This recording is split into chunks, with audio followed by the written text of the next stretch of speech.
it's me, Valdez, with Ox, and you may wonder why we're sitting here like this at this time, specifically with 15 minutes on the clock. Well, it's because we have a very special pre-show today with me and Ox. We do have a very special person that is joining us from today. Let's go ahead and give a warm welcome to Laura. Hello. Yay. Hello. Hi. Brought her bags. Yay.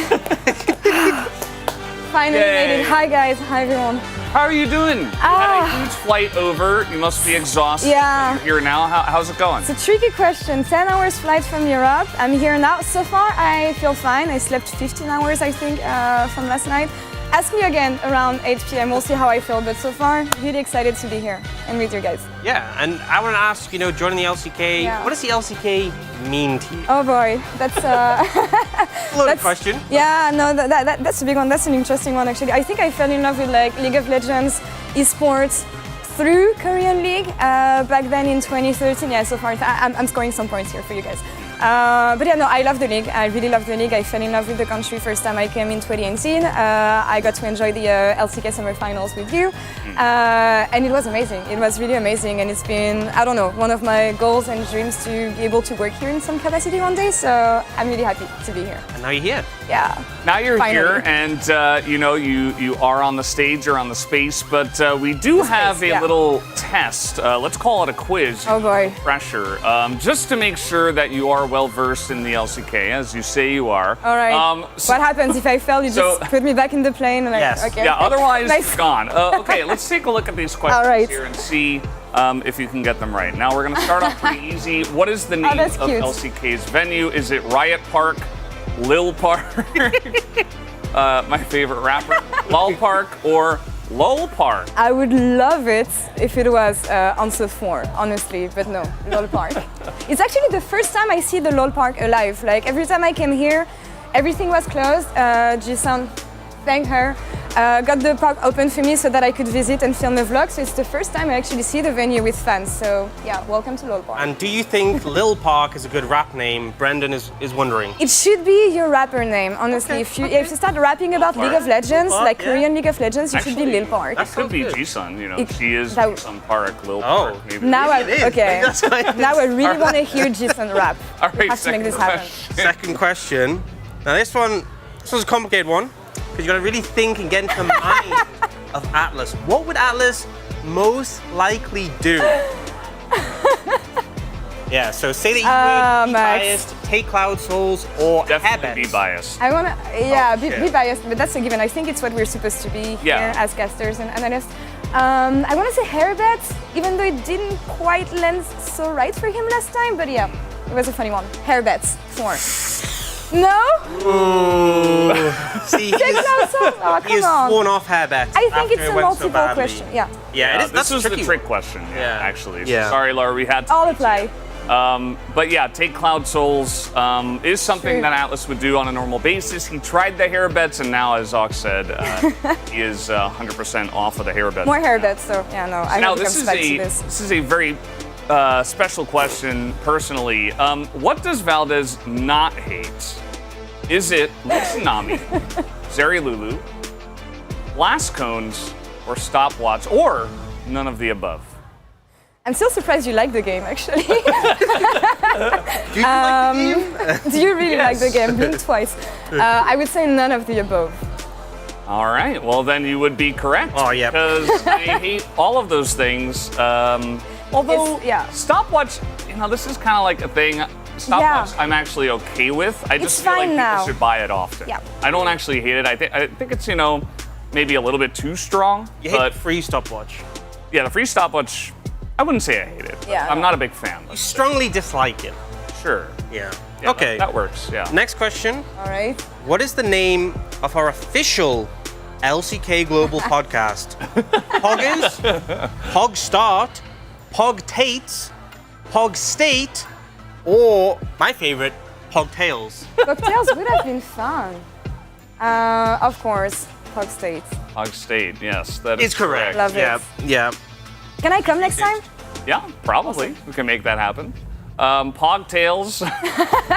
We'll definitely need that one. And Poggers. maybe some pog tater tots. Yeah.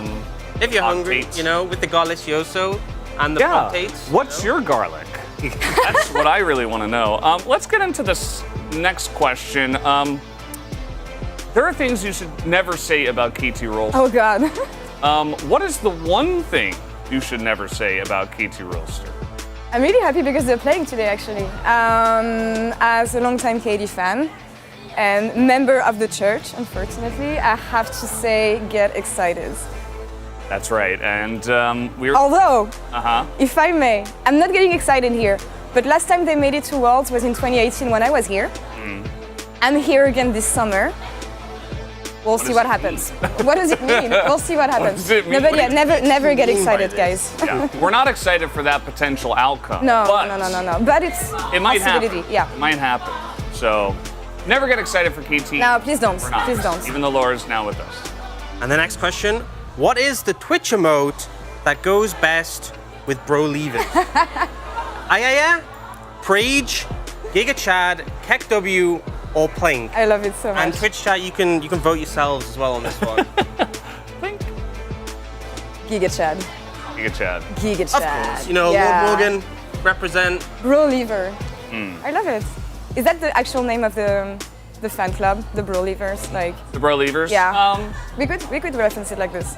Yeah, I think Okay, so. bro. Okay. There are a lot of different. Yeah, there's a lot of them. Has a lot of different hashtags, and Yeah. that might lead us into our final Ooh. question. Oh.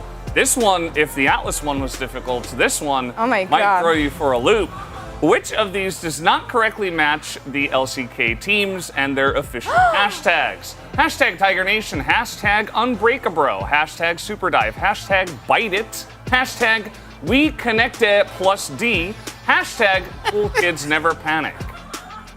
Do not correctly match the LCK teams? What the hell? So, little hints. Yeah. Teams have official like hashtags. Yeah. So these are all official ones except one of them. One of them's a fake. It's a fake. It's undercover. I have to say, most of them sound fake. Yeah. I think Tiger Nation is the right one for Genji. Is it though? I don't No, know. see, I saw you turn and now I'm dieting everything. Cool Kids Never Panic? That sounds really fun. Cool Kids Never Panic. That's my favorite of the I think it's my I kinda wanna try hard here, so okay, we're gonna go by elimination. I think Tiger Nation is the real one. Unbreakable is like legit really good. Quite good, yes. Super Dive doesn't make much sense, but it could be something. We connected. I don't know. There's a plus. You forgot about the plus. Yes, we connect it plus D. Yeah, plus D. Yeah. It's tricky. It's really hard. Okay, I'm You wanna gonna phone go. a friend? Can I? No. Would you like to though? Just question. Can we split 50-50? Like just. Ox, do you want to give her a hint? Do you have? Yeah. Do you have hints? I will say my hint is They already played. yeah, they already played. No, but yeah. Sony rules one out. So and that was the one she was saying. I'm right? not- Already hints. played. Yeah, but most of them did. So. Okay, One of them? the correct answer is in the top half. Okay. You did like 50-50. Oh boy. Yeah, you did 50-50 actually. There you Thank go. It's in the top half. Unbreakable. All right. That is correct. There you go. Hashtag Unbreakabro It should be a thing is though. incorrect. And you know what? I don't even know the real one. Hashtag bro memento. Okay, bro. Potentially Okay, okay, bro. bro. Okay, savings bank, bro. Man. Yes. Best rebrands, by the way. So that was a very fun quiz. It seems Yeah, like you thanks, guys. passed. You know, you got 6 out of 7, and Atlas will hopefully forgive you, although he's not very good at that. Let's take a look at the predictions we have had so far here on the show, because of course we do predictions every single week to declare who we think is going to win each game. And so far, Laura, you and Chronicler are the only two on the global broadcast that I are know. 4 out of 4. Some will say beginner's luck, but the people who really know me know that I'm amazingly good at predictions. And now I jinxed it, and I'm never gonna win one again. But yeah, amazing start so I far. will say you got twice as many correct as Valdez. Wow. What does it say? What How does long it have you mean? been in the LCK? Valdez again? So by the end of the split, it'll be like 65, and I'll have like 30. If you're lucky. Yeah. If I'm lucky. Yeah, okay, 30 out of 90 seems decent. So yeah, you guys are doing pretty well, and we're going to take a quick look as well at the Korean broadcast. Only Helios is 4 out of 4. I'm in the same spot as Pony, and Pony is a genius, as we know, at predictions. So I'm feeling okay for now. Stop. It's not him that's wrong, it's the teams that were wrong. It's the teams. Yeah, they should have won. Yeah. I don't know why they didn't. So, Laura, you're pretty good at predictions. What do you think about these matches as well? Because we do have a couple of ones that should be really close. Obviously, starting off with Gen G versus KT. Yeah. And then we have T1 versus Hama Life for the second match today. Any thoughts on these matches? Yeah, I think I expect the first one to be close, of course. KT versus Gen G. I predicted Gen G. Some will say it's because I want to have the right prediction. Some will say it's because I want to jinx them. We'll see about that. I would never vote for KT. That's the thing. But I mean, when you refer to the run they had in spring and the expectations coming from both this team in summer, I expect this one to be a really close matchup. Gen G should be favored here. Anything can happen, of course, because Gen G, having gone through MSI, of course, have more competitive experience recently, but also maybe more tired. I don't know how much this applies here, but we'll see how much KT can surprise them. And of course, the second one, T1, HLE. I still have high expectations when it comes to HLE, and I think they didn't quite deliver yet in spring, so we'll see if it comes around this time. I would say T1 is highly favored here, but again, we'll see if there's any surprises on the Rift. The meta hasn't changed so much from what I've seen. So yeah, I feel pretty confident about predicting both these teams. How about you guys? I feel like Honor Life Esports, it's really hard to read their form. The fact that, you know, sometimes Zek and Kingham will just decide they're just going to be the best players in the world, like they did last year at Worlds. Yeah. And they did actually in spring against T1 when they beat them then. So I don't know. Obviously, everyone's gone for T1. I think that makes sense. But if an upset happens, I would be like, yes, that is very Honor Life. Yeah, I think everybody kind of went for the safe predictions. I also did T1 Gen G, but I think it's safe. But, it feels safe, right, in terms of like on paper. I think that the MSI hangover is something we've seen many times. So you were asking if it's a real thing in this region. It definitely is. T1 and Gen G have come back. We've seen D+ or Damwon in the past. After they won, they would come back and look kind of, you know, a little bit shaky. Or sometimes if they lost in the finals to RNG, also they would come back a little bit shaky. In the first matchup. So.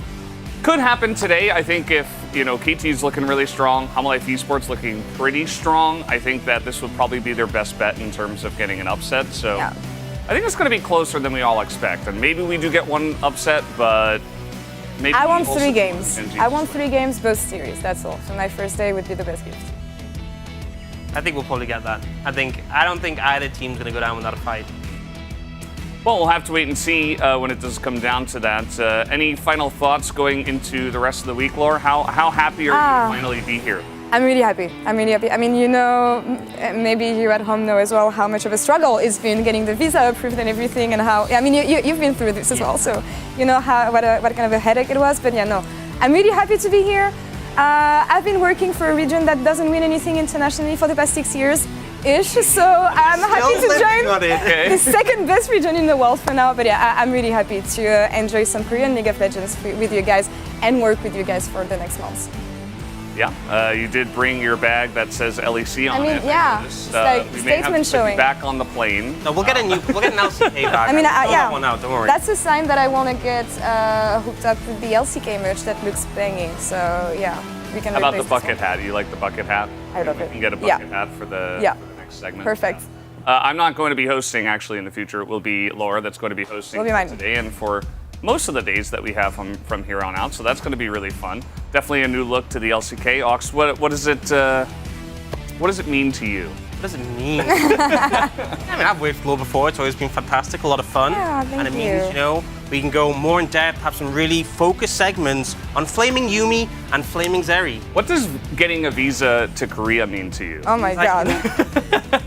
It means I get to hang out with my buddies more. Yeah. Like Chronicler and Atlas, I like those people. Not so much you. How about Wolf? Is Wolf's Wolf pretty cool? great. He's Yeah. fine. Uni's pretty great. Yeah. Uni's great. Am I missed? No. Jisun's great as well. No. We won't So, bring Jason on the desk. Do you like Yundo? How about Yundo? Yundo's great. Yeah. Yeah. You can keep listing them, you know. Gaihyun. Yeah, 100%. Now there's the fear of leaving someone out and just being, oh boy, I'm the worst Valdez. worker. You leave. You said it. Yeah. Well, you said it. He didn't. Laura, it's going to be great to have you on the desk. I'm really happy. Of course, we are going to have a very fun time for all of these segments in the future and for the stage. So if you guys were here for this pre-show, you were here. Congratulations. You're a real one. You saw the official introduction of Laura joining the LCK broadcast. So we're going to take it to the intro now and go into the show. Thanks for watching, and we'll see you on the other side.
Welcome, ladies and gentlemen, to LCK Summer 2023. I'm Atlas. This is Chronicler. It is so fantastic to finally have Laura here. She has a visa. She's in the country. Glorious times. Love the quiz as well. I felt like my questions were a little bit unfair because you could have locked in any of them and they would have been basically true. I mean, I'm never biased. Like, so that's, I guess that option was a little bit silly, right, guys? It right? Never. Right, everyone? I've never been biased. Not once in my life. I think KT's going to win today. There's a lot of layers to that. I'm not touching that with a 10-foot pole. There's always going to be some questions with these quizzes. You know, you don't want someone to get a perfect score, but 6 out of 7, very respectable. Hashtag WeConnector+D. Here we go. Let's jump into our first match. KT's roster has not changed from a couple of days ago. Gen G will be making their debut here today and also have not changed up their roster. Very excited about the GDB draft. And see what's going to happen here into the KT that picked Kale on purpose. That was something else. And we'll see what happens in this one. Rematch of the Spring Finals qualifier. Of course, Gen G then winning in the lower bracket final. Yep. And facing off and then eventually defending their title. Very surprising. But in the regular split, is so funny, by the way. The first time in 1,543 days. I can't believe that stat. The last time they won the first game of a season was against Jin Air in 2019, Chronicler. What a time to be alive. KT really just breaking barriers here today. We heard Law mention the fact that the last time KT went to Worlds was in 2018 as well. Before that, it was 2014. when Worlds was once again in Korea, back in Korea once again, it might be their time. She's exactly right.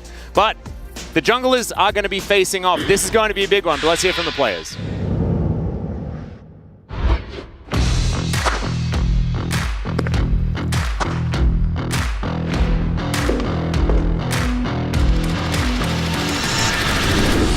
젠지가 MSI 진출하는 거를 보면서 저희도 빨리 국제전 나가서 실력 보여드리고 싶고 나갈 수 있을 것 같아요.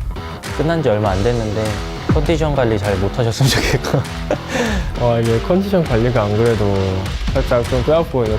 이게 MSI 경기할 때 갑자기 전날에 감기가 걸렸는데 제가 당한 억가를 한번 또 당해보면 다음에 이런 말을 안 하시지 않을까 라고 전하고 싶네요.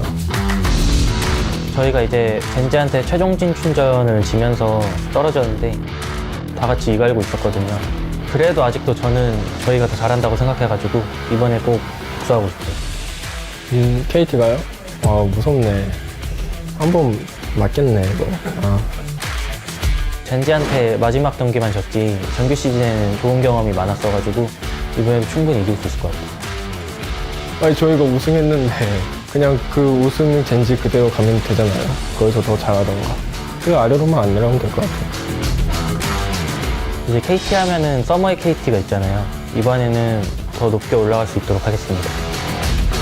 이제 디펜딩 챔피언 자리를 이번 서머 시즌에도 또 지킬 수 있도록 하겠습니다.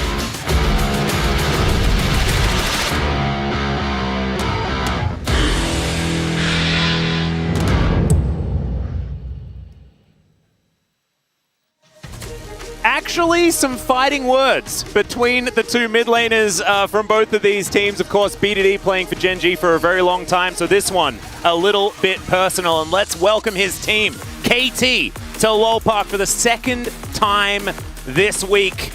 Coming off a victory for the first time in over 1,500 days. This is a squad looking to continue that momentum, Chronicler. And there was the one game, the KO incident that didn't quite end up working out. Just think about it, it'll be fine. What we saw from KT was very reminiscent of what made this team such a menace in the regular split in spring. It was the top half having a great performance. BDD, Keen, and Cuz, I think, all still in great form.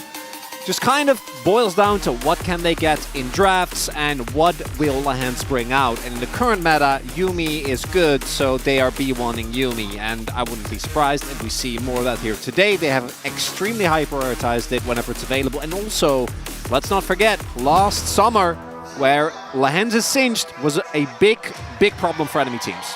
Well, this is the enemy team that is making their way into LoL Park for the first time. The LCK champions of spring. Yes, it was a difficult MSI for all LCK fans, but we prefer not to think about it. We don't think about that tournament. That's not our tournament. We don't think about that one. We look ahead to the World Championship, and that is where Gen G's eyes are going to be after conquering what was at the time the best region in the world. See what they did there? Look at that. It's taken them so long, right? Think about how long Ruler was chasing that crucial LCK win. Now they're coming in droves. Now they're even back with to back. Even with D+ Kier as well, who was so incredibly strong. Peanut to deliver the trophy that everyone is now going to be playing for, etching their name on it twice in a row. Pretty incredible stuff here for this squad, especially after they said goodbye to Ruler. Ruler then going on to win MSI as well. But Pays certainly filling his shoes amazingly in spring. And not only in spring, Pays and the Light actually, to me, were one of the surprises of this team performance at MSI. Because I was expecting a lot more trouble on the bottom half of the map. It was kind of the opposite. It was Doran and Chovy really struggling. Yep. And even though I don't think Pays and the Light were, gapping their opponents, they were performing to what was expected of them. I think Delight had a little bit of a rough one. I'm actually convinced now that Pays is a robot. I don't think he has. It doesn't make sense. No, it makes no sense at all. He is way too cool, calm, and collected, even on the biggest of stages. As, KT 2-1 is the match record here, of course, being able to take down Gen G both times during the regular season. And it wasn't until that reverse sweep, minus the first part of the reverse sweep for Gen G, and that 3-1 just before they took the title. And what is the biggest mismatch, in my opinion, here, and what was the reason why the lower bracket final was as one-sided as it was because Chovy was in incredible form. It was also, coincidentally, the reason why Gen G struggled so much and why they got completely boomed by BLG. It's because Chovy wasn't able to perform, right? Yeah. And reasons we're not really going to go into. But Chovy against BDD he literally has double the wins. Like, Yeah. it's like, what was it, 19 versus 38? and we go back to it every time. We go back to it every time, which is the BDD versus Chovy, the Yone incident. We have to. We have to go back to it. It was BDD on his signature Syndra, and he got clapped so hard, it is etched into my brain for all time. It was probably one of the biggest carries from a mid laner that we've seen in a very, very long time. And honestly, it's between Chovy and BDD that so many of these moments have come around as well. You know, you've got BDD on his Zoe against that Galio of Chovy as well, which was an absolutely iconic moment here in the LCK. Maybe we'll have another one of those moments here in this game. And I want to tell you something a little bit frightening. I took the elevator up when I was coming to LoL Park here today with Gen G, and Chovy and Peanut were just in the best mood that I've ever seen them in ever. Just laughing and having a great time, and that should be scary for KT fans. That scares me. Yeah. I'm not facing them. I was frightened in there, and they were happy and excited, and they were probably confused about why I looked a little bit nervous.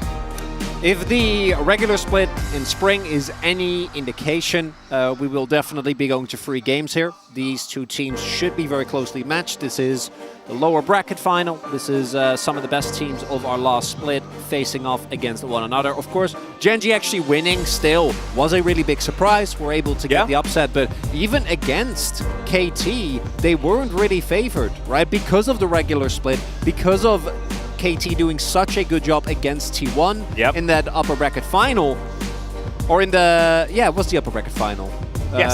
Upper, no, it wasn't the upper. No, it was upper bracket just round before. one Yeah. situation. You know what? The KT versus T1. The 5-game series, KT. There you go. Being able to take them all the way. Score having a little London notepad.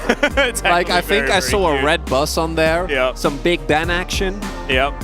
Rapid Star taking on Score, some big names from the ages, of course. Score synonymous with KT for so incredibly long. Now looking to take them down, but BDD, very similar case there on the other side of things. Certainly a bit of a switch around here between these two squads. So much history. Cuz versus Peanut. We could go on. Lahens, of course, playing for his former team as well. Oh man, there is so much to talk about, but it's pick and ban that we're going to have to talk about first. It's Cassante taken off the board, Nico as well. Going to be leaving. I'm expecting, something like the Nico, Melio, and Zeri situation, but Melio not needing to be banned because KT doing it for them. As we thought that KT had chosen red side, but they actually didn't. It was a bait and switch. Yeah, they are on the blue side. Makes complete sense, because in the current meta, I think this is a great choice. It means that you can, with how it's looking right now, are either going to be able to pick up the Annie or the Lucianami. I do have to say, though, when it comes to playing Lucianami, KT, not really at the forefront of our mind for teams that do it well. And to be honest, neither are Gen G. I think both these teams have not looked that great picking up that combo. It was more so T1 is the obvious one. D+ was another example that really were able to get the most out of it. So I'm wondering if that is going to be the final banner, or if it will be the Annie or the Maokai, right? 2 picks that also are extremely high. And yeah, I didn't even get to Zeri yet. The Yumi ban kind of threw me off on that one, but can still go Zeri Lulu. That's not going to be an option here. So Annie, open. Aphelios Maokai, open. out. Aphelios has been a popular first pick, but I'm not the biggest fan of the B1 Aphelios. I like the Annie a lot more. Still gives you a ton of playmaking capability. Do you want to know the win rate of KT if they have Annie in the mid lane this season? 100%? 100%. There you go. Full Huge proof. sample size. Huge sample size. More than one. More than one? Yeah. More than one sample size. I don't normally deal in those. I'm normally... you're a one sample size kind of guy? Just a one sample size kind of guy. So the Kayle, 0% win rate. Yeah. Absolutely. Should never awful. be picked again. No, never be picked again. And actually, to be perfectly honest, should she ever... It actually, again? I think it might actually be okay if she doesn't. Well, the Maokai, though, is going to be locked away, of course. Very high priority jungler at the moment. Peanut, of course, has shown that he's very, very strong on it. Flex pick here in the Tristana, and he'll lock that one in. Chovy, I have a feeling that he's the one that's going to be playing it. He did come from an MSI where apparently you could just play Tristana anywhere. But I don't know whether that is going to be the case here because Chovy is so good at it.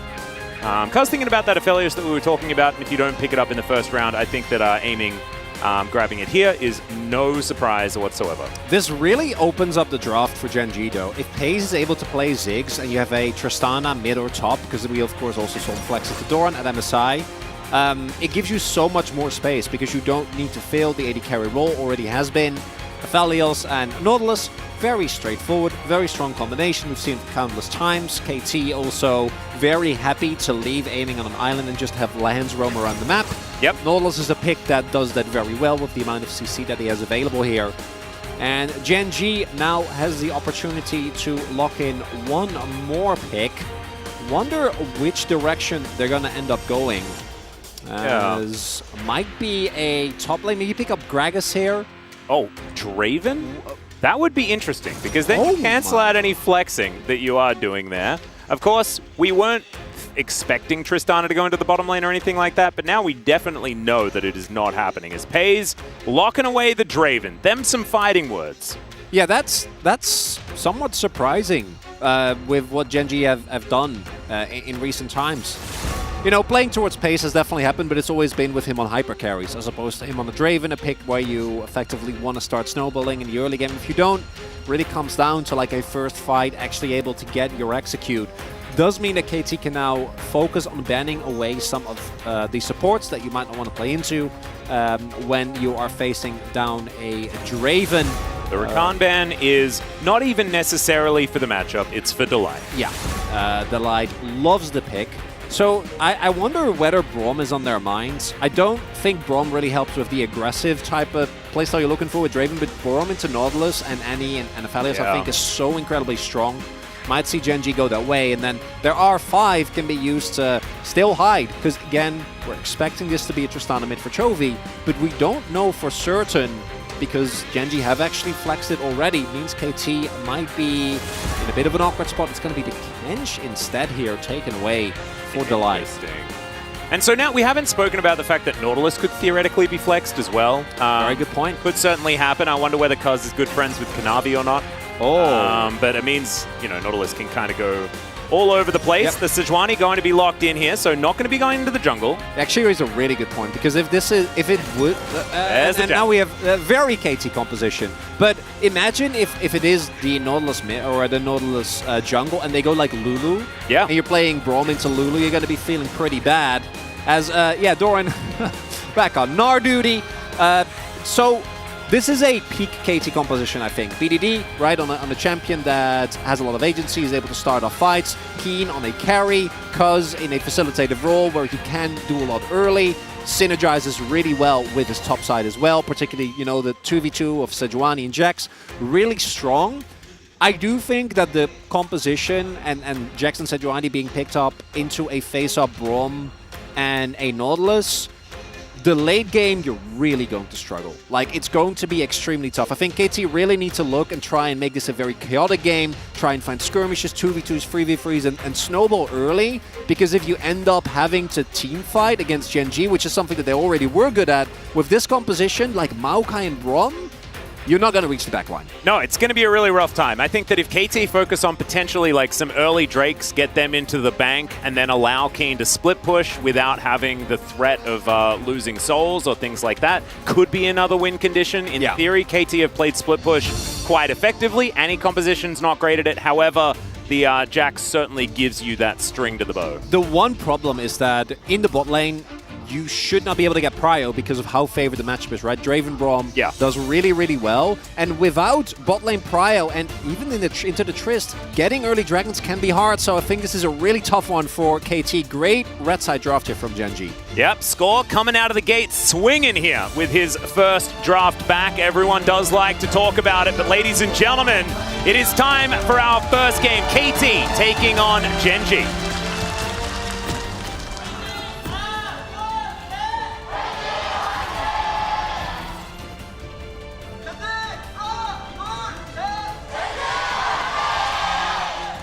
Gen G fans, very loud today. Firefighter Tristana as well, my all-time favorite Tristana skin, and there are about 1 million of them, so that is actually big. Chovy with correct skin choice is great. Is that Prom Queen Annie? That's Prom Queen Annie, right? From It looks that way. Yeah. 7 years ago or something like that. That the Nautilus Tibbers skin, is man. pretty good. Prom King Tibbers. I have no idea how it looks. It's just Tibbers in a tuxedo. I've actually seen that. That is amazing. It's pretty You're right. It's pretty good. This Nautilus skin it's so cool, man. It's such a Chandelier? yeah, it's such an atmospheric, cool. Honestly, if it was being used with Paze's Draven skin, I mean, that is some synergy. Yeah, Right that there. would be the best. Unfortunately, they're on the wrong side of the rift, but they will be in the right lanes. So there is at least that. Cuz coming on over, he'll be starting towards the bottom side. We'll see whether he does manage to poke his head in top and affect that matchup. I think that, I mean, if Keen gets out of control, this becomes a very different conversation to the one that we were having earlier on, right? Because if this Jax is a problem, then it's going to be a big deal. He took a long journey in the enemy jungle there. Yeah, it is. It's twofold because you're playing Jax into a composition that has only AD, so you can go like Sunder or Frozen Heart and get an incredible amount of value. And there's no AP threat, right? Most of the damage is going to come from Chovy and Pace, so Counter-Strike gets insane value. But on the flip side, you're also playing into a team with a ton of CC. Between the Gnar and, as mentioned, Brom and Maokai, actually getting access is going to be very, very tough.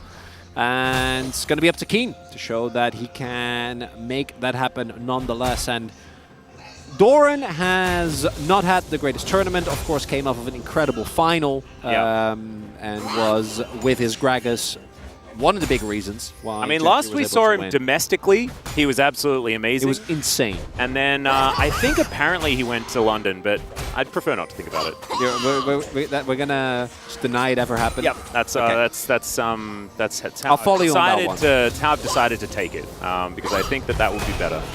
As Keen will take a turret shot, but he's still going to win out on the trade. Nice little leap with the Empower there. As Cuz going to move on over and look for Peanut. He will find him and just steals away the red buff. Says, thank you very much. Peanut, I feel like this happens so often. Peanut getting invaded early, and credit for that one goes to Keen. Keen getting the early prio even at the cost of his own life and setting up that ward right there. Cuz you could let the tree have some of his things. No? No? I do think Peanut was able to get the big raptor, but didn't get all of the small ones. Kaz now going to clear this out as well, and there's not that much to be done because Doran isn't really in a position where he can get away. Kaz is a Sejuani with level 3 and a red buff available as well. All right, Hook is going to connect here towards this bottom side. Lahen's, though, taking the worst of it, as Gravitum's going to do a little bit of defensive work for aiming. Nicely done there, and they're actually going to do fine in the trade. And things are looking great. And this is exactly what I want to see from KT. I think this is when the team looks at their best. Get early prio in mid and top and allow Cuz to play his aggressive style. Put the enemy team on the back foot and make sure that you can snowball through the pressure. Laning state here is very, very rough for Doran. Is teleported back, but his wave definitely is in dire need of some fixing. And Keen can just kind of leave. Oh, he's going in, though. Peanut in a great position to start this one off. Twisted Advance is going to be there. The flash has to come out, and there's the flash to follow. Keen going to get hopped on. Does manage to leap out, utilizing his ward in his back pocket, but that is a flash. That is success, because flash on top lane more important than the flash on the jungler, I would say. Yeah. Do think that Peanut could have just held it, particularly because he got the flash, right? And then was like, maybe we have enough damage for the kill, but Leaf Strike cooldown was too short, so Keen was able to get out nonetheless.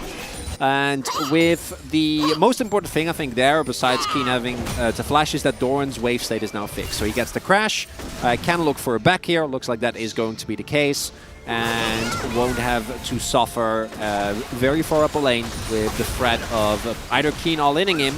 If Keen see do exceptionally well in this specific matchup, even though a lot of our pros like picking the Gnar into the Jax, has not always been successful. Again, most notably with Keen himself. Yep. I think that people just like picking Gnar. I don't think it's not into anything. Well, I remember. I think this was an interview that Keen gave like last play, where he's like, yeah, no, like I want the Jax into Gnar matchup because I know how to win it, and like no one else does, and I'm not gonna say anything more about it, but like I get it. I figured it out. I've seen the lines. But for now, Peanut does help out his top laner Do note, though, that aiming, even though he went for a cold start, is completely fine here in this early laning phase, and this is something that we did mention. Delight effectively guarantees that pace is completely safe, but it also means that you're not really going to be in any way, shape, or form able to dictate the pace of the lane. Yeah, and this is what we were calling for at the beginning, right? If KT are going to win this, then I think getting these early buffer drakes, especially if it's a single Infernal, that's going to feel fantastic here for the squad. They'll lock it down off the back of the fact that Cuz has been all over Peanut's jungle, making sure that he's spotting him out, getting all the information and stealing the camp. So you can see 46 to 35. The Sejuani doing great in this early stage of the game. There's Kane's just going to get a Demolish proc, look for some plates here, and will just back away just fine. Okay, in goes Delight, only level 5, so they don't have to worry about the ultimate, as there is a bear in the mid lane. Rocket jump forward there from Chovy, as he's going to have to get out of there. There is a very angry bear, and you can't put out that fire, unfortunately. Not as this Tristana. Yes, you are dressed for the part, but I don't think it is actually functional. Keen. This is the Jax top lane gank? Okay, Keen's going to move on in there, and Chovy is going to miss all of this CS. Definitely the worst thing that you could possibly do as Chovy.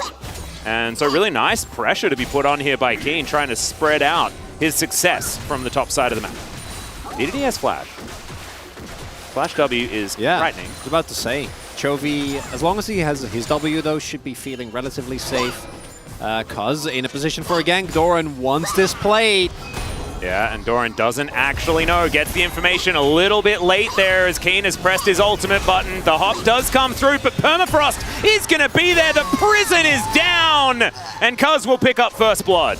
Really nice read there by Cuz. This comes off the back of Keen rotating mid, forcing Chovy off the wave, and even though he doesn't get Chovy, gets a plate, walks back up.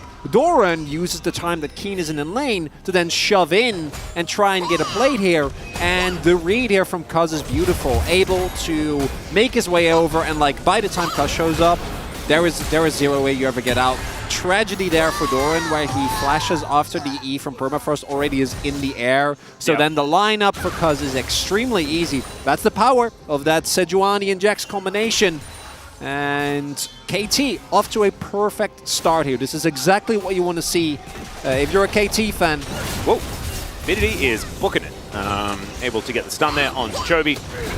Chovy's still able to grab that one plate in mid lane, and things very, very even as far as farm is concerned for the mid laners right now. Aiming in the hands, spending some time here on this bottom side, trying to convince Delight that roaming is not going to be an option, and Delight is going to take that news and act accordingly. Bidity once again rocketing forward, using that Molten Shield speed up, just try and get as much pressure as he can. But aiming doesn't have Crescendum. Oh, Bear comes down. Feels like he was watching MSI, he's like, oh, I like how Knight plays this Annie. Yeah. Throw bears at people off cooldown. Seems to be working out so far. With enough enthusiasm, Chovy's just another cannon minion. Oh. Every time you get As Tibbers, a big cannon, you are correct. That's a minion as Still gets the 50 gold. They also got the explosive shot damage on BDD because he killed him while he was up. Not going to end up mattering. And if you're a Gen G fan, again, I think this composition is going to do its job no matter what. Chovy is still in a decent spot, and Paze is substantially behind due to Delight roaming up, aiming and Lahens playing a great early game. But they did pick up the Herald, so if Paze gets even a single kill, you throw a Herald down bot, Gen G is in a great position. It's really up to like the next 10-15 minutes where I think KT is still in a position where they can take complete control of this game and not allow Gen G to actually go for some 5v5 team fights, because those will go very differently from what we've seen thus far. Yeah, it's a really interesting question when it comes to scaling and things like this, right? You mentioned already that this is a very physical damage-based composition from Gen G, and often that doesn't really come into effect until there's big tanks in the late game that are difficult to get through. But as far as tank busting is concerned, I mean, Tristana is one of the best in the game for it, right? You can build almost everything that has to do with melting tanks, and they can build as much armor as they would like, and you just generally still manage to turn them into butter. So maybe not necessarily quite as much of an issue, but does mean that itemization for someone like Cuz is then very, very comfortable. And already you're just a pretty good tank. As another bear comes down, it just bears, it is like a bear sanctuary here in this mid lane. Do they have those?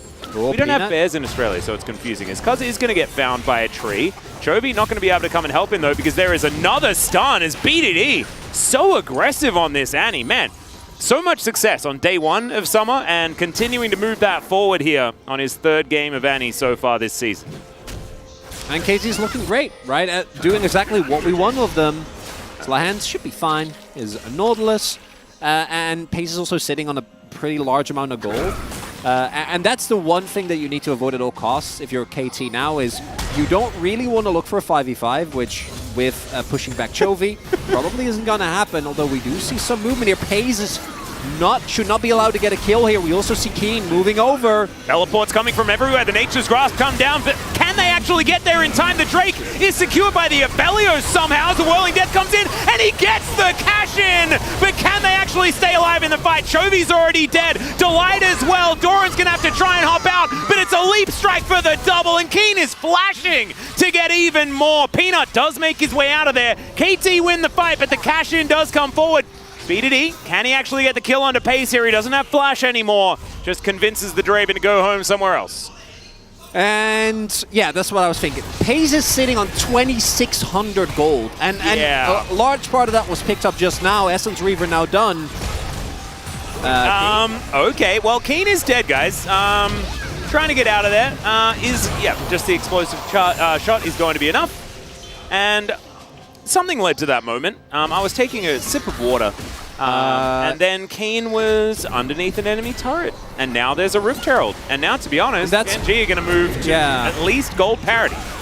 Yeah, and that's really big, right? Already, I think there's a fun discussion to be had about is that worth it for KT? Because there's a lot of great parts, right? A 3-for-1 trade. You get more gold onto your Jax, which is a side laning menace. As we see, 2 Drake buffer as well. Exactly. Actually getting it, even though it's somehow aiming that picks it up. We're 50 health on the Drake. We see Delight doing so much work, but Keen is trying his best, comes in for the flank, and the CC is enough to take down Chovy. So Doran also goes down, doesn't have his Narbar available when he TPs in. And all of this is feeling pretty great. And this is where I'm like, it's definitely still a favorable trade. It's not amazing for KT because, again, the Draven got a kill before the passive, didn't get the kill on him, didn't get the passive stacks. But then with also the kill going over to Chovy and Keen dying there as he gets the plate, but at the cost of his own life, I think Gen G kind of takes that. Yeah, they do. I don't think they're too sad about it. No, I would agree. We have Radiant Virtue now completed here for Peanut. Does have his Mythic before Cuz gets his online. But not really too much of an issue. I think that Keen playing aggressively, that is good. Yes. I think that so much of this game will hinge around how much pressure he can put on, and playing aggressively like that is how you put on a bunch of pressure, as Kraken Slayer is completed here for Chovy. So I think that's good, but yeah, dying underneath that turret, certainly not the greatest of news, especially after grabbing a couple of those kills. Silly me, I was almost close. I was talking about how there's not enough AP damage on Gen G, but this is 13.10 Kraken Slayer, so Hey, true. actually helps. There you go. Maybe it's just Rage Blade. Maybe Chovy is just like something. Like just full hybrid Tristana. That could be the way. Actually, no, because he needs to build Trinity Force, right? Yeah, and If you are I am a big character believer. that won't do damage, build Trinity. Okay, I am a big believer in Trinity Force, but on Tristana in this scenario, like, I'm a little skeptical. We'll see what he ends up going. Chovy is one of the players that would. Yeah. If there's someone that is happy to try different builds, it's definitely him. Gravitum Severum here for aiming. Now gets the Infernum out. Chovy in position. Hook is going to connect onto Peanut, who is just going to evaporate. Dies so quickly. Cuz locks this one down, and now it's the aiming show in this pit. Decent little knockback there to stop Keen from being too much of a problem, but they still have to vacate the area. Pays just gets dove on on by the raid boss, Jax. The Prom King's underneath the turret as well as Chovy is taking lamppost after lamppost to the noggin. BDD uses his whole health bar to help tank as Doran just gnaws Keen towards the turret, but Keen does not care about it whatsoever. Even Cuz thinking that maybe they have an opportunity to look for this gnaw, but man, KT looking amazing, Chronicler. Crucially there, KT find a hard engage on Peanut while Delight is off zoning. And with the front line immediately gone, Delight unable to tank any damage. The fight is unplayable. Again, Doran doesn't have his Narbar. And watch this, the hook comes through from Lahens. Delight is marking Keen. And that turns out to be a crucial mistake because without the Brom, by the time he throws up his shield, everyone is already dead. Like, everyone is half health. Stormrazor is done, right? So Aiming rather does a ton of damage, but it's Keen and BDD that are showing why KT was such a force to be reckoned with in these longer drawn-out fights where they're able to get a great start, take over completely, and now Gen G all of a sudden 5k gold behind. Bounties are up, Atlas. Yeah, this is actually nutty. KT have exploded this game. Gen G looking for an opportunity here onto BDD. Oh, they know. They know. Yeah, he's just standing out here. Chovy, I believe, just walked over Vision as the first Ocean Drake of the game. The third. DTP. Going to be coming in here as Peanut has started it off already. They managed to find BDD on the flank here, but can they actually win is the question. Peanut's right in there, does manage to take their first dragon, but he's put in prison immediately afterwards. Keen dives forward, but he's been shown the door. A lot of tanking being done. 3-man Gnaw from Doran. Could this be the moment? Keen was tanking forever, and the Aphelios is just doing whatever he wants. Aiming is untouched in the fight, and yes, Peanut manages to get one back, but he's now just stuck in the plants as a plant himself.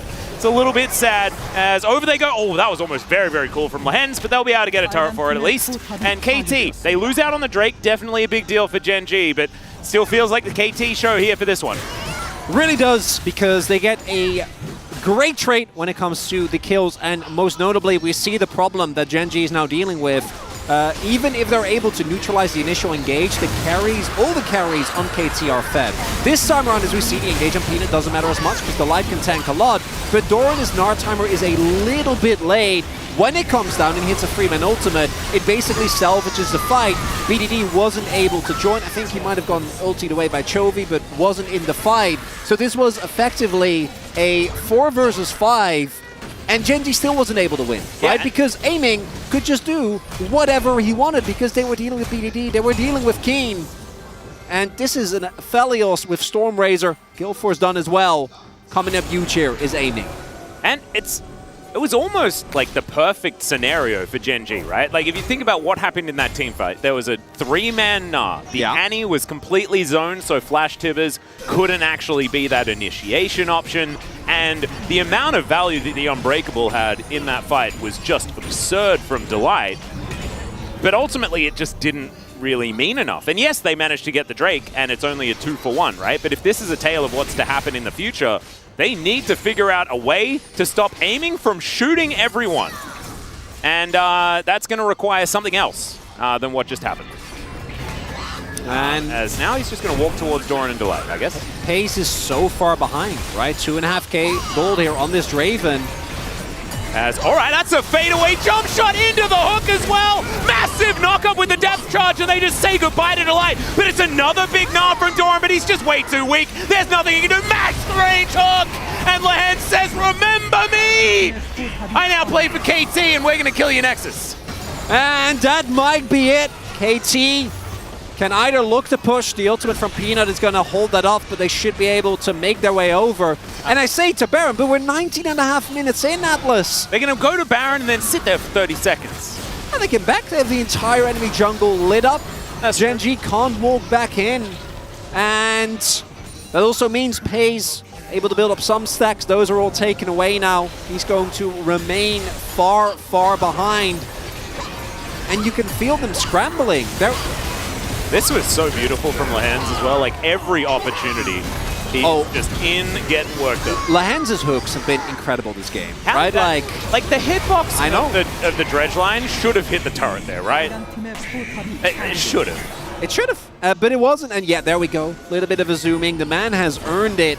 Oh, yeah. And Lehens coming up huge here against his former team like he did in spring. Is it the Lehens POG angle? 'Cause I'm I was sure actually- that it was Cuz for most of the game. Because he's just been everywhere he needs to be. And now tough. he's going to find Peanut. The flash forward, another hook is going to land. The POG Wanters are battling for it here. And Aiming's going to be able to grab that That's kill Nash. thanks to both of them. And yeah, that should definitely be the Baron. And honestly, it felt like this game was already pretty done and dusted. It's 8,000 gold, now the lead. We've ticked just towards 20 minutes. Of course, Aiming has that crescendum available to make sure that he does maximum damage to this one. It is wiped from the Rift. And now Delight wandering around. I have a feeling he might just be dead. There it is. Santa Claus is going to get a present of his own. And there is no way he's getting out of this one. BDD grabs that kill, says thank you very much. And Gen G going to be looking towards game number 2. Contemplating flashing, but wouldn't have done anything, so decides to hold on to it. And, oh, they're not done. They're still going. Oh, the Goon Squad of Tibbers, Annie, and Nautilus. They do he's get dead. the ward in, and yeah, Doran is He's very, so very dead. BDD sends Tibbers away, and they give the kill to Aiming. Bit of a disintegration of Genji's game plan Nice. towards the end of this one. I have a feeling that they're focusing more on what's going to happen in future games rather than the end of this one. Oh, no, this one is done. This one's pretty done. This one is very done so. And what I love about KT getting the win is that it's exactly done in the KT style, right? This is a draft, the Jack's priority that they're able to go for, not being afraid at all of Doran getting a counter pick off, and the counter pick evidently not working out, right? On red side, you're always going to try and look to find a creative angle. This one not quite working out. Priority pick of the Maokai also going over to Genji, and you want to believe as... Yes! There we go. Oh, the final cast of minion auto attack is enough to take down the turret. Yay, they got the bounty. They're only 10k gold behind. Clawing it back, Chronicler. Every little bit counts. I've seen Genji get some crazy comebacks, but KT's not gonna let them. Yeah, let's say I'm not betting my hair. Although that was a 10k gold lead at 12 minutes, and this is a 10k gold lead at what? 24 minutes or something like that? Can't see the timer right now. KT earned 22 and a half minutes. They've earned our trust at this point. What? Yeah, No! they're a great team. It's KT! Yeah. KT will never have our trust. That is the point of KT. I think KT haven't really thrown like an insurmountable lead since like what, last year Worlds qualifier? You know what? I'm so glad that Laura's on the desk because she gets to tell you about how much you're not allowed to trust KT. Because they're playing as so soon- well. Yeah, and as soon as you trust them, that stops. Okay, that's the whole thing. All right, over the wall goes the Q. Over the wall goes Doran as well. We'll see how far behind they actually are because this is a decent little start to the fight. Doran's going to have to get out of there. Does manage to do so. It's Keen. Dives on top of the Draven. Where did he go? I know it's a just disappearing act Houdini Draven here in this game because he was there for a second and then he wasn't because this Jax is just too huge. Chovy, you're not going to be able to put out this fight no matter which skin you choose, and the inhibitor going to go down. Next one surely to follow. Or just Nexus turrets. They might just take this one and then choose to end the game. As Chovy's going to get teleported on here. The last man standing underneath these turrets. Don't think it's going to be enough. And KT will just get to work here. Hook not going to quite be there, but Aiming, he can flash forward. Chovy just going to rocket jump to the base. And Lehen standing stalwart, giving them the double thumbs up. You love to see it. And KT will win game number 1 extremely decisively. Textbook game. Really, I'm having a tough time with this PUG because there's 3 great options. I think, do you just do Lehen's? Because like he was a bit of a gangster towards the end there, but I mean it was towards the end, and I think a lot of it had to do with that top side of the map and how they played. Cuz's ownership of the jungle probably gives it to Cuz for me. I agree, but I also think that Keen, his pressure in the early game, combined with how he played at the skirmishes, the deep TPs, it was so hard to do. That's what I'm saying. Yeah, no. There's a ton of great options. There's three correct choices. Doesn't happen often. No. And one highlight, coming into game, we talked about what do we expect from either of these 2 compositions. And KT starting minute 1, shoving in lanes, getting priority for Cuz, allowing him to invade. And then from there they snowball. Genji we get one glimpse of what a good teamfight looks for them. But then after that, they take unfavorable trade after unfavorable trade. They fall too far behind in gold, and the power of their front to back also, I think, really well exploited by KT because it feels like every single fight that they won, Keen was on a flank, making sure either TPing or keeping the light busy.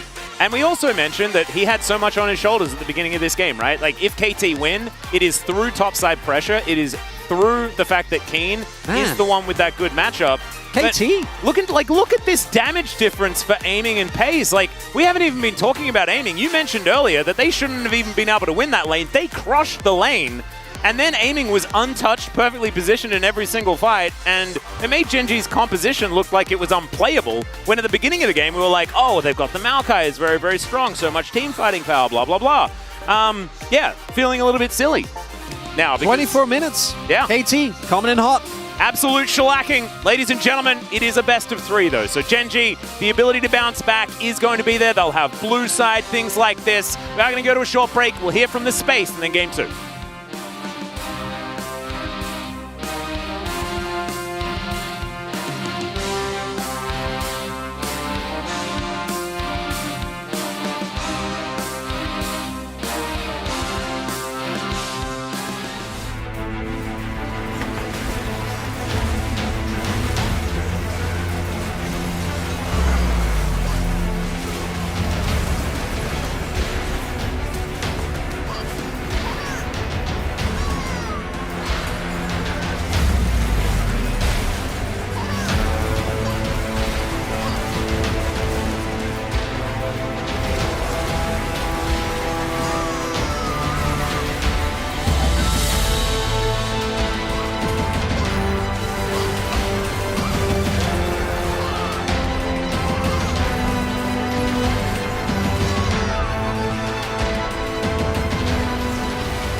네, 여기 걸었고. 좋아, 좋아. 야, 나르부터 급할 필요 없어. 아, 멀다, 나 멀어. 괜찮아. 남 들어갈게. 들어가. 나 이제 딜각 나와. 이거 안 들어가. 좋아. 얘들아 미드라인 지켜 얘들아 미드라인 지켜야 돼. 마우페. 나이스. 미드 보자. 이거 트타 녹음이다. 나 궁했어 이거 잡라인 이거 좀 볼게. 오케이. 나도 한번 지켜 들어갈게. 나 텔로 올게. 라인 밀고 가자. 자, 한번 오른쪽은 몸 댈게. 그냥 풀 박을 때 트타 녹음이야, 녹음. 어잉? 됐장. 이제 브라운 나오고. 잘하는 건 역시 톱이다.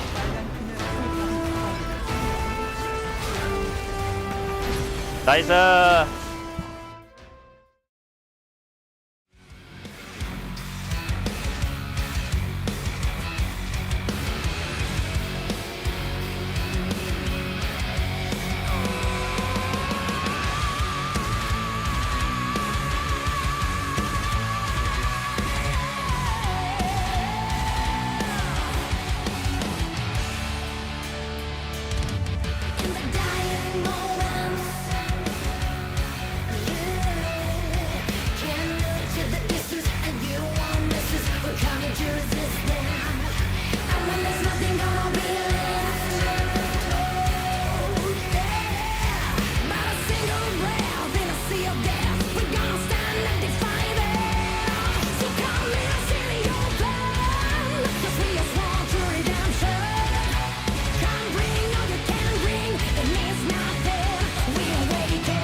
everyone, welcome back to the space after game one. Genji versus KT.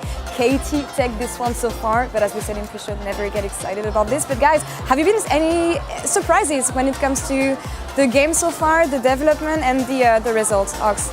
Yeah, so I mean, I feel like we can open with the draft. Yeah. I think I wasn't a fan of the Draven. I feel like it didn't really fit with the theme. You're into Nautilus, into Annie. These champions are really hard to play Draven into because they got really reliable CC, so it's hard to catch axes. And then also, they came in with this Jax pick. You're into double AD carry. Jax obviously can dodge the auto attacks with his E, so it's a really potent pick. And then Doran answered with Gnar, which isn't a great matchup. So it just didn't make a lot of sense to me, and it kind of put them on the back foot from the beginning. Yeah, and on top of that, I feel like the damage distribution overall from the Genji comp was maybe off. You mentioned it, the last pick Gnar was a bit off as well. What would you have seen instead, Valdez? Or, I mean, also, what do you think of the way KT adapted to this with the priority they had in the picks? Yeah, I feel like KT in terms of their drafts, like it's very standard, stock standard in terms of the bans we had. You know, the Annie first pick and into Aphelios Nautilus, it was just kind of just classic. We're not really, you know, reinventing the wheel. There's no Yuumi to go with the Aphelios that we've seen a lot nowadays. But on the side of Genji, they kind of went for some weird like curveballs. They picked out the Tristana, then they went for the double AD carry with the Draven, and then they ended up with this Gnar pick into the Jax, which how many times has Keen dunked on Gnars here in the LCK? Yeah. Not to mention that Doran specifically didn't really play it all that well. So at the end of the day, I feel like Genji kind of fell flat on their faces in this first one. Yeah, we're going to see later on, it's been a story about Keen this game especially, and I want to take us to the first highlight, especially the second Drake fight. And Ox, we see here really well that it's a matter of TP flank, and here Genji is completely clueless with the way they approach this fight, and Keen has a boulevard to make it happen. It's so important with Genji's composition that you protect the backline. The whole point is you have double AD carries, you have that DPS, you have the Braum passive applied on targets, but they don't have the vision covered, and so you're able to see the Jax come from the fog of war, and this is terrifying as an AD carry player. Yeah. And it's especially annoying when you know that you have a Draven on your side and you need it to pop up. Of course, he manages to pick one kill at the beginning of the fight, but it's not enough, Valdez. And at the end of the day, we saw that this Draven was not able to have the impact we expected from him. Yeah, I mean, the entire idea to just force this fight as Genji, I feel like is kind of the issue in the beginning, right? They put themselves in such a bad spot. They do not cover their flanks. It's kind of like they're still sleeping from MSI. And we talked about MSI hangover in the pre-show. They came in here, they forced this fight, was not on their terms, and KT immediately came down hard and fast. And from there, it kind of felt like the game was already over, but that was just the beginning. It did this, and also taking fights that they were not supposed to take. I'm thinking about the second Herald here, because you want to save the situation. This is the last hope, maybe, for Genji's comp. And here, you see it with Peanut's positioning, Delight's positioning as well. It just doesn't come the right way for them, Ox. Yeah, and you can see that this fight gets started really on KT's favor. And yeah, they did knock away the Jax, but the entire front line is just getting melted immediately. It's just a ball of KT right in the front, and everybody is getting shredded. Again, the entire idea to just go for this Rift Herald in the first place, I think, is the biggest issue. Yeah, I mean, it puts them in a really uncomfortable position. The fact that Chovy has to be the one to defend the flank from the Jax is just a really weird setup, but also it kind of comes back to the composition, you know.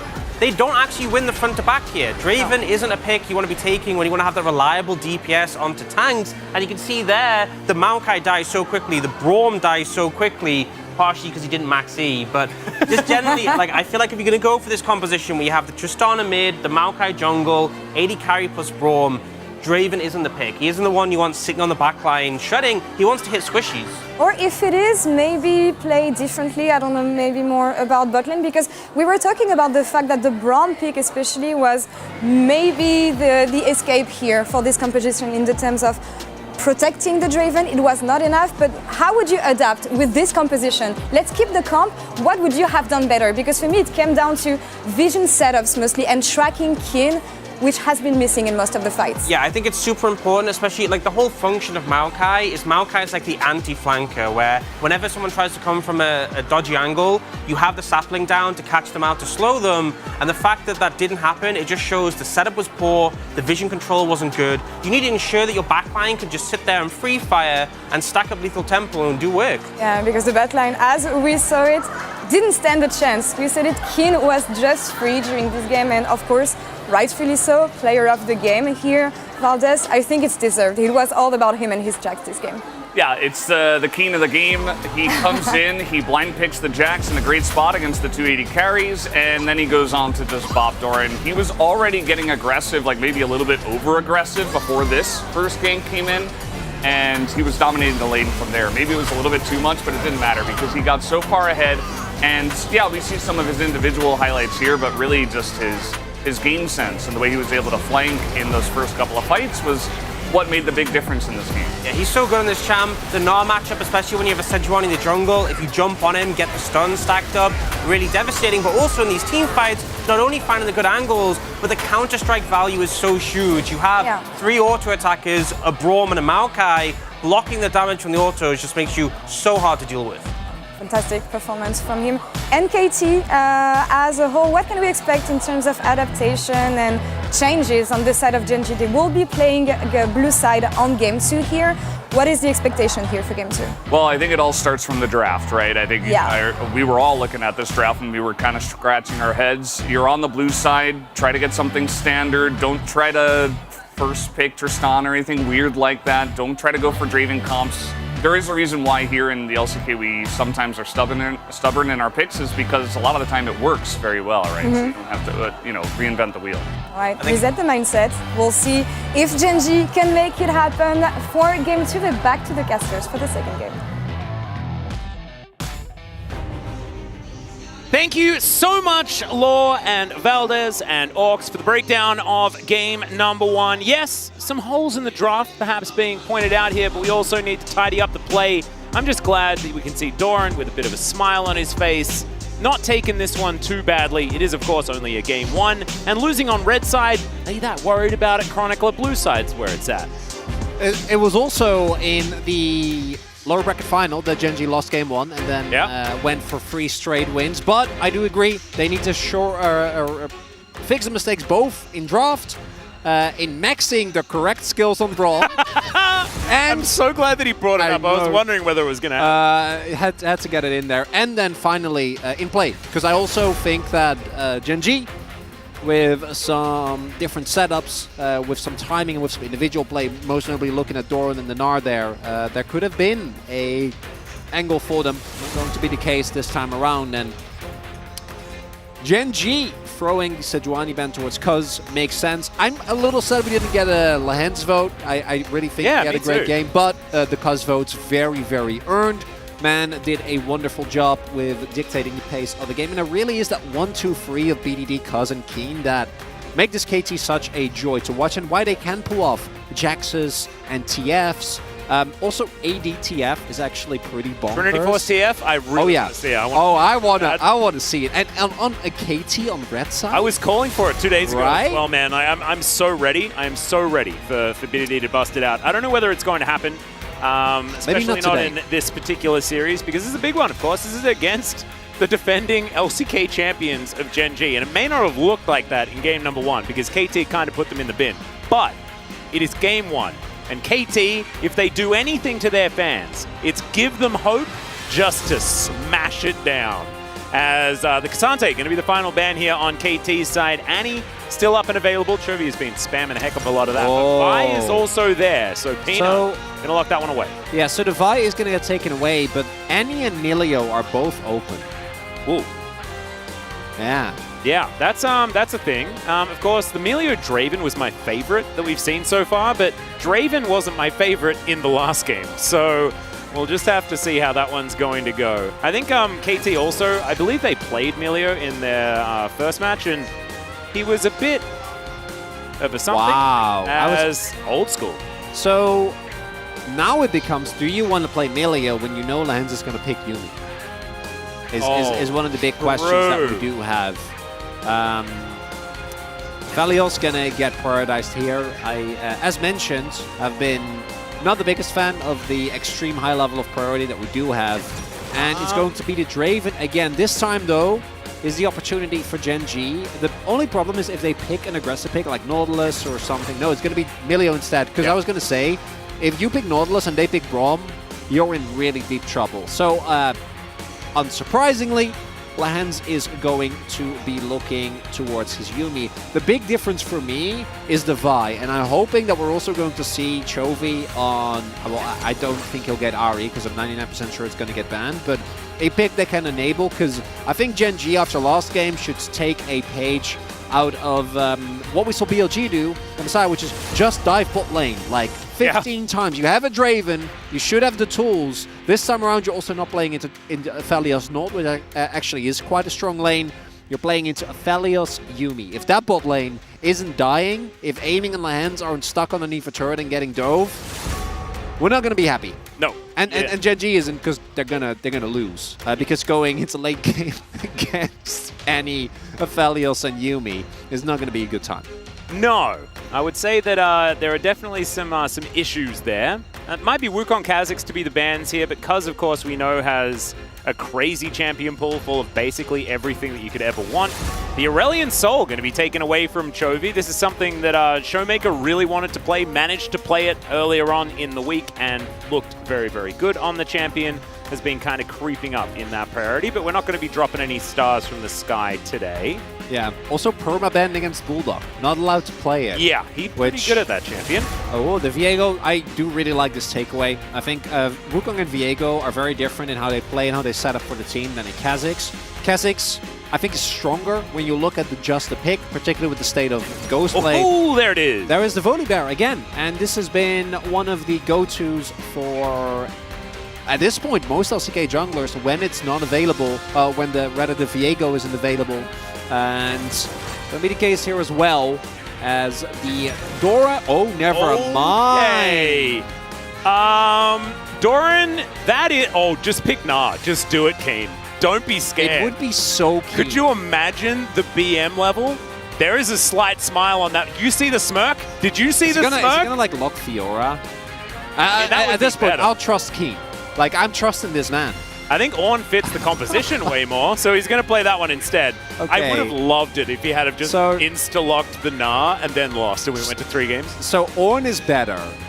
Ornn is actually amazing here, because the one figure composition was lacking was reliable hard engage. Now you have a great front to back. You have early pressure. You have a lot of lethality with that Volibear and Annie combo. And now you also have... I'm ready for that. Like Ghostblade Rush? Imagine how fast... You know what I mean. Lethal threat, Atlas. Yes. It's taken you up until game 2, but I'm tilted. We were getting there. I know. I try to do it every single day. And I felt like today was great because you were a little bit late, and I know that bothers you so much. Like 15 minutes, that's huge. Yeah, I tried to rub the salt in the wound. It did not work at all. You just brushed it off. It was water off a duck's back. Now we finally got there with that one dad joke about lethality. Absolutely fantastic. I'm so glad. Great setup for game 2. Absolutely gorgeous. I really like the composition out from KT. I was actually wondering whether or not they would just lock in the Ornn and just do it face up, because it was so obvious that composition wanted something like that, and then they could pick any jungler afterwards. But I think this is also more balanced here from Gen G, and we've seen already that Draven Melio is so scary. It's a really scary bot lane, and the backline dive is insane, right? It should be really hard for aiming to play this game, but it does require better execution individually, something that Gen G wasn't able to pull off in game number 1. Yep, and it's BDD's Annie, and 100% win rate is still the thing. 3-game sample size now. That is so much sample size. Let's get into game 2.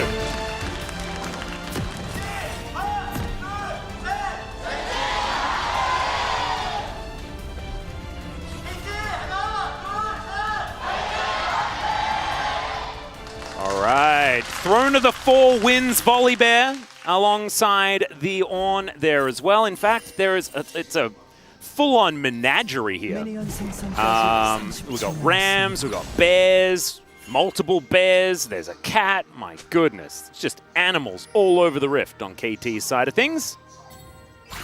I always appreciate a thematic consistency in a composition. Yeah, I'm can be a big gameplay fan. related, but can be related to lore, can be related to skins. Yep. A little bit less of that, you know, not a lot of animals on Gen G's side, and we'll see whether that plays a part in the outcome of this game. More animals might just be the way that you win the game. It is Chainsaw Man Draven. Maybe that was the problem last time around. Well, definitely we'll be able to see whether or not that makes the difference Pei's experimenting with some different skins. Often, like, players have a lot of different ideas when it comes to skins. There are certain players like Faker, for example, that just never uses them ever. There are other players that have very specific skins that they like to use. Aiming is a little bit far up here as Pei's did the wraparound, but it looks like they're going to be okay for now, just losing a bit of that health bar. Severum going to help out. Oh, Doran has lethal tempo as well. Level 1 Jax with lethal tempo is a force to be reckoned with. Don't think he's going to be able to zone Keen off of any experience. Keen is going to lose some means, but your Jax or your Ornn rather, into Jax, so like you're not really going to care. Bone Blading is procced, but don't think Doran should be able to get more than a little bit of a chunk here. Keen also still has a jungler on the top half of the map, although Cuz did get spotted due to the early ward plays down, so Doran should be feeling very safe playing aggressively here. Yep, should be all right here for the Jax right now. Keen is just waiting for that minion wave to come towards him so that he could safely farm it up.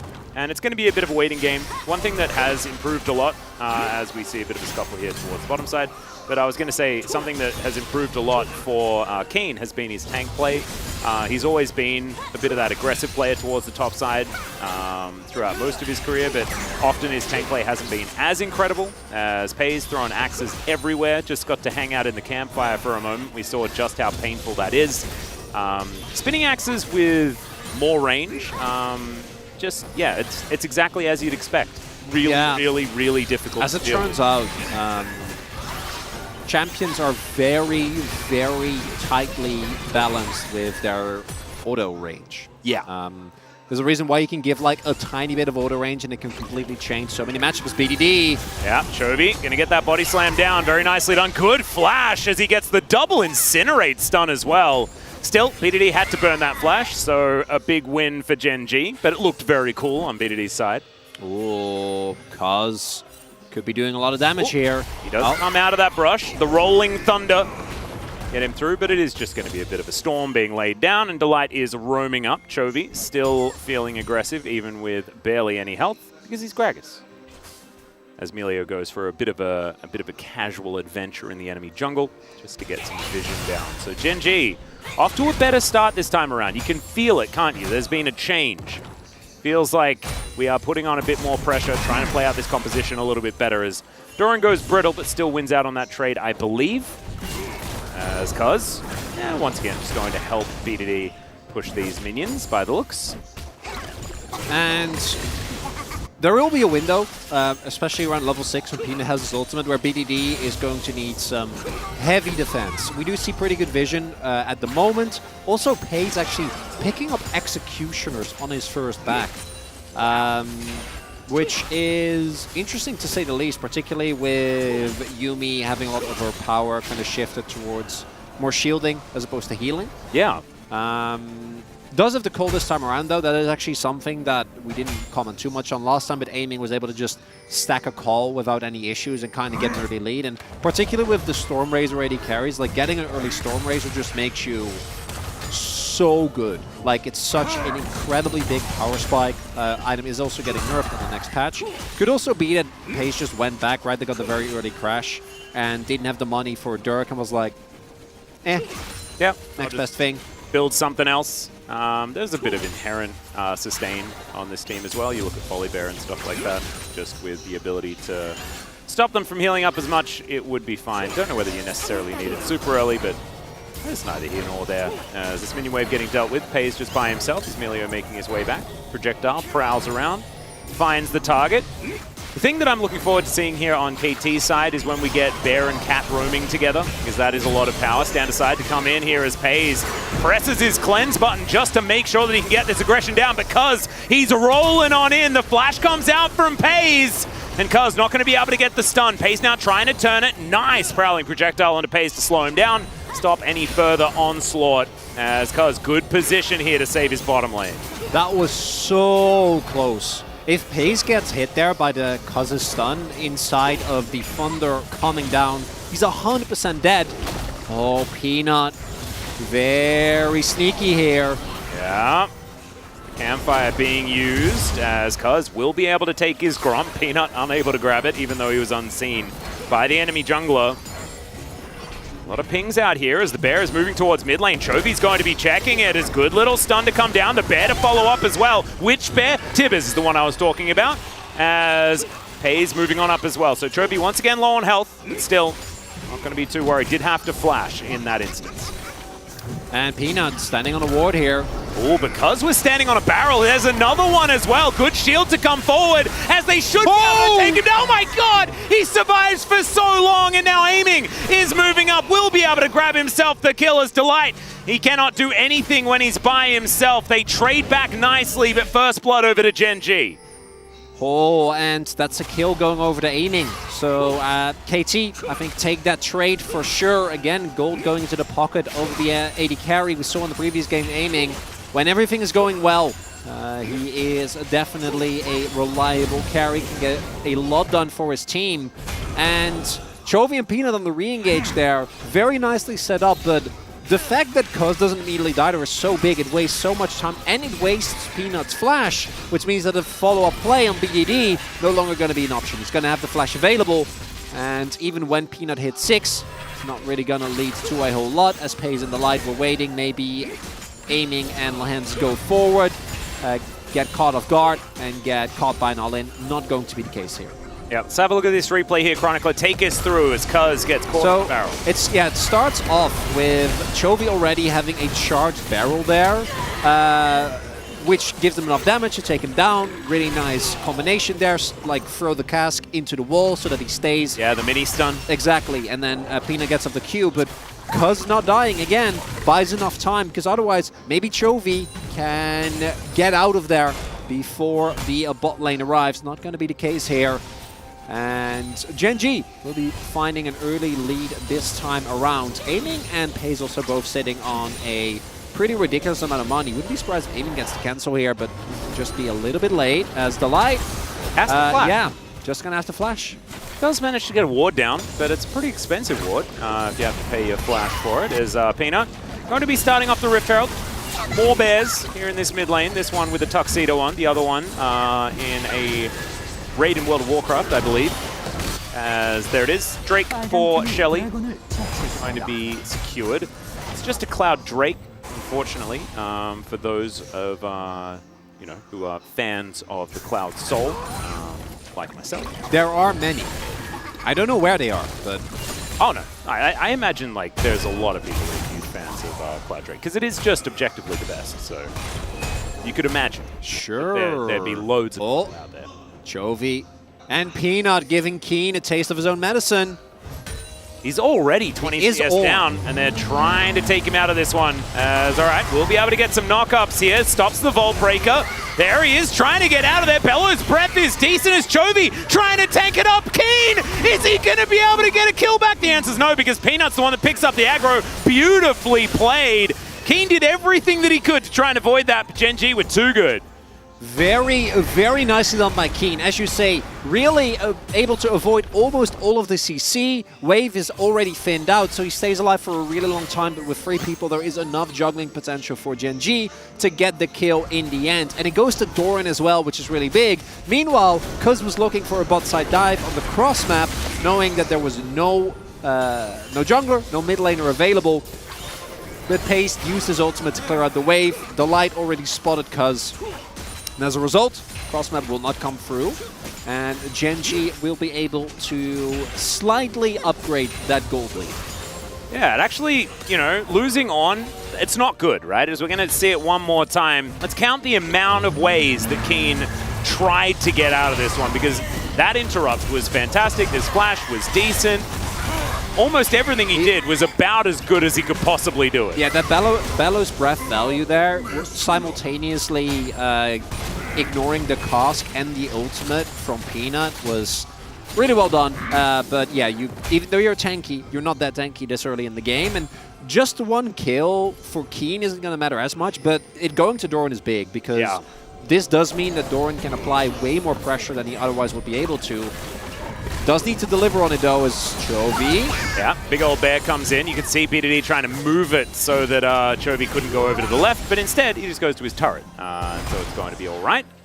Doran taking a bit of damage here from Keen and the turret, but Seems like Keen's not going to lose his turret just yet, but it is getting pretty low, and Doran is doing things very similar to what Keen was doing previously. Some shellfish here for Peanut as he looks to grab that one. As you can see in the jungle, Cuz with a slight lead as far as farm, but Peanut 1-0-1 having a great time on this Vi, the most coveted jungler on this current patch. Which is crazy considering how often she's been hit. Oh, another one. Yeah, that's the flash forward. Not wanting to waste any time here as the cease and desist comes in and Keen says, all right, I will have to desist. And in fact, the game will desist as well. We're cease and desisting in a very serious manner as the game goes into sepia mode. So I actually got a conversation prepared for a pause. Really? Yeah, because I was listening to you guys yesterday, having conversations about your favorite things about League of Legends. Was one of my favorites, with Valdez saying nothing because he was just in a little bit of a... He chose violence yesterday, I'm pretty sure. But you said Nasus. Really? Yeah, I like... But you never play Nasus. Well, no. I'm aware, but that doesn't mean that I don't like Nasus because I don't like playing top lane. But when it comes to pure dopamine, Nasus is the way. Nasus is the way. Because that was the thing that confused me the most. Yeah. We'll see what is going to end up happening. Don't have any intel at the moment, so no. I just think that specifically the ability to just see your number go up and up and up and up is very satisfying. And I know that to reference that though, I have seen you play a lot of Vigo. I remember when he first got buffed, and you were like, you were playing a lot of him and having a really good time, and that has another number that goes up. Yeah, but so I want to adjust it. I mean, Vigo is also fine. Just stacking. Yeah, I love stacking, man. He just likes to stack. The man likes to stack. But yes, the pause has actually nothing to do with the top lane interaction that we just saw. That was just Keen dying. No, nothing to worry about. It was, in fact, aiming, buying an item that you're not supposed to. Yeah, I was actually going to talk about that because you went static shift first. But I didn't know it was related, and then we went into the pause. And so now we have to work out what you're supposed to do after that happens. And we will have... I mean, there is obviously, officially a thing that you have to do. It's either... Do we chrono break back to before he buys the item, or does he have to just sell it and cop the money? Yeah, because the problem with chrono breaking is that the topside gank... Yep, absolutely telegraphed, and it would just save Keen there. We'll see what ends up happening. Mine is stacking, can be anything from grasp to... and I think it's a pretty common one as far as... What's yours? Mine is... pre-rework Mordekaiser. Which rework? I'm talking about Season 4 Mordekaiser is probably my favorite. Yeah, so this is pre-Dragon. Yeah, pre-Juggernaut patch. Yes. Yeah. Okay. Pre-Juggernaut. Why? Because I don't even remember what he... He was great. Do you know why? Because I think I'm a 1v1 sustain fan. When I'm playing the game. So it's like Aatrox versus Warwick is your favorite. Yeah, I like anything that can build a Gunblade or Will of the Ancients. Will of the Ancients not in the game anymore, hasn't been in the game for a very long time. But yes, as we can see, the issue is now on there. Aiming bought a forbidden item. But yeah, what Mordekaiser used to do is he used to build up your Iron Man, your shield thingy, and then just be really, really tanky, and you could build as many resistances as you want. And if you built a little bit of spell vamp and then armor and magic resist, your effective health was just absolutely absurd. Because as you did damage, you would get big shield that would then be difficult to break. And if they ever got through the shield, you'd then just heal back up while you're making more shield. It was a lot of fun. So that was my favorite thing. Huh. It got taken away from me. But that's okay. You still get to build a bunch of I know. Riftmaker's kind of fun. Yeah, we play a little bit. I know you've played a... Aiming, by the way, is going to sell the item, and we are going to have the game resume. So not going to be chronoing. And actually, I think that is the perfect way to do it, because you shouldn't reward a team for buying an item that you're not allowed to buy. Yeah. And of course, the players know that you're not supposed to. I think something just slipped his mind there, as now you can see he's trying to explain it to BDD here, who's just having a bit of a giggle about the whole situation. So he's just going to have to sell it. And thankfully, for KT fans, he was winning lane. But that is going to be a bit of a shot to the amount of money that their AD carry is going to have. Yeah, that's definitely gonna send him back a decent amount. I don't know the exact, but usually it's like between 70-80% when you sell. Can be lower as well. Resell is it's different per item, right? Yeah, exactly. Depending on like how much you're going to be selling it and things like that. There are certain items that are balanced around that. I think selling a full item of legendary value is going to be a little bit of a different story. Oh my goodness. It's gonna hurt. I'm gonna slap him in the face if I'm on camera. That's a face push. You did a face push. I like that more though. That is cool. What? Oh my goodness. The Korean casters also said that wasn't hard enough, and then they did it again. Wow, this guy's just he's having a rough time. He looks very happy about it though, so I guess it's fine. He's like, go again, quickly. The person to the right is like, I can't watch this. I want nothing to do with this. Or maybe it's like, my parents might be watching and I'm supposed to be at school or something like that. Not entirely sure. But that is like, that's a face plant. That's what happened. That's what you're supposed to do when you're skateboarding and you fall over, not when you go to LoL Park to watch a game of League of Legends. Good times. I broke my arm once, falling while skating. Same. Oh, which one? My left one. Oh, same. Yeah, it was nice. That was the second time I broke it that week. Wait. Yeah. Okay. Well, I think we still have a little bit of time. Hold up. What? Yeah. No. So you, can I guess what happened? And then yeah, you can guess. So you had been doing, I assume, skating as well, and then you broke your arm. Yeah. And then you got a cast. Yeah. Around it. You got to cast and no.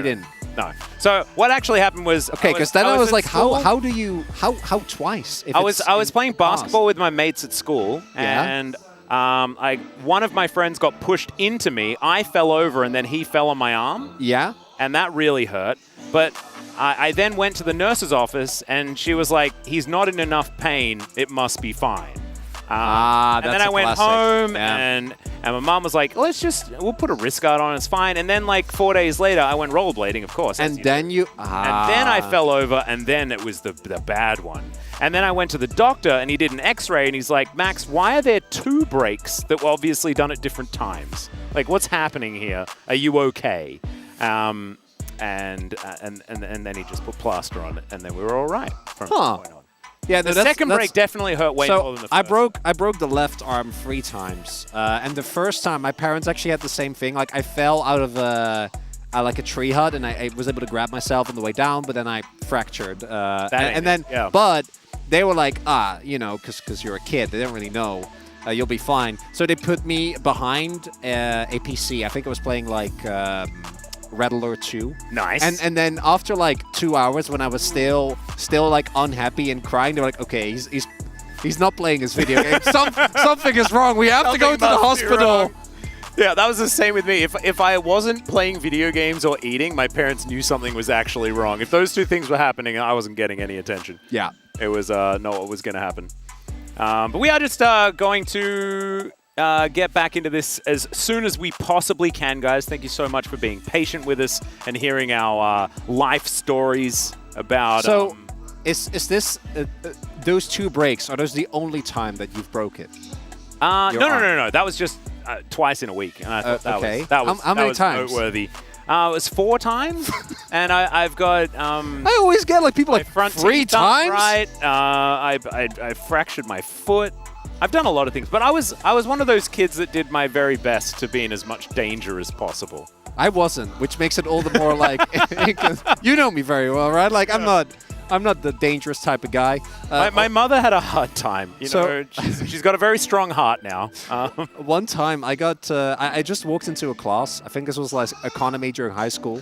Yeah. I came in, and the teacher was like, Mao, go to the principal. And I was like, but Whoa. well, I don't know what I did. And she was like, no, I'm serious. You know what you did. Go to the principal. So I was like, okay. And I turned around and I walked out. Uh-huh. And I was going to go to the principal. She was like, no, I'm joking. Like, you didn't do anything. Like, what is wrong with you? I was like, well, I don't know. I must have done I don't know what happened. I'm glad that's been you forever. It has been, yeah. No, You are notorious for taking too much responsibility. I just thought that something happened. Yeah. Like maybe in a previous class. Previous life, you know. Could be. It depends what You you don't believe know. in, I guess, but you never really know how these things work out. We are just, hoping that we can get back into this one as soon as we possibly can. I believe there are just some things that are being discussed before we can officially resume the game and get back into it. Make sure that everything is going to be A-okay. I hope you guys have been okay. I know we've been talking about breaking arms and legs and things like that, but I hope everybody else is well and truly healthy and things are going to be fine. I mean, that's the beauty. The bone gets stronger every time. Ooh. We have a Canadian representative coming over to check out the LCK. Very, very cool. Man, Kustsung is trying to guess how many hours she flew in order to get over here. 9 or 10 hours from Canada, really. Oh, yeah, because you just fly over the top. It's actually super easy. Yeah. But ladies and gentlemen, while we get this all sorted out, I know we're just sitting in a gas bag and you don't want to really hear from us. So we are going to go to a short break. We'll make sure we get everything sorted and then we'll be back with you once this game resumes.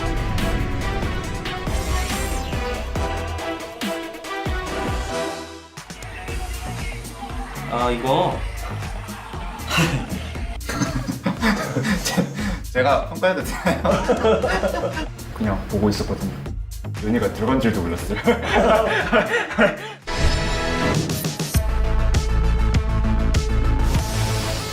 스키샷 싸움 처음에 들어왔고요. 장로 이천 밀어내기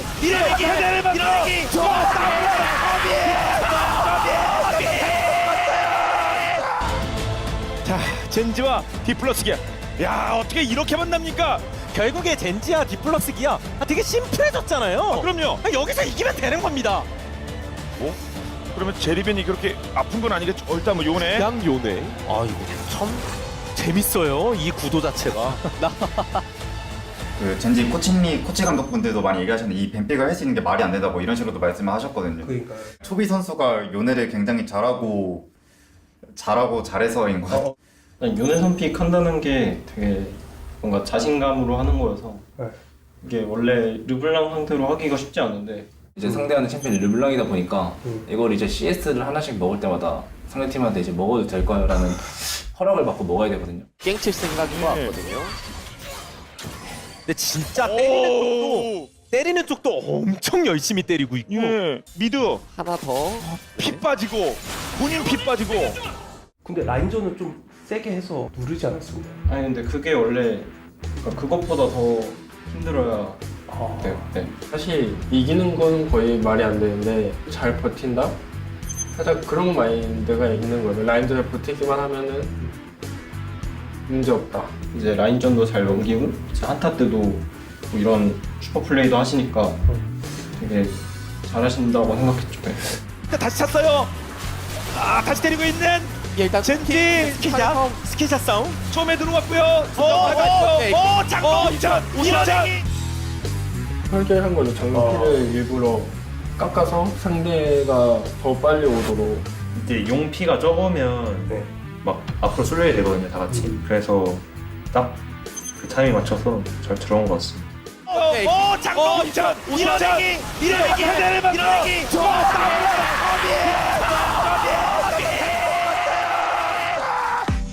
요네 챔피언 자체가 한타 때 혼자 하기 쉽지 않거든요. 근데 혼자 한타 다 해가지고 할 말이 없는 것 같아요. 너무 잘해가지고. 한타에서 요네라는 챔피언으로 할 수 있는 진짜 최대한으로 이제 한 플레이 같고요. 궁을 맞추기가 힘든 상황이었는데 불구하고 엄청 3인궁으로 깔끔하게 잡아낸 게 대단한 것 같아요. 그냥 좀 쉬운 문제였어요. 그냥 어떻게 하면 될지 정해져 있는. 마오카이 궁이 써지니까 상대 1렬로 모일 확률이 높고 애쉬 궁을 날리는 거는 제가 봐서 인지를 한 상태니까 2로 나가면서 애쉬 궁을 대신 맞고 10m로 해제하고 바로 스킬 연계한 게 끝인 것 같아요. 그냥 보고 있었거든요. 근데 이은이가 들어간 줄도 몰랐어요. 너무 순식간이라. 스킬 막 많이 안 나와서 안 보이고 스킬 이펙트가 좀 큰 챔피언들이 많아가지고 레오나 궁이나 직수 궁이나 마오카이 궁 뭐 이런 게 섞이다 보니까 좀 순간적으로 요네 궁이 잘 안 보였던 것 같아요. 지훈이 잘 하더라고요. 맞았던 시간도 정말 길었지. 예호 이력 강력의 썸. 사실 저희 모든 시즌이 다 열심히 하는 시즌이에요. 그래서 이 시즌이고 저 시즌이고 다를 건 하나도 없고 다만 준비하는 과정이 다를 뿐이지 경기에 임하는 자세는 항상 일정합니다. 당연히 좋은 성적을 내는 게 목표지만 저는 그걸 떠나서 저의 실력이 최고로 있을 때 성적이 잘 나오든 잘 나오지 못하든 저의 가치는 떨어지지 않기 때문에 최고의 실력을 끌어올리고 그걸 유지하는 게 목표가 될 것 같아요.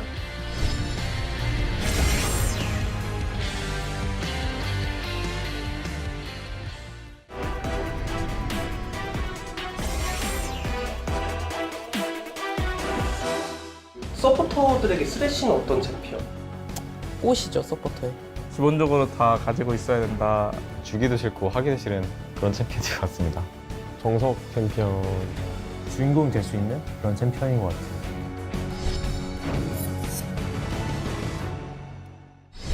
그러면 여기서 한번 결단을 내린 건가요? 상대방의 마음은 상대가 쳤으면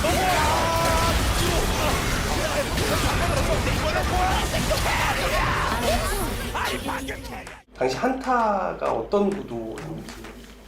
이때 이제 바텀 주도권을 저희가 잡고 싸움을 유리하다고 판단해서 용을 트라이하던 중이었습니다. 상대의 제리 룰루가 이제 세주랑 같이 주변을 어슬렁거리면서 각을 보고 있었는데 몸싸움에서의 브리온 선수들의 계획은 약간 둘러싸는 그런 구도였어요.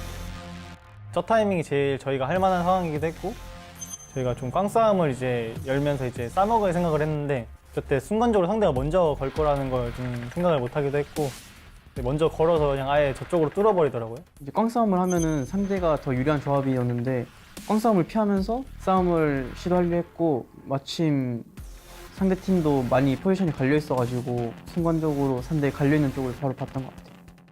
나 여기서 그립값 볼게 여기서. 와볼래? 와봐. 제리 끌었어. 제리 노플이야 노플. 아무래도 좀 뻔한 이니시는 다들 프로다 보니까 다 생각하고 있는데 유독 시야가 없는 데서 마법공학 전멸이라든지 아니면 솔방울 타임이라든지 이런 거를 활용해서 이니시를 거는 경우가 굉장히 많더라고요. 솔방울탄을 타고 와서도 이제 제리한테 전멸이를 하고 그 다음에 제리 플래시까지 예측하는 그냥 이건 진짜 다 맞췄다. 상대가 할 수 있는 모든 수를 읽었다고 볼 수 있는 것 같습니다. 쓰레쉬가 숨어있는 건 알았거든요.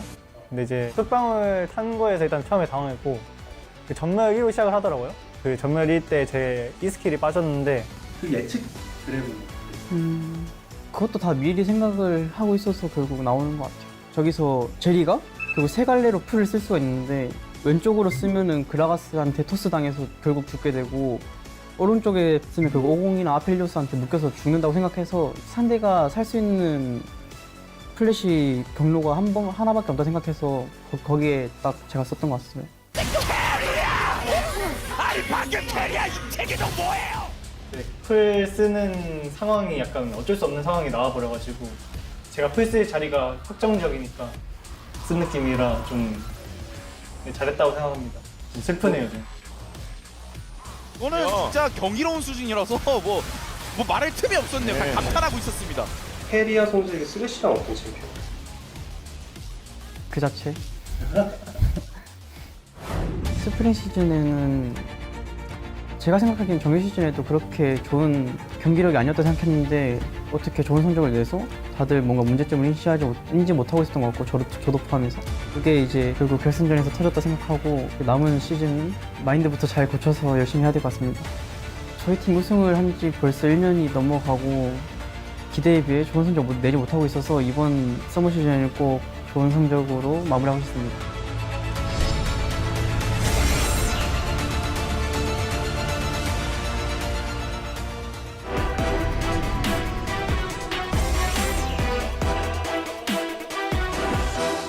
시그니처 픽? 약간 그런 느낌이죠. 라스칼 선수만 하는 그런 챔피언? 강인 그런 느낌이 좀 있는 것 같아요. 탑인데도 불구하고 잘한다고 생각하는 선수가 라스칼 선수였어가지고. 네, 라스칼 선수의 리신에는 정말 뭔가 있는 것 같아요.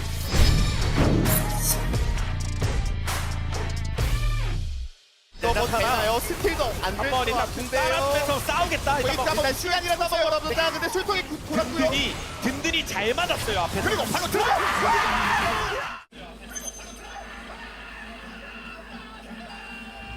아무도 탑리신을 꺼내는 분위기가 아니었고 탑에서 그거 맞나요? 그렇죠. 왜냐면은 리신이라는 챔피언이 메타가 아니다 보니까 결국 숙련도가 있는 사람이 아니면은 뭐 굳이 할 필요가 없다고 생각을 해요, 저도.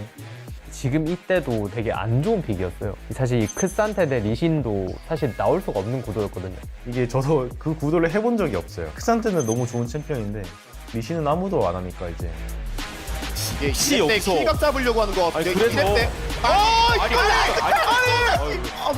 아니 근데 압박이 탑리신 라인전 할 때 좀 중요하다 생각하는 게 거리 조절인데 이 거리 조절 되게 잘하시는 것 같아요. 보고 다르다 약간 이런 느낌 받아요.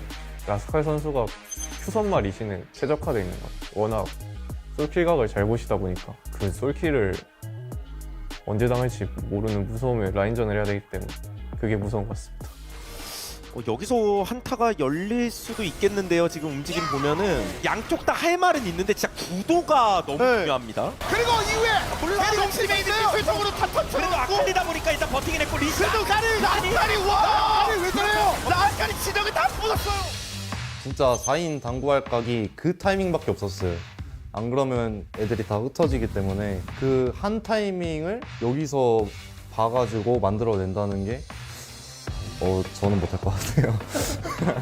되게 게임이 좀 힘들었었어요. 제 기억으로는 전령 한타 전에도 좀 힘들었었던 것 같고 전령 한타를 되게 대박을 냈는데도 게임이 뭐 비등비등하거나 좀 불리한 느낌을 받았었던 것 같아요. 뒤에서 오는 거 체리 봐야 돼요. 체리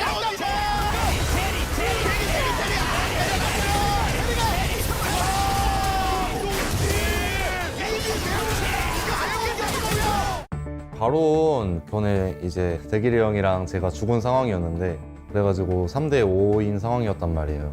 바론 먹히고 좀 안 좋게 흘러가겠다 이렇게 생각했는데 One more time 한 번 더 바로 왜냐면 가도 되니까 이제는 먹어도 되니까 이제는 물이 끓고 있으니까 와 순간에 제리가 좀 사라졌으면 바로인데 절반 정도 이 바론 한타에서 못 비비면 진짜 아예 못 이길 것 같아서 그래서 여기에 그냥 집중하고 최대한 쏟아야겠다 이랬던 기억은 나요. 뺏을 생각은? 뺄 생각은 없었죠. 술통이 돌았고요. 든든히 잘 맞았어요 앞에서. 그리고 바로 들어가. 바론 스틸은 좀 말도 안 되는 장면인 거죠? 네, 말도 안 돼요. 이 장면도 사실 그 라이브로 봤어요. 약간 좋은 각을 보고 당구를 하려고 찬 것 같긴 한데 진짜 한 20만 번을 돌린다도 절대 안 뺏길 것 같아요. 그냥 솔직히 말도 안 된다고 생각하긴 했어요. 이거 딱 상황 끝나고. 아마 이때 바론 스틸 장면이 강타 풀타임이었었어가지고 아마 바이탈 선수한테 제가 아마 2로 이제 먹으라고 하고 든든 선수한테 이제 마크를 해달라고 했었는데 이제 플레이로는 잘 안 나와가지고 아마 스틸하는 장면이 나오지 않아요. 정글러가 강타가 없는 건 혹시 아시나요? 아니요, 몰랐어요. 네. 이 싸움 후에 바론 누가 먹었냐는가? 뭐 바론을 어떻게 뺏었냐 약간 이런 말을 했다고 해요. 자기도 몰랐던 거예요? 네, 자기도 몰랐던 거예요.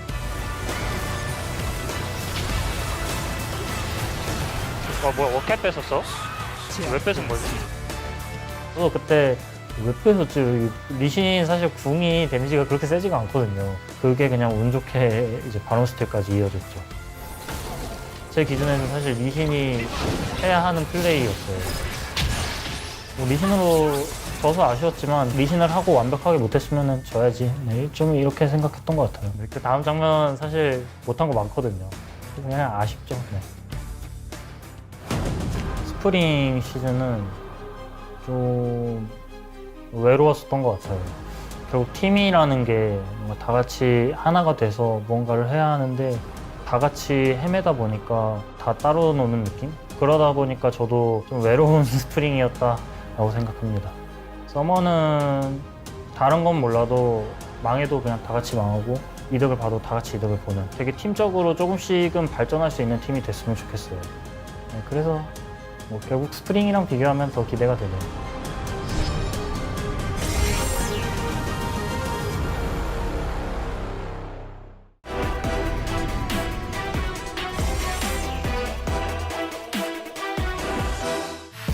저는 일단 제리큐를 피하려고 생각해 본 적이 별로 없어요.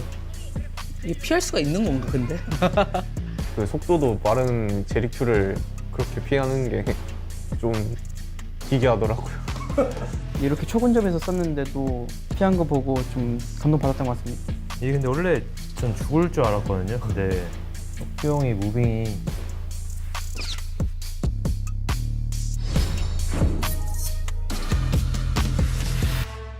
오히려 여기를 노리겠다. 그렇죠. 얘 욕먹을 때 각이 나오면 쫓아가는 판정이기 때문에 밀고 그래서 때리면서 따라 들어가는 헬기 어렵고 교환! MB까지 교환! MB가 MB! 과연 들어가면 MB가 MB가 교환을 들어가면 다시 밀기!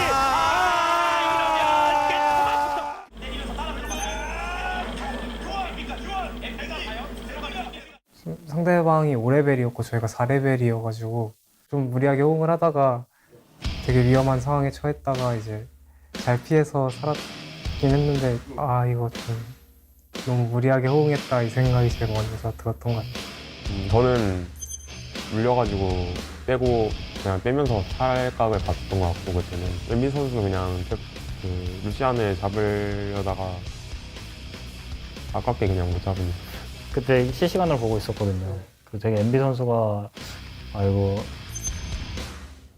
잡고 죽었으면 좋겠다 이런 생각했었어요. 저도 가끔 제리하면 이렇게 눈앞에 있는 적을 못 맞출 때가 있더라고요. 그래서 이때 MB 선수의 마음이 좀 이해가 가가지고 너무 슬플 것 같고요. 게임을 많이 하다 보면 이 제리가 언제쯤 평타를 쏠지 본능적으로 알기 때문에 이렇게 그냥 피하는 것 같아요. 딱 쏘기 전 타이밍에 보시면 피할 준비를 이미 하고 있는 게 여기 이 장면에서 E를 쓰고 Q를 전멸로 한번 피한 다음에 보시면 전멸 쓰고 제리가 다음 Q를 바로 누르는데 누르기 전에 이미 루시안이 가던 방향을 틀어서 반대로 움직이고 있거든요. 수많은 연습이 좀 만들어낸 결과가 아닐까. 그러면은 그 상황에서 이제 심리전으로 그렇죠. 네. 심리전으로 각이 되게 없었는데 벽 끼고 위아래로 뭔가 심리전을 잘 본 것 같아요. 벽 끼고 무빙하는 거랑 그냥 평지에서 무빙하는 거랑 심리전이 달라져서 그냥 위아래로 잘 피한 것 같아요. 네. 반대 무빙을 많이 하다 보면은 상대방 입장에서 좀 맞추기가 어려운 상황이 있는데 좀 20대 상황이 되게 붙어 있는 상황이기도 했고 조금만 잘못 쓰면은 좀 많이 빗나가는 그런 각이어서 좀 두 번째 큐를 피하면서부터는 확실히 충분히 살만한 각으로 바뀌었던 것 같아요. 혁경 같은 경우는 옛날부터 지금까지도 간 보는 게 굉장히 잘한 것 같아요. 스펠 간보기, 스킬 간보기. 그래서 혁경 매드무비 같은 것도 보면은 막 애쉬궁 앞플래시로 피하는 거나 징크스궁 앞으로 피하는 거나 그런 극한의 플레이죠. 인성이 형이 이렇게 제리큐를 다 피해줬다? 저는 바로 퍼즐 걸고 대회 중에 퍼즐 걸고 다 알려가지고 안아줄 것 같아요. 그 정도로 이거는 말이 안 되는 플레이인 것 같습니다. 엄청나다라고 딱히 느껴지지가 않아요. 그러니까 이미 되게 잘하는 선수라고 이미 생각하고 있었고 그냥 뭐 혁병은 그냥 밥 먹듯이 하는 거니까 그래서 뭐 와 대박이다 이런 느낌까지는 안 오네요. 저한테 스프링 시즌은 출발은 되게 좋았는데 저희 팀의 고점을 많이 못 보여드린 것 같아서 좀 많이 아쉬웠던 시즌인 것 같고 썸머 시즌에는 결국 우승을 하려면 갈수록 더 잘해야 된다고 생각하는데 그런 팀, 그런 선수가 되고 싶어요. 그리고 이제 또 LPL 팀들이 굉장히 잘 해줬잖아요. 그래서 꼭 월즈에 나가서 뭔가 빼앗긴 이상 같은 것도 되찾고 싶고 또 잘하는 팀원들과 함께 하다 보니까 성적을 잘 내고 싶다는 욕심이 좀 강하게 있는 것 같아요.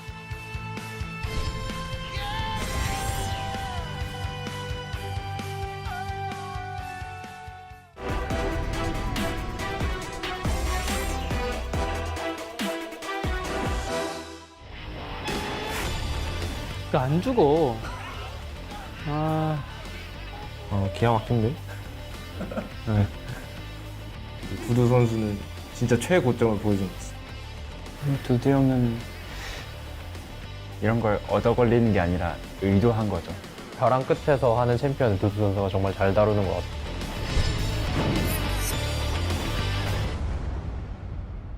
불법 탑니다. 그리고 또 한 명이 그리고 잠깐만 배워놓겠고 그래도 구두가 모건이 거기까지다. 결국 모건이 이렇게 모건이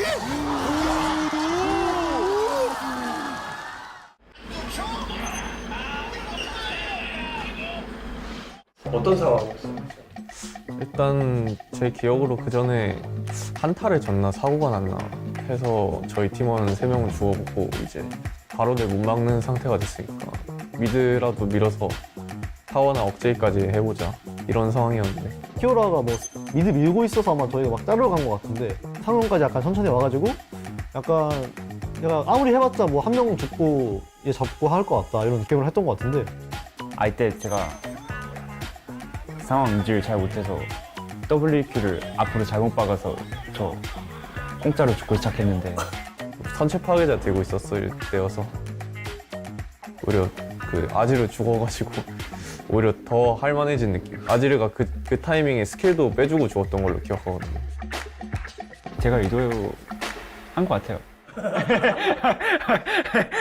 한두 명 정도는 데려갈 수 있겠다 했다. 빅토르가 저한테 그 팔이 닿았을 때부터는 빅토르는 무조건 잡았다고 생각했고 룰루까지 볼 생각으로 미리 다 생각을 해놨던 거죠. 디테일하게 얘기해 주신다면 어떤 부분을 좀 잘했나요? 이제 메가나르 점프를 약간 무빙으로 피한 거? 그거 한번 피해서 좀 좋은 장면이 나왔다고 생각해서 무빙이 굉장히 좋았던 것 같아요. 그 나르 점프를 피했어요. 피하면서 룰루를 노렸는데 방금 보고 이 부분 되게 잘했네? 라고 저도 생각을 했었거든요. 금방 나르 2를 뒷무빙으로 피한 게 일단 가장 진짜 제일 잘한 것 같아요. 처음에 빅토르 잡고 룰루까지 빈사 상태 만든 것까지는 이상적인 그림인데 여기서 이제 딱 죽을 피 때 Q를 앞으로 짧게 쓰면서 다시 윗무빙해서 심리전 걸었던 게 너무 잘한 것 같고 이게 또 대회라는 걸 또 감안해서 봤을 때는 굉장히 이런 플레이가 쉽지 않거든요.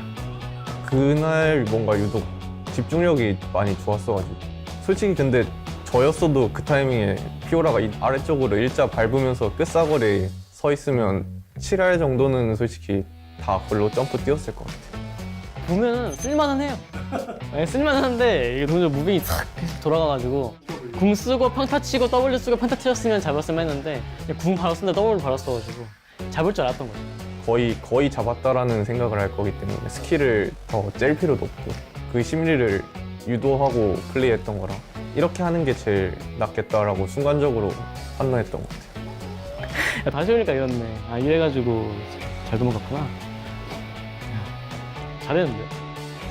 저한테 스프링은 저희 팀적으로 뭔가 좀 팀에 녹아들 수 있게 해주는 그런 시기였다고 생각하고 이제 서머 때는 게임할 때 그 마인드가 달라지는 것 같아요. 저희 팀에 맞춰서 저도 플레이 방향성을 잡아가는 단계라고 생각하고 어택보다는 이제 어택 하고 이제 백 한번 눌러야 된다. 저는 이거를 잘하는 탑이 가장 잘하는 탑이라고 생각해서 그거를 적용해서 성과를 내야 하는 시기라고 생각합니다.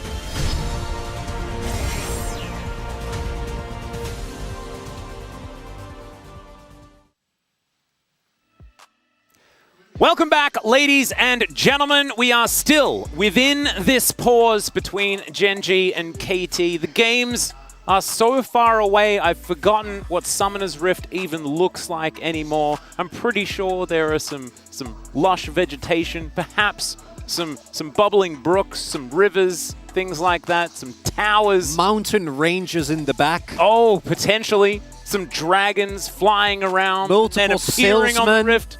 Yeah. Selling their wares. Boruses on each edge. So is Boris? Okay, no, we need to. I'll get back. Okay, so is Boris?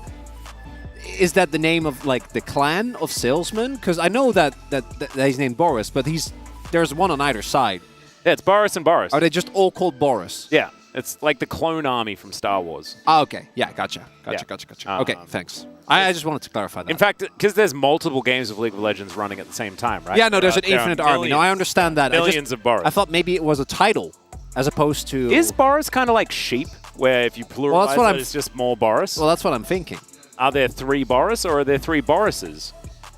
I like 3 Boris. I like 3 Boris as well. Yeah. I feel like if you're gonna pluralize Boris, it's already got an S on the end. And if there's so many of them, you know, just one S sound is enough.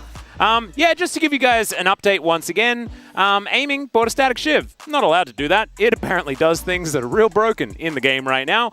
We are trying to work out how we can make everyone okay and everyone happy and get back into the game. KT, not super happy about selling the item, right? As you would imagine, because of course that leads to money being lost. However, if we were to Chrono Break or something like that, then that would actually reward KT for Aiming buying a forbidden item, and it is Aiming's responsibility to make sure that he doesn't buy stuff that is illegal. Yeah, most notably because there was a successful gank on the top half of the map, right? And even if that wasn't, I think the situation might still be the same. So currently there are undergoing discussions, and as soon as we have more information, we will tell you guys. Yep. Apparently, Static Shiv has a weird interaction with Renataro, is the theory. So the thing is, forbidden items are forbidden items. You're not allowed to buy them if they are bugged, no matter what the scenario. Even if it is a very niche scenario, that is just the rules. Except Forbidden Idol. Forbidden Idol, you can That always one is buy. okay. Yeah, that is absolutely Which, true. frankly, is somewhat confusing. Yeah. Yeah, because if it's forbidden, then why can you buy it? Yeah. I guess, you know, maybe it's the black market. That's what all the Borises are... Oh, sorry, all the Boris are selling.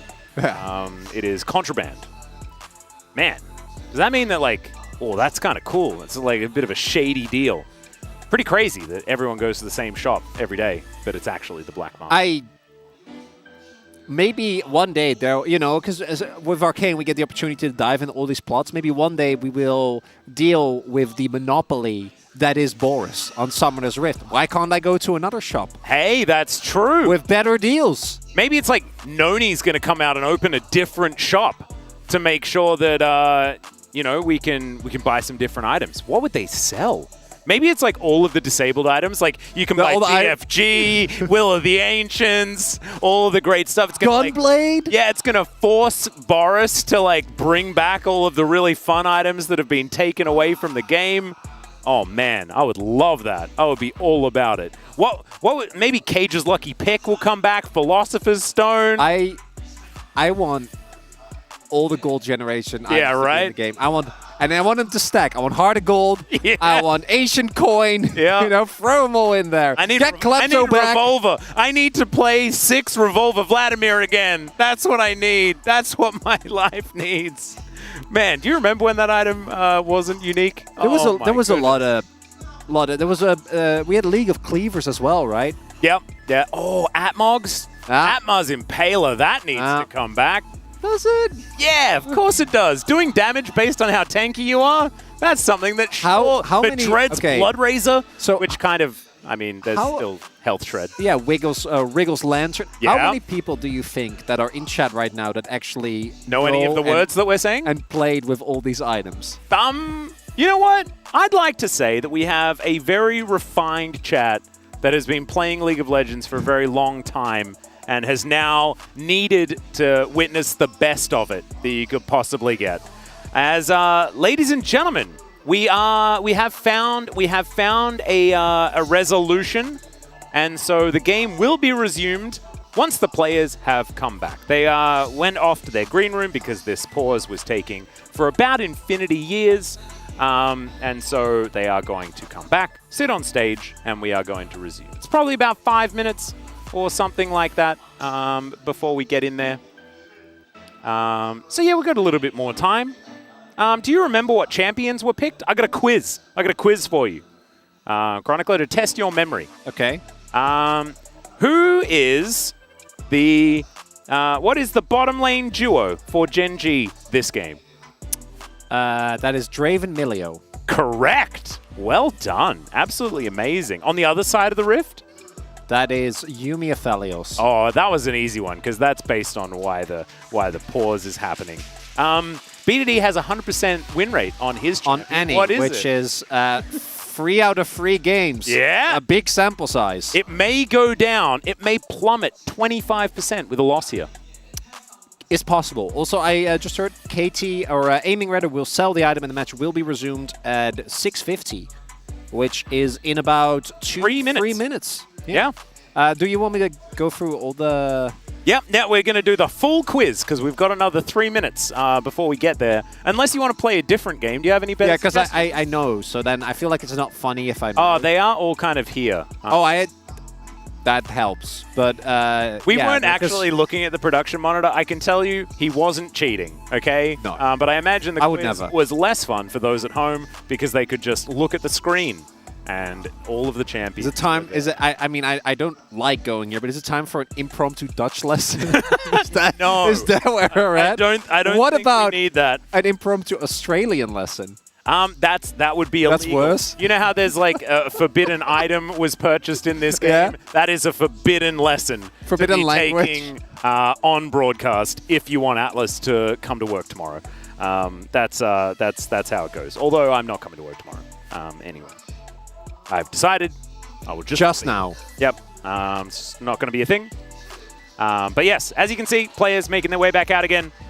And I thought that there was like a person that wanted to clap for what was going on, but then they didn't. So that's just it's not going to be the thing. It would be awkward, isn't it? You're like the one guy that starts to clap, and then nobody else really joins you. That's my nightmare. You know, that's what nightmares are made I do of. it all the time, actually. I'm Really? I'm a spontaneous applauser. There is a lot of clapping. Yeah. In Korea. Yeah, it is. I never applauded as much in the Netherlands. Not really a thing we do outside of like specifically concerts or shows. Yeah. Outside it doesn't happen. But like the applause meta in shows, like that's a difficult one, right? Like have you ever been to like a jazz show where someone does a solo and they finish their solo and you start clapping and then nobody else does? And you're like, oh, this is one of the don't interrupt the band things. I do that all the time. All the time. To be fair, you know, sometimes you just gotta make it very obvious. Like, because it's also rude not to clap. Yeah, but it's also, a lose-lose. But once you've started, what's the etiquette, right? Do you commit? Do you like try to bring everyone with you? Are you like the slow clap guy? What was that movie? Was it like Not Another Teen Movie with the guy that just always tried to start slow claps? Might be. Yeah, I know the it's original. one of those. The original one is it Citizen Kane? I feel like, or is it? No, it's the other one. It's like one of the old-timey movies with like the the one that gets lampooned. But then a that lot. actually does work. But there's like one of the movies where it just doesn't. The guy just starts a slow clap all the time. I can't remember what the movie was. You gotta be very it careful was with your one of slow those. claps. Yeah. We're talking about slow claps. We're really getting to the dregs. We really need some League of Legends. Well, hey, the reason why there is no league is because we don't want to. That's how it works, right? So I think you're allowed to resume now. Okay, let's. Yeah, we're gonna give them the green light. Yeah, we'll give them the green. We're done talking. Yeah, I think we can let them. I think it's mainly because there's just that little bit too many potential resident sleepers going on. So I think we're okay. G-Sun, yeah, you can play the game. Can we tell everyone else as well? Yeah. Make sure that the players know. Yeah. that we have decided. Yeah. The teams have actually been ready for the last 20 minutes. Yeah, this has been waiting for us. We needed to finish this clapping conversation. Yeah, and in fact, like that's how it goes every single day. Is we have to press the green light. But yeah, this right in between us. You want to press it? Okay. Do you want to do it together? Okay. We can do it together. 3, 2, 1. Go. Hey! Wow, it's much more responsive than I remember. As here we are. Goodbye item, and back goes a BF sword.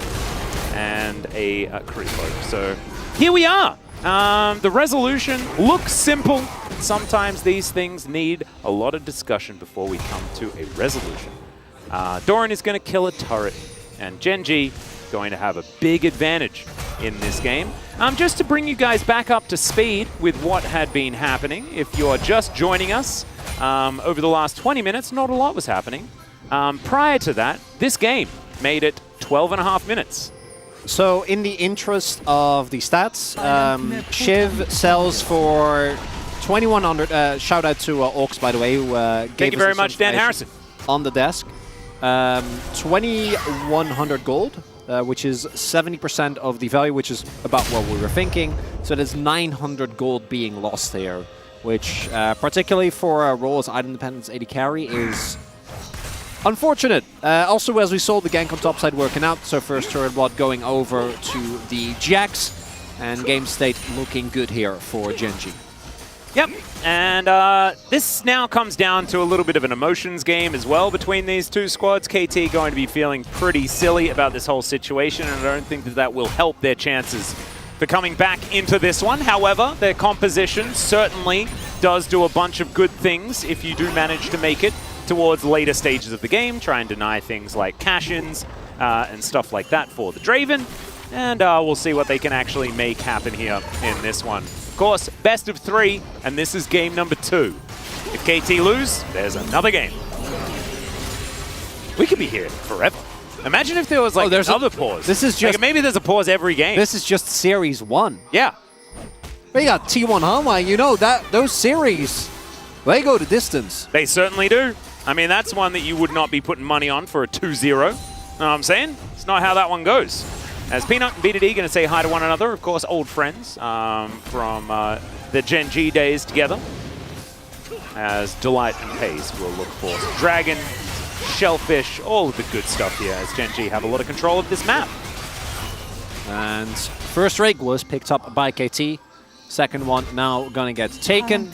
Keen trying to deny as much as he can here towards Doran. Doran obviously has to go deep into enemy territory. Keen, not necessarily freeze, but definitely is taking it slow on the wave. But the problem is that every other lane, barring mid, really is really struggling, and Doran really trying to push his lead as much as he can, sitting on a Sunderer already.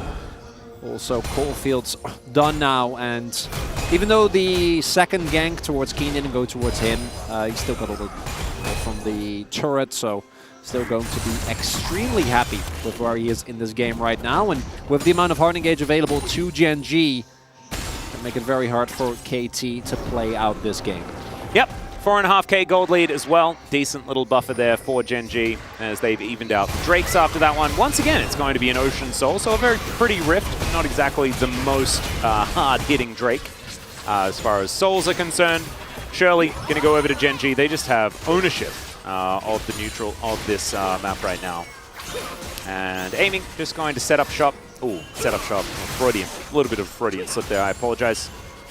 In this mid lane. Wonder whether there's a Boris. If you set up shop on the Rift, is there a Boris there as well? Well, I'd imagine they would, because again, they have a monopoly, right? So as soon as you try to sell on their turf, you're in trouble. Do they have so much of a monopoly that they also sell Monopoly? I'm not a big fan of Monopoly, you know my opinion on the board game. No, it's... I mean, it doesn't make you a lot of friends. I just don't think it's good. It's iconic, but it's not good. No. As all BDD, setting up a trap here. Well, Chovy going to be spotted out there as he's trying to go home. BDD lurking, lying in wait. As it goes down, and BDD is going to vacate. Interesting little series of events there as the teleport is going to come down on top of Shirley. Chovy making his way back to try and get a little bit of extra pressure here. And they're going to get another charge. I don't know whether they're going to be able to get the turret, but a lot of work being done towards that one. So KT continue to stay on the back foot. Haven't really been able to find their momentum back into this game. Gen G just kind of ran with the whole situation pretty nicely. Yeah, and you see, play there was an attempt, if Chovy does go and decide to actually get some damage down the turret, right, try and shove in that wave all the way, then BDD can collapse on him. Cuz was waiting on the other end of the wall, but not going to be the case, as now Peanut is far ahead of this Volibear. Oh yeah, and Cuz now going to have to try and get out of here. Does so with the ultimate as gets knocked up, does Peanut, but the engage, they've just caught aiming out of position, and he is eradicated. The cat to follow up as well as Doran just destroys the Volibear underneath the turret, and KT have fallen apart. And Gen G already had a lead, but now completely running the map, full vision control. And when you can go in that hard on a Volibear and have it all work out, even with an attempted counterplay from KT, you know that the game state is in dire straits. Pace is just going to ignore Keen. Oh, great stand aside there from Pays as well, who has a bunch of money now that he's cashed in. This is a very happy Draven. Very different to the Draven that we saw in the first game, as Doran's going to take yet another turret here towards this bottom side. Very happy Jax as well. So we'll have a look at the replay. Kind of looked like Peanut was in an awkward position, but the collapse just too good here from Gen G. Yeah, and Peanut also, I think, correctly identifying that if Doran just keeps shoving, KT, all they can do is try and force picks, right? Like in the current state of the map, just try and catch someone overextending in a side lane. So Gen G, very aware of that. They just have someone ready. You also see the other 3 players already rotating as Doran is shoving up. So they cover for him, KT take the bait. And the game now in a very rough position, and it looks like that game number 3 at this point. You know, it's never guaranteed, but it's feeling somewhat imminent now. It is imminent, I'd say, yes. Yeah. So just trying to pick up the pieces here are KT, but Gen G not giving them a whole lot of room to breathe, as you can see already. Doran going into some fisticuffs with Keen, who does actually feel pressured enough to ult as well. Peanut moving on over now without that Bellows Breath, without the Call of the Forge God. It's going to be a little bit more of an easy target. And speaking of easy targets, Peanut may have found one here as well. Cease and desist does get used though, so now that the flash is down, aiming is at least safe, but not for the next 5 minutes without that flash available. Yeah, and even like Vi can't ult him, but there is also Doran and Chovy, and either of those getting on top by aiming is certain death at this point, so gotta give it up. This is also one of the occasions where when it comes to playing from behind, playing on Ocean Rift is pretty miserable, right? Because there is even less vision than you're able to get, and unless you can find like a crazy Hail Mary, hide yourself in a brush somewhere. Like retaking control when there is so much extra places to hide for the enemy team, to friend you, to deny vision is really rough. Yeah, Keen this Ornn probably does not want to be here. He is without an ult and without a open in heck. Surviving that one. Yeah, well and truly dead. Keen and Doran receiving the same treatment back to back. Yeah. Doran in game number 1. And now Keen in game number 2. Keen is going to finish his Jack shows, but 0-3-0 and a 2-0-1 Black Cleaver, Divine Sunderer. This Jack's just gigantic. You're exactly right. The shoes are well and truly on the other feet. As Gen G wasting no time at all, 45 seconds of Baron's life, and it's going to be taken down. Is it going to be under a minute of Baron? All right, cuz I just think he has absolutely no idea what's going on here. There he goes, gets the notification as Baron screams out. Not even on the Rift for 1 minute's time, and will still be taken down. Not a lot to be done here. As soon as Chovy is able to get on top of Keen, there's no way he's ever living. We see some reinforcements making their way over, but they're not going to be in time. No ultimate available for Keen. Had to use that earlier on Doran, so as a result, might be another 24-minute game this time around, Atlas. Yeah, I have a feeling that this one is probably not going to be one that KT makes their way back from. And, you know, you can talk about a whole lot of different things, right? Situation certainly does play a part. Gigantic pauses like this, especially when you're the one that is going to be on the receiving end of the negative portion of said pause, and the outcome it is not going to help your mentality all that much. And we just have to pray that KT are going to be able to give us an even game in game number 3. As Doran may find B2D. B2D positioning somewhat defensively, and that is certainly a good idea. This Jax is not to be trifled with. Man, he is closing in on like 70 CS in the lead. He is a very big boy. I wonder what happens if Pays autos anyone that isn't Keen or Cuz. Probably big damage. Yeah, I just want to see how big. My goodness. Yeah, he is Collector done as well, so it's going to be an unpleasant time. All that remains for Gen G now is actually closing out the game. As long as they don't overextend into multiple turrets, they should be completely fine. Still have the Baron buff for another minute. Going to take down the final inner turret here. Jack Greaves have been put together by Kane. Okay. Does have, you know, yeah, it's not going to really help out. Zonya's very cute. As Doran just going to dive in, look to try and get an engage. He does take the entire kitchen sink, but that is still going to be a kill for the Draven. The Whirling Death flying through. Doran still stays alive. This guy is just huge. The counter-strike so big on the re-engage. And it is a double in the end, a triple kill, sorry, for FaZe. And yeah, Gen G, they have so much money. They have so much power. They still have the Baron buff for another 30 seconds. And they're going to keep pushing. Trying to beat the time that KT had in game number 1. Gen G pushing on here. Death times are very short, but with AD carry still alive. Yeah, Kane super dead. Peanut is going to help lock down another one. Unofficial quadra kill there for FaZe. The unofficial Penta stolen away. Or maybe an opportunity here as Cuz is back alive once again. But the Nexus not going to be so much. So Gen G to even out this series and really making short work of it after we came back from the pause. And 2 one-sided games here. Game number 1, KT obviously having a very clean game. This game, little more going on. But important parts for me is that the angle which Gen G took in the draft worked out a lot better. It also continues to kind of illustrate the enigma that is Doran. In game number 1 on Gnar, struggling so much, and then we've seen Doran be like, I'm gonna get the Jax this time, and it not working out at all. We'll be fine, and I think a lot of credit does go to Peanut, able to set up the rest of his team for success. Really great gank, showing why that Vi first pick was the direction that they went to.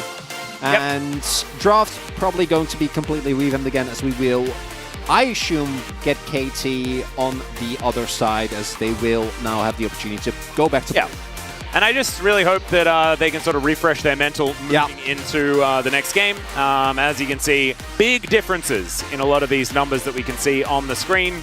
The one surprising thing, I guess, is the fact that Keen was punished so much but still did the most damage on his team. But honestly, all of these numbers aren't super relevant. It was Gen G rolling over the top of them. They found that one great engage, turned the whole game around based on top lane prowess, and pushed on to a victory. So, 3 games. We are going to go to a short break. When we get back, the space and the deciding game between KT and Gen G.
볼배.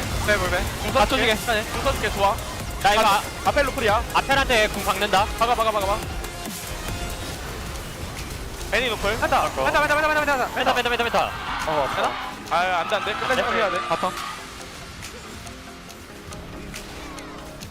오르니시 안 먹었다. 근데 끝날 듯? 그래? W 받으면 돼. 끝나지 않나? 끝나. 빠르긴 해요. 오른 풀릴만해. 그라가스 배치경 나오면 잡아줘. 타워. 5초 뒤에 볼배 3초. 저 라인 받고 있어요. 말탱이 볼배 공 있어. 끝내면 될 듯? 볼배 죽이자. 타워부터 깰게요 일단. 앞에 5초. 그냥 타워 깨자. 볼배 노플. 나이스. 3판 잘하고. 나이스.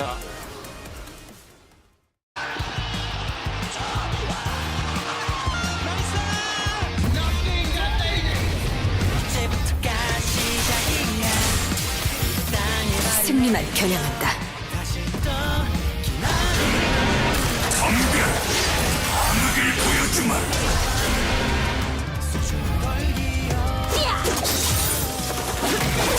망설임은 패배의 씨앗이 되지. 함께가 아니야.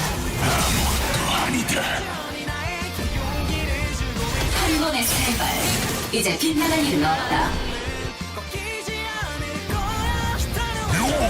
달려라.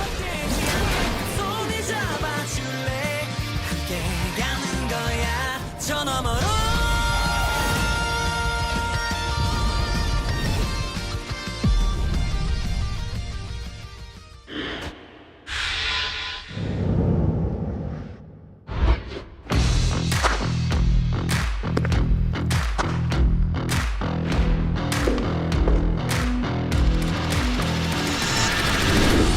젠지가 MSI 진출하는 거를 보면서 저희도 빨리 국제전 나가서 실력 보여드리고 싶고 나갈 수 있을 것 같아요. 끝난 지 얼마 안 됐는데 컨디션 관리 잘 못하셨으면 좋겠고 이게 컨디션 관리가 안 그래도 살짝 좀 뼈아프거든요. 이게 MSI 경기할 때 갑자기 전날에 감기가 걸렸는데 제가 당한 억가를 한번 또 당해보면 다음에 이런 말을 안 하시지 않을까 라고 전하고 싶네요. 저희가 이제 젠지한테 최종 진출전을 지면서 떨어졌는데 다 같이 이갈고 있었거든요. 그래도 아직도 저는 저희가 더 잘한다고 생각해가지고 이번에 꼭 복수하고 싶어요. KT가요? 무섭네. 한번 맞겠네 이거. 젠지한테 마지막 경기만 졌지 정규 시즌에는 좋은 경험이 많았어가지고 이번에도 충분히 이길 수 있을 것 같아요. 저희가 우승했는데 그냥 그 우승 젠지 그대로 가면 되잖아요. 거기서 더 잘하던가. 그 아래로만 안 내려가면 될 것 같아요. 이제 KT 하면은 서머의 KT가 있잖아요. 이번에는 더 높게 올라갈 수 있도록 하겠습니다. 이제 디펜딩 챔피언 자리를 이번 서머 시즌에도 또 지킬 수 있도록 하겠습니다.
Hey, welcome back to this side of the studio after game 2. Guys, during the pre-show, I've ordered 3 games per series, but that's not what I've signed up for here today. That was 2 one-sided games so far and a questionable game 2, Alex. Yeah, and what felt like the last game was split, but in actuality wasn't. Just a lot of waiting around. I mean, it still counts, right? Because it was in the middle of the game, right? We had a bit of a delay. Yeah. I signed up for the ultimate LCK experience on my day one. I got a pause. We can move on now, but let's talk about adaptation on Genji's side when it comes to the draft that we see here. Because guys, we were questioning the choice of Draven during game one. Did you think it was better drafted this time around? And high prio on Annie on the side of KT once again. So tell me your take on the draft. What did they want to do here? And do we like the choices from Genji better this time? Yeah, like I think something we talked about in game one with the Draven was there was the Annie and the Nautilus, which caused a lot of problems. But here, there's no Nautilus on the other side. You have Emilio to counter the Annie CC, and on top of that, I love when you have a Draven comp, you have really reliable ways of getting kills, because the big thing's the cash in, right? And when you have Vi Gragas, it's so easy. You have the Vi press R, the Gragas does the alley-oop, and then Draven can just clean up. You get a big amount of gold, and it's just, from there, you snowball the game.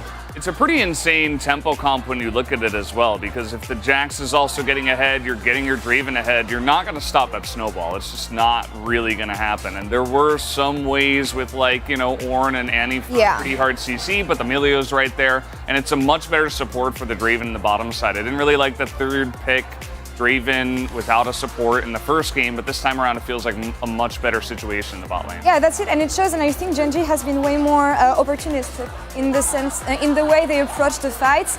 Let's take a look at this highlight here. Pause aside and everything, I think this is how you want to fight, especially with the Draven.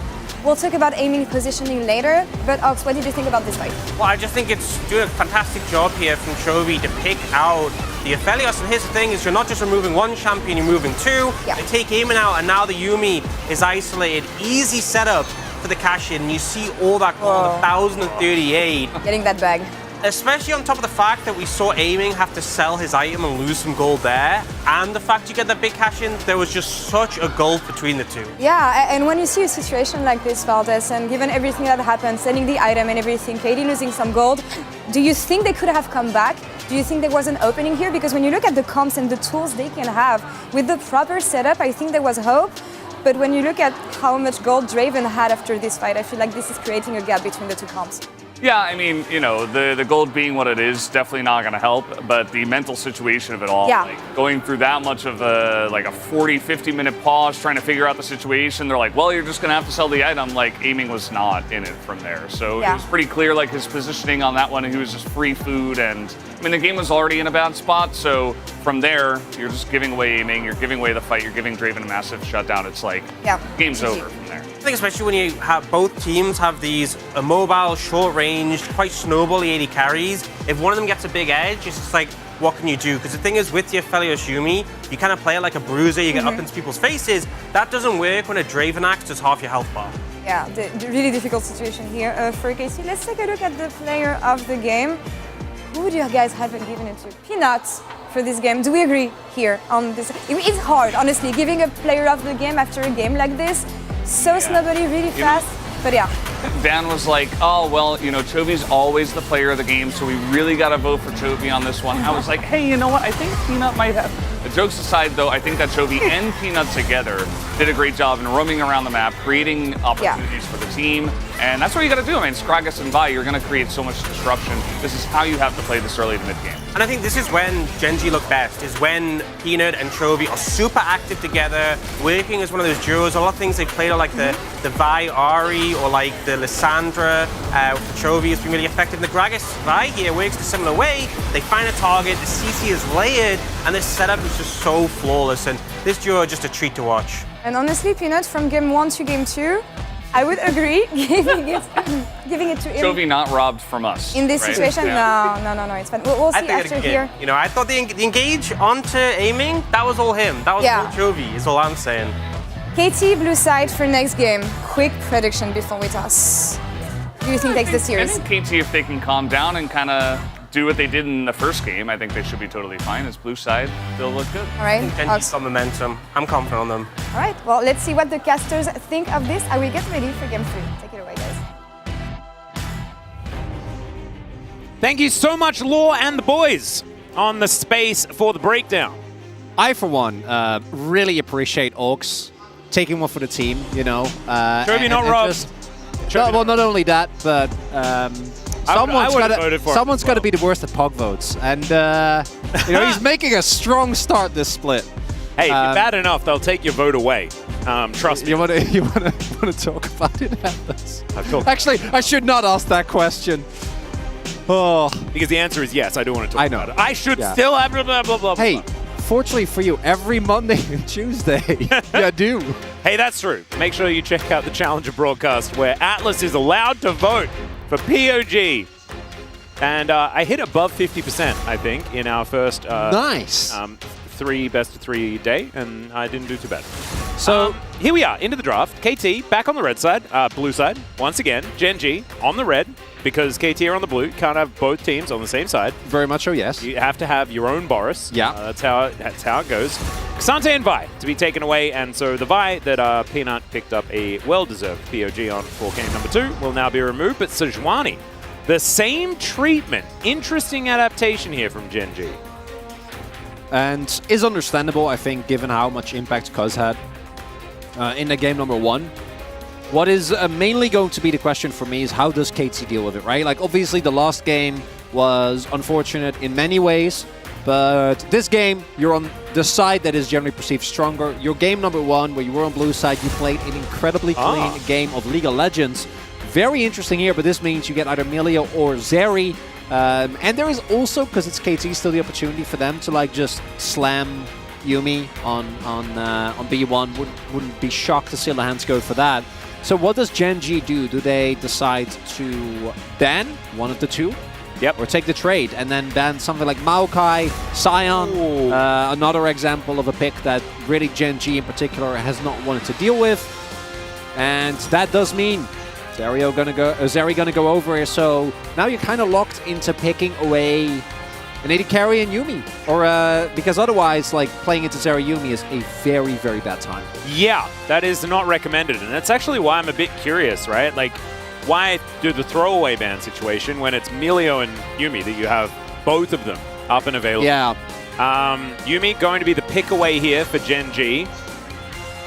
Of course, Zeri Milio not necessarily the same level of goodness that we've seen from many others. So Gen G, they can just go for a different Yuumi bottom lane. Yuumi Twitch, let's do it. The Tom and Jerry. No, that it actually been a while. Twitch has been practiced by a lot of Korean pros, and I think it's really strong into Zeri. I would love to see it. It's going to be the Gragas here. Pick that Gen G have relied on. We're getting the Doran zoom in, but after last game, as kind of self-explanatory that this pick can go many a way. What is KT going to pick up here? Is it actually going to be Singed? Because we talk about it all the time. True. But it is something that we have to mention because we have seen last summer, one of the big draft advantages that Gen G had going into every series was you had to ban it. Looks like the current state of Enchanters is going to be too much even for Lahens to ignore. Not that he doesn't like playing Enchanters, but let's be honest. No, he if wants to play sees, Singed if there's a chance, yeah. If he can get away with it. I think they did actually play Zeri Singed. I think that did actually happen at one stage. Probably one. But here it is. It is going to be Tom and Jerry there towards the bottom side. So the Rat and the Cat back together once again. And this has been a combination in the past that has been very, very powerful. Of course, Spray and Pray plus the final chapter is a lot of damage. Used to be also a lot of lockdown, but that no longer the case. But still, definitely a lot of power in the combination, especially if you can find those amazing angles. And with Gragas already there, the fact that it's so flexible between both Chovy and Doran, I really do like the core 3 picks for Gen G so far. I mean, theoretically, Peanut could play it as well. And Score's the coach, right? Like, he is the Gragas jungle guy. Yeah, can even go Twitch jungle, you know? Hey, there you go. Off the wall. You can go Twitch support. Shout out to the guy that's waiting backstage. No. When you lose against Nongxin, that's when the pick is off the table. Yeah. Not going to do it. Do want to shortly highlight, I'm loving these two bans because the damage profile from KT right now is very magic heavy. Yes, Zeri's an AD carry, but obviously still has a ton of her profile being AP. And Jace and Yone are two picks that can really alleviate a lot of what the composition is gonna aim to do, which is kill Twitch, and Yone also really good at just getting on top of Twitch, and that's the one thing you can't have happen under any circumstance. Now, jungle here, the Maokai is picked up by Cuz, so is it Kha'Zix? Are we going to see something else come out here from Peanut? Is it going to be the jungle Gragas? We don't really know, because this Jax, it's probably Doran, particularly after last game, but you could still go for a Jax jungle here, right? Not something we've seen, but was practiced at times. Akshan? That would be a bit of fun. See what Kane actually does decide to take into the Jax towards his top side. The Ornn definitely did not work. We're fighting fire with fire here, as Renekton is going to be locked in for Keen. Not necessarily the same power of the Shuriman Crocodile that he has seen in the past, but BDD going to go towards the Ahri. Plenty of setup here from these solo lanes for KT, aiming for some mid-game spikes. So what if it is actually just Chovy on Jax mid? Because I think the Gragas matchup into Renekton is so... Like, tank Gragas has been such a... Even when Renekton was at his strongest, was a really good counter pick into it. Can completely neutralize a lot of what it does. Oh! And I was actually going to talk about this, because if you have the Gragas on your team, Kindred's value then goes very high up, right? Because you can put down Lamb's Respite, and then Chovy says, no one else is allowed in here. You're not getting the heal, you're not getting the survivability, and then you get to knock them out. It does require a little bit of setup, but we spoke about the amount of animals that you have, and it didn't work out for KT in the last game. Now Gen G have the animal advantage. What I mostly love about specifically the Kindred pick, we're going to talk about the compositions as well in a little bit, is that one of the strongest parts of this KT comp is C-target kill target, right? Renekton, Ahri, Maokai, like you can, whoever you engage on, they will die. And Kindred takes away so much of what makes, I think, the KT comp really pop. You still have to find a way to deal with Zeri, which that's still going to be very tough. And I don't think there is anything that screams Zeri counter, right? There's no Vi, was taken away, understandably, after the previous game. And the KT comp still has a lot of teamfighting power. I think Lulu in compositions like this can do a lot of heavy lifting.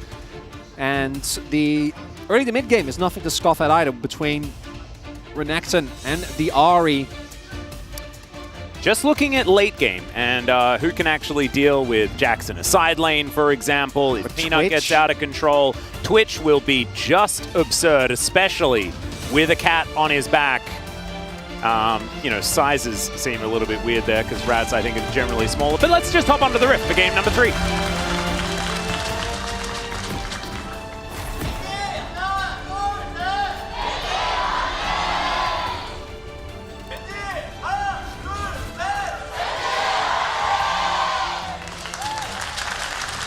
All right, here we are, ladies and gentlemen. On to the Rift for game number 3. There is a crocodile, a fox, a rat, a cat, and a wolf. Yeah. And some lamb. So I guess there's a sheep. Lots of animals. That's all I wanted to say. You are a big fan of the good old animal check. I am especially today. I feel like today it's like I'm more of a menagerist. Is there a specific reason? Or just sometimes I look at the screen and then there's animals, and then I like to talk about it.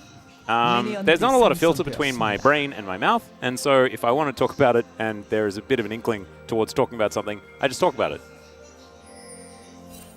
Sounds good to me. I got no qualms with that. It helps in play-by-play, not so much in not talking about animals when I feel like it. I think it's a valuable skill. You know, is it a valuable skill in any scenario? Yeah. True. Maybe. Is a sapling an animal? No. I would say no, because a tree is also not an animal. I would say it's flora, isn't it? Sneaky. Phase. Spotting them out.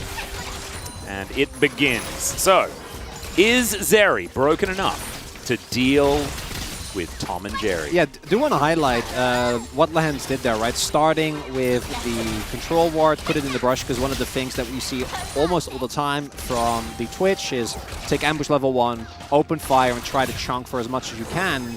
With the control ward, Ooh, shout out to Imp as well, using Imp skin. Ooh, love that. Samsung White Twitch. Twitch doesn't get played enough, and so people forget that that was Imp's skin. How old was Paze when Imp won Worlds? Oh, goodness me. 2014, so that was like 9 years ago. So he was 8. He was 8 years old, yeah. Huh. Wow. Okay, that's a thing we could think about. There we go. Big old stacked wave here, of course. If you haven't done your Renekton Jax homework in a while, it's the first few levels that can be difficult for the Renekton. And Doran is utilizing that to great effect as he just walks past the turret. Can utilize his Counter-Strike to avoid damage and just clear this one out pretty comfortably. Notice as well, like the immediate turnaround from Cuz does have his Gromp still up. Same for his Krugs. Gonna set up some defensive vision. And Doran gonna try and just get the back off, but I don't know if he'll be able to complete the recall, Cuz. Yeah, it looks like Cuz not actually interested in it. Just wants to let him go for the cheater if he wants to. Okay, works out well. So, full wave of minions going to be collected there, and Doran now with the Sword Fighter build does have a shield, sword and board.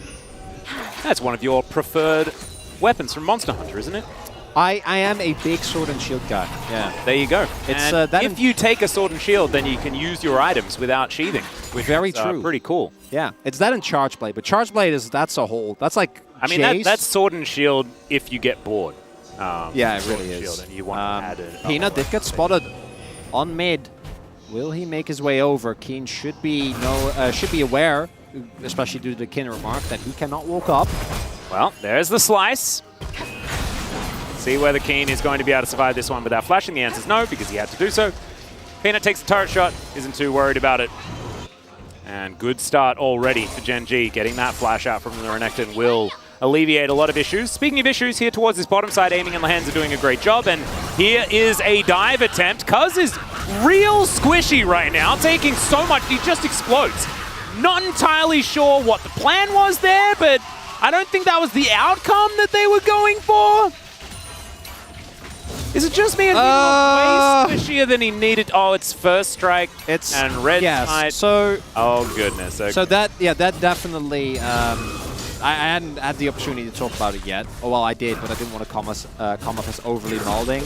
But I don't think that is just the rune, right? Like even with Aftershock, there's a lot of reasons why that was not good. Looked very, very rough. This is also coming from right, Cuz dying with Flash Up. Lahens doesn't have heal, actually went for Exhaust, which I think is a great choice into Twitch specifically, particularly if you do get all in early in the lane, but also means in this scenario that you don't have a way to keep Cuz healthy. And trying to look for counterplay when your top laner is forced to flash, that's fine. But this is really rough. It's also the Ignite Exhaust combo, right? So immediately a lot of damage comes down, the Ignite goes through, and with the Exhaust and aiming, there just isn't any damage.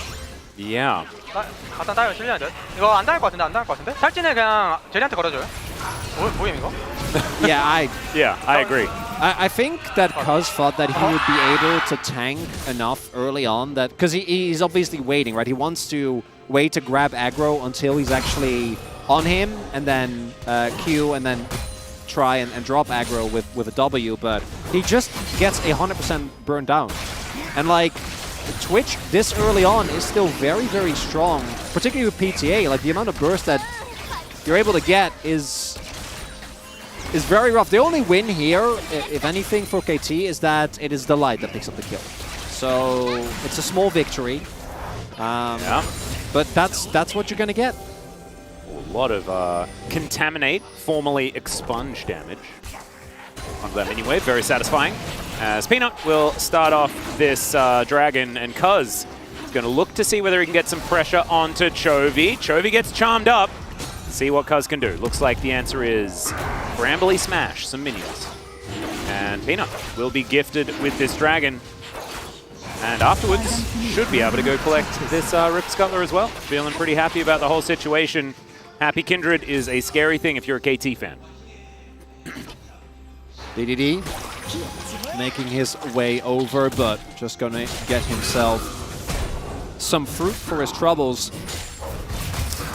And yeah, I do want to highlight with the KT composition, yes, there is Zeri and Lulu, which has an immense amount of power. There's Doran. All right, he's ulting. Keen does still have dominance available, but he's just going to walk it out, so... Okay, you kind of take that if you are the Renekton in Almost this level moment. 6 for Pace here. All right, here's the battle. Keen still hasn't pressed dominance. Still holding on to that one as Cuz going to move on up and immediately going to back away.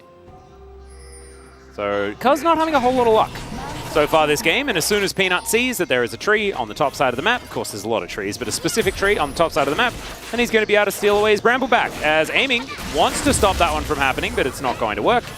Dance of Arrows means that, yeah, Peanut can do basically whatever he wants, as, all right, Toxic Cask goes down, and yeah, that is a lot of damage. FaZe also taking a lot back because the turret exists.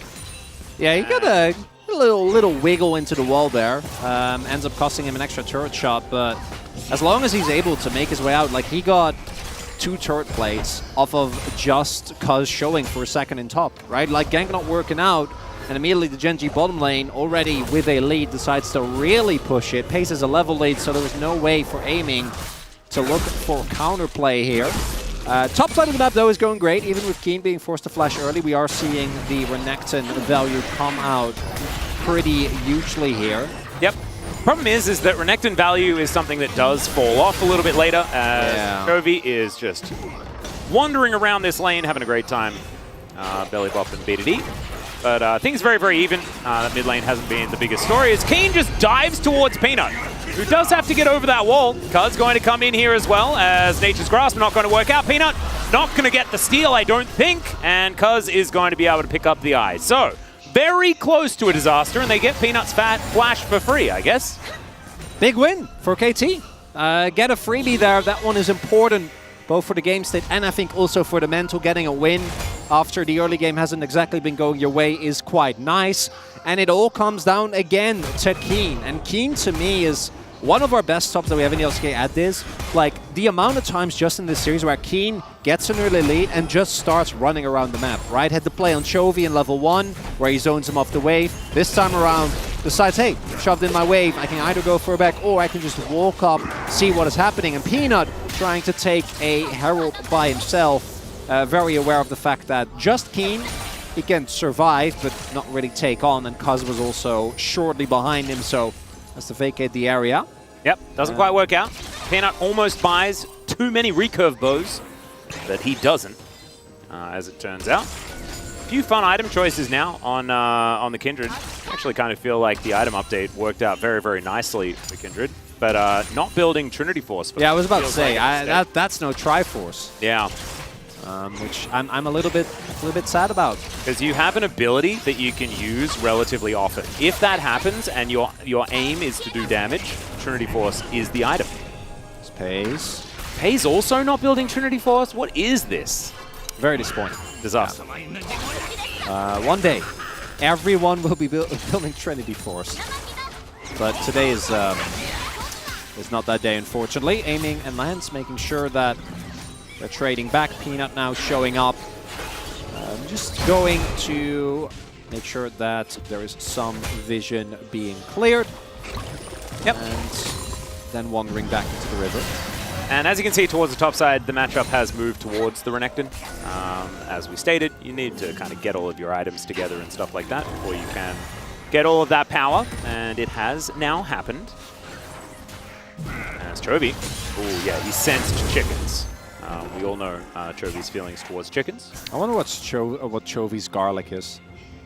Yeah, I didn't understand that question very much. My garlic's garlic. Yeah, that's Feldos's as well.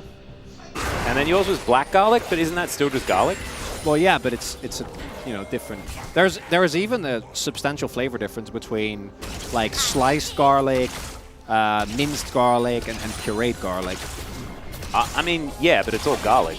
Well, it is all garlic, yeah, but they're depending on how you prepare the ingredient, it can still be different. Mm. True. True. What's your lemon? I actually been I've been making a recipe for a while. Avgo limono. It's like I think it's Greek, Mediterranean lemon chicken soup. Do you eat it with yogurt? Does it have yoga? I don't think so, but I don't see why you couldn't add that as a side. Heck yeah. All about it. All right, well, Gen G going to be able to take their second dragon. The reason we were having a bit of a conversation about lemons, including yogurt, is because the game had kind of slowed down just a little bit, but that is right up Gen G's alley. They're very happy for this one to go the distance. And now, sneaky, you can sense it. Pays in position, aiming. I think had a very good idea as to what could potentially be happening, so was playing towards his team. Very nicely done. Does alleviate any potential engagement that we may have. And the gold, 400 in it. Absolutely nothing whatsoever. And a lot of that to do with the fact that Rift Herald was picked up by KT. A little bit of a delivery service from Peanut, so that's helped keep things a bit even as Lehens just says hi to his former teammate. And Peanut going to be able to get out of there. Does so very nicely. Leisurely pace in this one, Atlas. I would say so. Somewhat leisurely. But it is good. Feels like KT are pulling themselves back together. I mean, Cuz, of course, having that one moment. It was a bit of a moment that he had earlier on, but otherwise is going to be all right.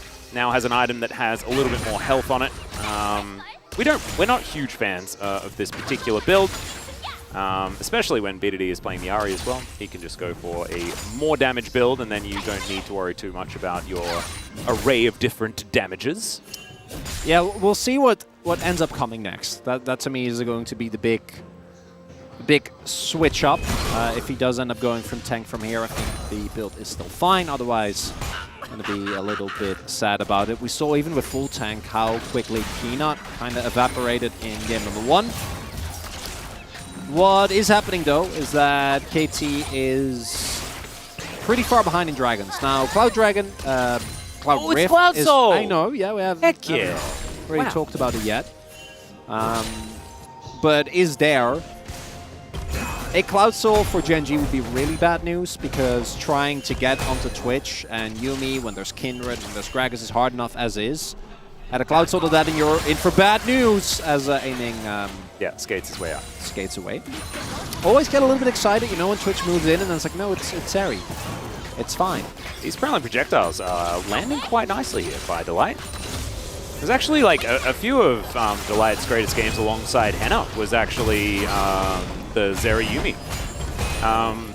Weirdly enough, because of course Bro weren't doing a lot of winning, and I think Henna's win rate on Zeri was like some absurd number. Oh yeah, no, it was incredible.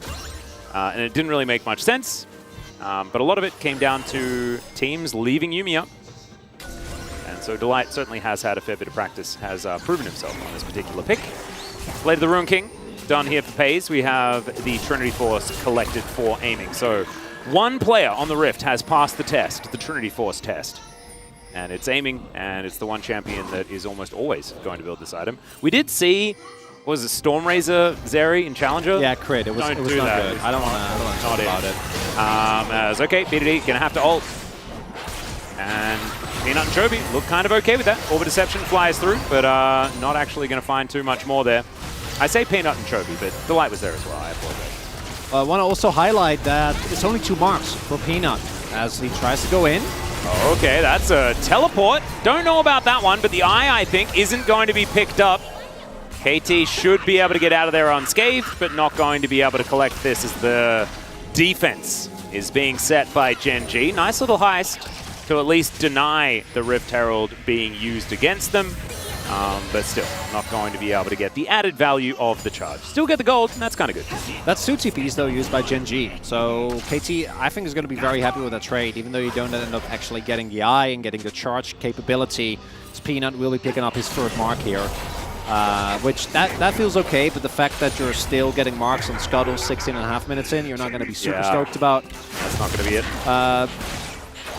Again, the fact that KT is able to just pick up the objective and get 2 TPs means that there's a lot more playmaking potential for them in the near future. KT, to me, is one of the best at actually utilizing side lane pressure and making use of those teleports, something that they have relied on in the past as well. As mid, dead even, slight lead towards the top half of the map for KT, and Gen G most notably on the light, actually, a okay lead in the bottom half of the map. Yeah, Gen G now setting themselves up for their third Dragon of the game, one that KT does not want to give away. The amount of control that you get with Soul Point is something that we've spoken about millions and millions of times. We don't have Nature's Grasp, as Keen has dove forward. In goes Doran as well. Late Counter-Strike to come in here as over the wall goes BDD. The Everfrost is fantastic. The Dominus going to be flashed from Keen, but oh my goodness, the Rat! He pops up and everyone goes boom! Gen G will be able to get that Soul Point, and Pays is well and truly online. And Doran was just bait there for Chovy to set up. Hope we get a replay of that one, because that was some mean Gragas gameplay coming through there. And then the follow-up, as you point out, the fact that Paige just gets to shoot freely, sit there and fire away. Really, really big moment. I think Peanut also picked up his 4th mark off of the Krugs there. Soul Point picked up for Gen G, and a colossal win here for the team. And KT unable to get even a single kill there. Yeah, and this is why you have to kind of fight around Cuz have an ultimate available, because that is all of Maokai's value. Have a look at it one more time. Watch out for Chovy. Oh, the body. Yeah, not a lot of counterplay to that one. And it is really, as mentioned, like Doran goes in, the team goes and tries to play on him. 나이스! 미드 가자. Delight just having some calls, bit of a Naisu there, and then tells people to go to mid lane. And it's precisely what they did. Haven't actually been able to take that out of turret just yet, as Aiming walks into the prowling projectile. Not necessarily the thing that you want, as Wolf gets a little bit mad. Not the Wolf that's chilling at home, ready to cast tomorrow. It is the Wolf that is connected to Lamb. Or Kindred. Very important distinction. I think people otherwise might be confused. No, I could imagine, and so I just wanted to clarify as much as possible. I'm not gonna lie, I think the pause did kind of make me go a little bit loopy. Okay, Aiming, yeah, that is a point-blank Rat. The flash, and it's not enough. Contaminate going to be able to take down the Zeri. And this is the problem, right? You give him a couple of kills, and we talk about certified Zeri moments. I mean, I think we've had a certified Twitch moment in this game. And there is a certain justice after seeing what happened in the Nongshim Brilliant series yesterday, where Hannah was close to a turret, and then the Zeri walks up and kills him as being in trouble here. Oh yeah, teleport going to come down, as well as Nature's Grasp just to try and keep him alive. Body slam as Chovy comes in, will slow him down there. Everfrost comes forward, that sets up the easy 1-2. However, King won't go down without a fight. However, he will definitely go down, and Gen G continue the push. Yeah, as I was saying yesterday, the same thing happened with Zeri making that exact play. In mid lane, just walks up, guns you down. Pace now has a collector. Yeah. Like, as if it wasn't bad enough, the amount of damage that's going to come out is insane. And this is also, I think, somewhere where we saw this before. The extra damage that Helia provides in this Yuumi combo is nuts. I don't remember which game it was exactly, but it was a game where even though the Yuumi lost, she did like 20k damage. Large part of it is because of that item, and this one too might end up really changing depending on the level of mastery a lot of other players have. I know a lot of LCK ADCs have been spamming this Twitch, because this is something... Like, this is the thing. This is like, when Zeri first came out, it was a lot of people's idea that Twitch was going to be one of the answers to it, and it did work out in the Yuumi meta. And so a lot of players had this in their back pocket. I didn't know that it was Pays as well, but you wouldn't put it past him. He's a fantastic player in his own right, and this is just really good drafting and really good control here by Gen G. And now the problem for KT is a lot of the composition, as mentioned, will rely on finding a pickoff, but you need to kill Pace now. He is simply too big of an issue, and that will require BDD, most notably, is actually in a great spot when it comes to items, right? Like, he's sitting on a Death Cap and an Everfrost. If he can get onto Pace and Cleanse isn't available and he can try and take him down, there's an opportunity. But like, look at what is Flash is available. Cleanse is there, Exhaust is there, and there is a Lamp's Respite. There is a Gragas ready to throw a cast. It becomes so hard, and Gen G in particular have looked so good. McKills! Yeah, gets finished as well. So double cleanse is now done, plus the damage amplification, plus the just everything extra that Delight is going to be able to offer. And then Pays having his 2 items now completed. Chovy going to be body slamming over as good. Charm is going to connect. Doran in a bunch of trouble, but he flashes to get himself out of the way. The final chapter doesn't really do a whole lot of work as Keen teleports in. KT are looking for a Zeri moment, but I just don't think they're going to be able to find one. However, they may find a dragon. That could save them from a soul. Our only problem is that it's Doran, so he can TP back. Has his teleport available. Bounties are up. KT got to try and do something. I don't mind a Desperation Baron or a Hail Mary team fight, but instead, Doran gets the back, almost dies actually, ends up almost going down to Cuz's sapling, but not going to be the case. It looks like KT can't find anything here. Feeling a little bit doomed. Not going to lie.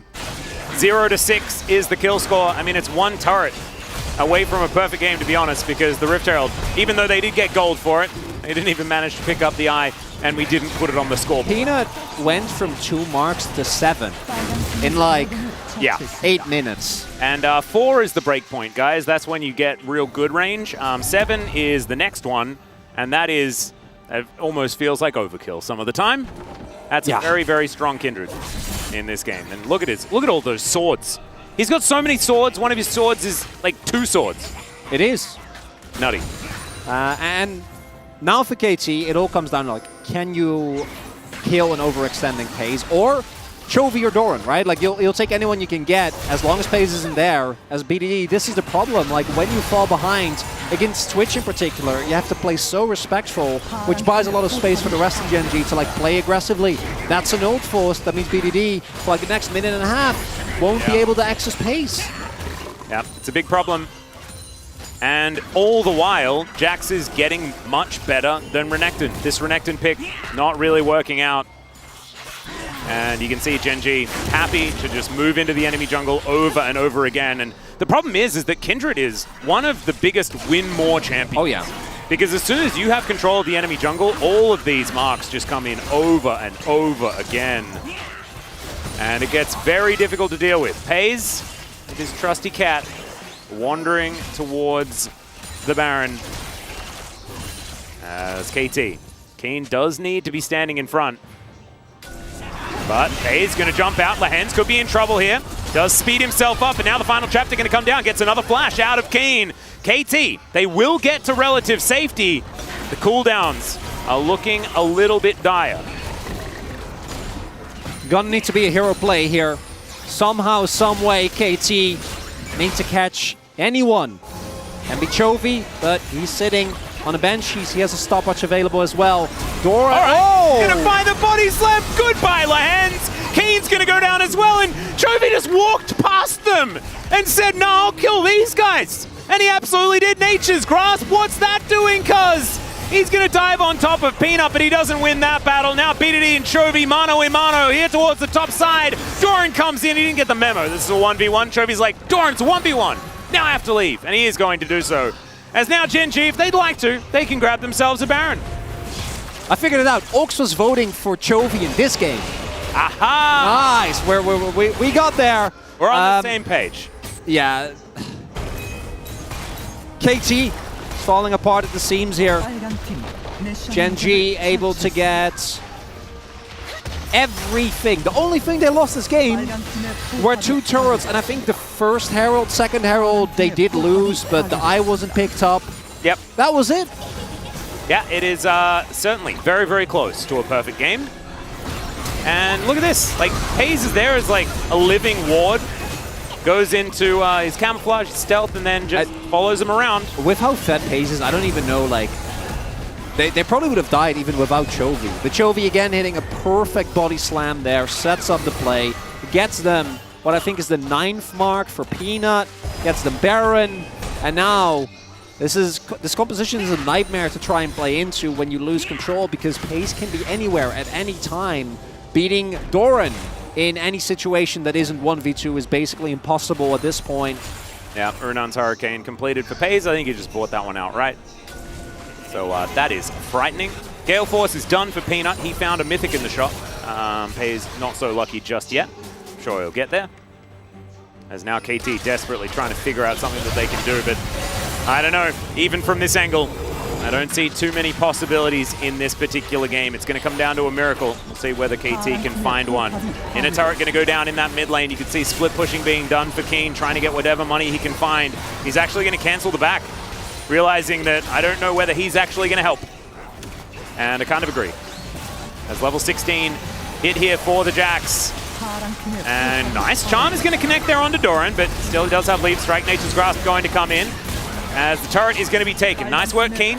Bit of money into their back pocket. However, I don't know whether it's going to be enough as the cask is going to bring Lehens into the open arms of Chovy. And yeah, Keen did get that turret, but now he's going to have to come back home and they're missing their Lulu. Some desperation now as Peanut going down very low. Remember, Haslam's Respite is going to be able to use it. P2D goes golden. Doran does the same thing. Aiming is just melting, though, as Pays at full health, and he will just keep them in their fountain. Not a lot of options now for KT other than watching their Nexus go down. And Gen G, after getting kind of bopped in game number 1, really turning this one around to very one-sided one. 0 kills for KT here in game 3.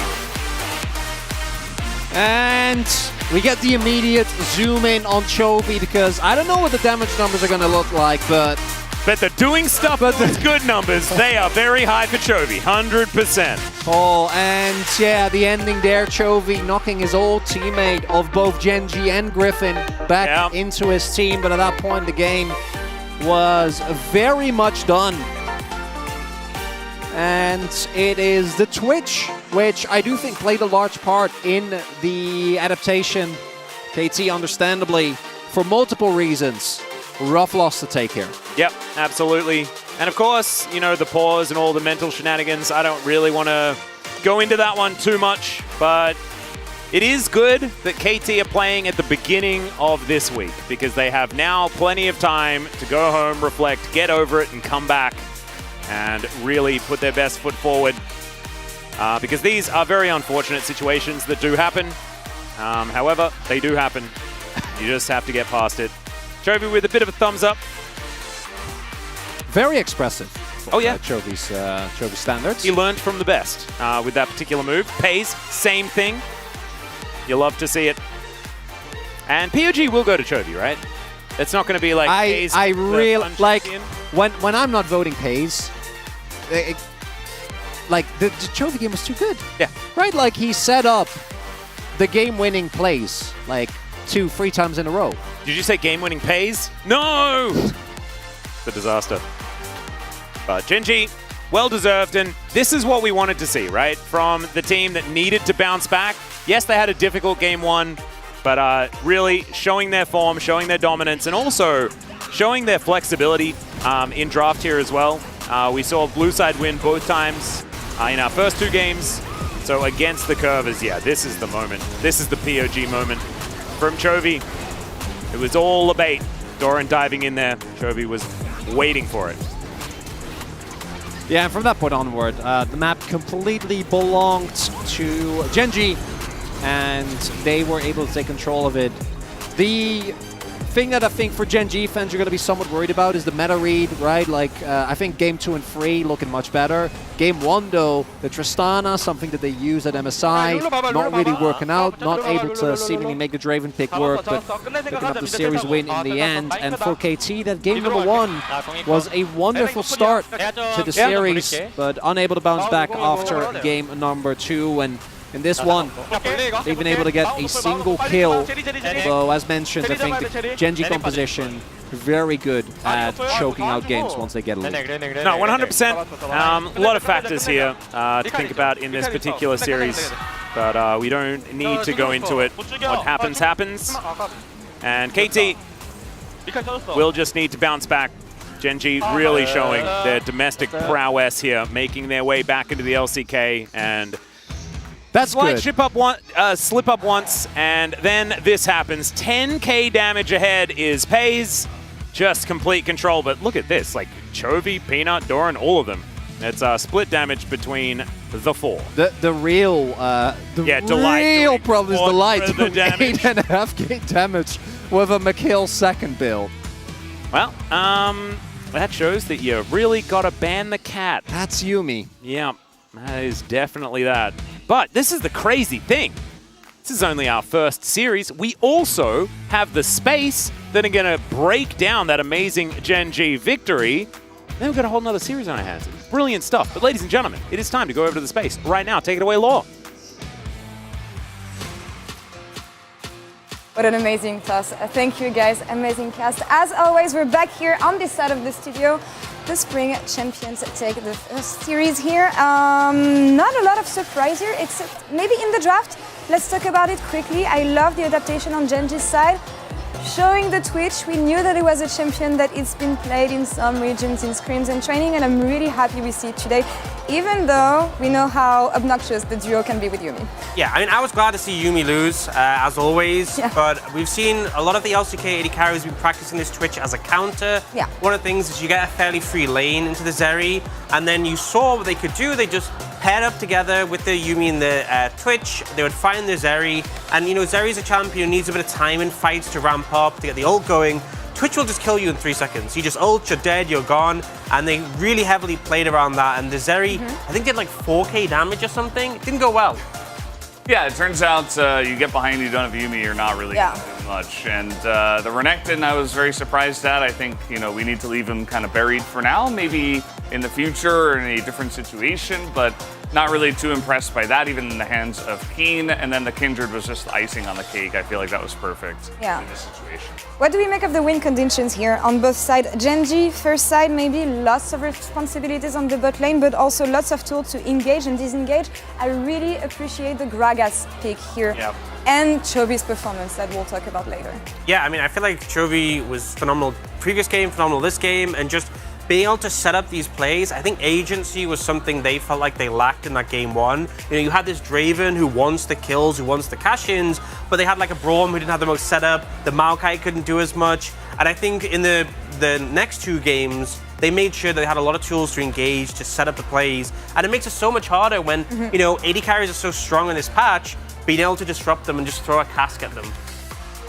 Valdez, I have to talk about one thing here on the first highlight we have, and it is Bomba. And for me, it's been the theme during this entire game, Chovy, and as you say, the agency and the space he can create for this team, but also how clutch he was in this specific fight.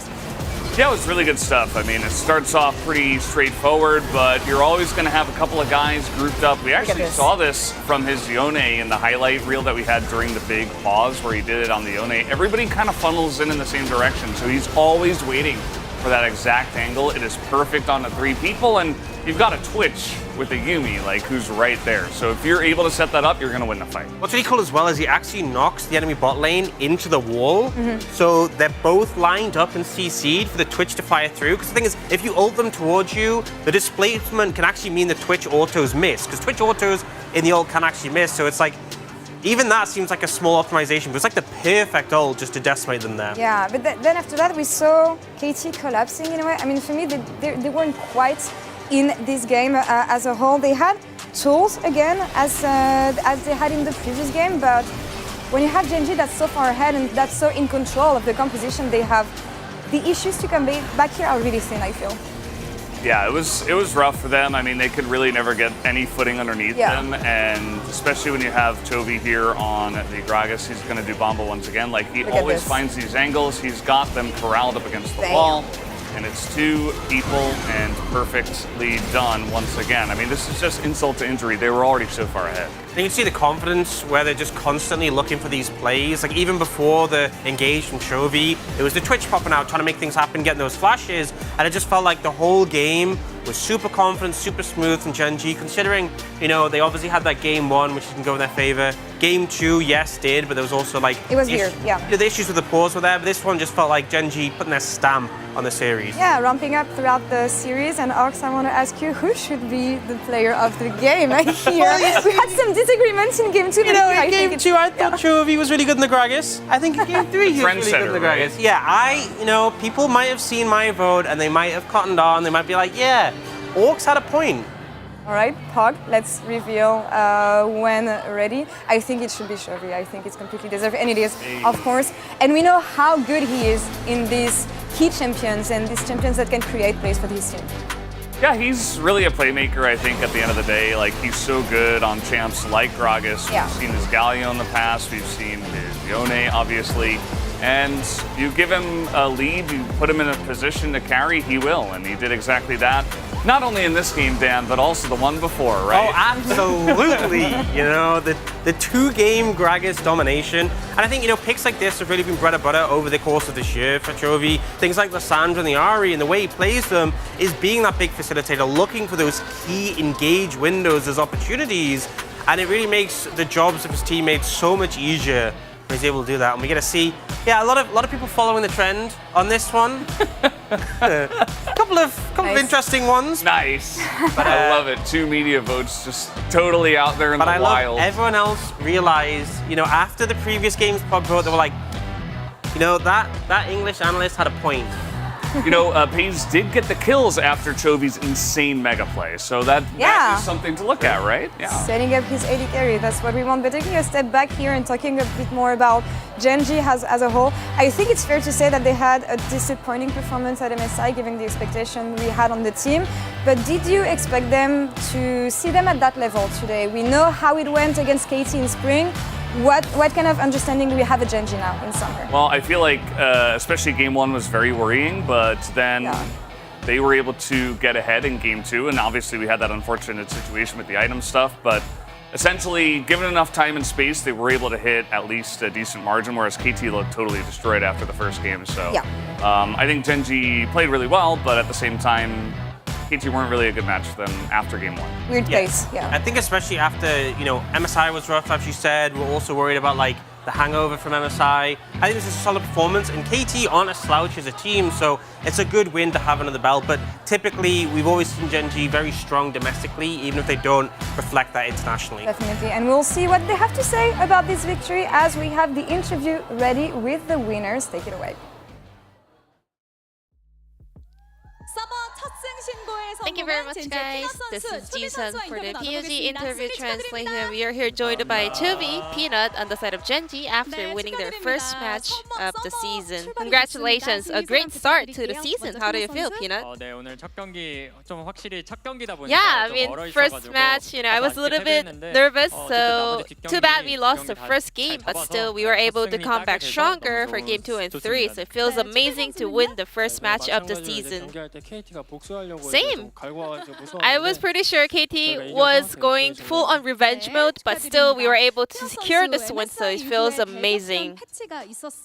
And Peanut, we had a major shift in the meta after the MSI. What was the biggest struggles preparing for the summer season?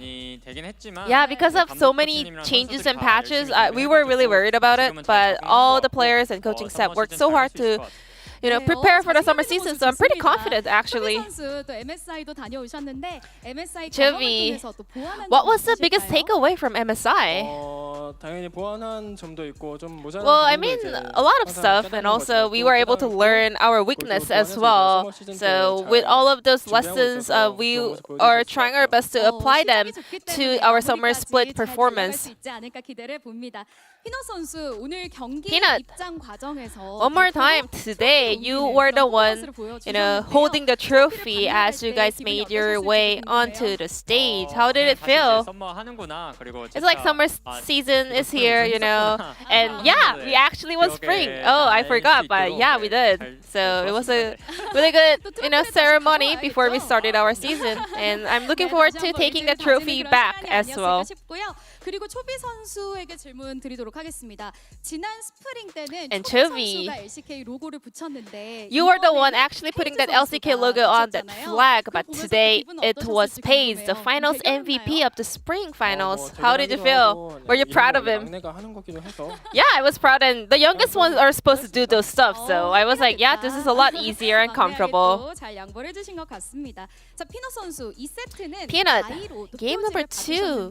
You just missed out one vote for the POG on Vi, and we kind of saw the biggest value out of the blind pick Vi. Can you tell us about the pick as well?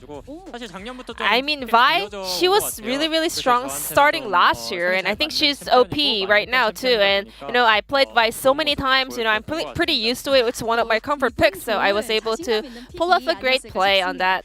3세트 정글 챔피언 벤이 꽤 And then 많이 in game 3, we 나왔습니다. had so many bans targeting the jungle, and then we saw a bit of a smirk on your face before you locked in Kindred.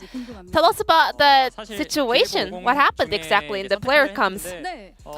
I was thinking of Viego or Wukong, but we did, think of Plan B when they actually banned so many jungle cards, and Kindred was one of them, so we were not too worried. Does Twitch have good synergy with Kindred? I cannot say that's actually the best comp possible, but Kindred was left available, and then once you have Kindred, Twitch and Yumi can actually pop off. So we were like, yeah, this is not bad. This could work. And back to Chovy. We had the classic Chovy moment in game 3. Let's take a look at this replay where you were able to make a crazy outplay over here. The bomba moment. How did you see this angle? So no one was immune to my E-flash combo, so I was looking for that angle specifically. So I was, just dancing around the Drake, and they were so close to me, so they could never react to that. So I got the perfect angle to pull it off. I think Gragas is all about actually pulling off that deliveries with that body slam and your ult. Is there any tips on pulling that off? There are a lot of clips you can check out, So a lot of educational stuff online, so you can check them out. And I also played so many Gragas games, so it's all about experience, You gotta play a lot of it.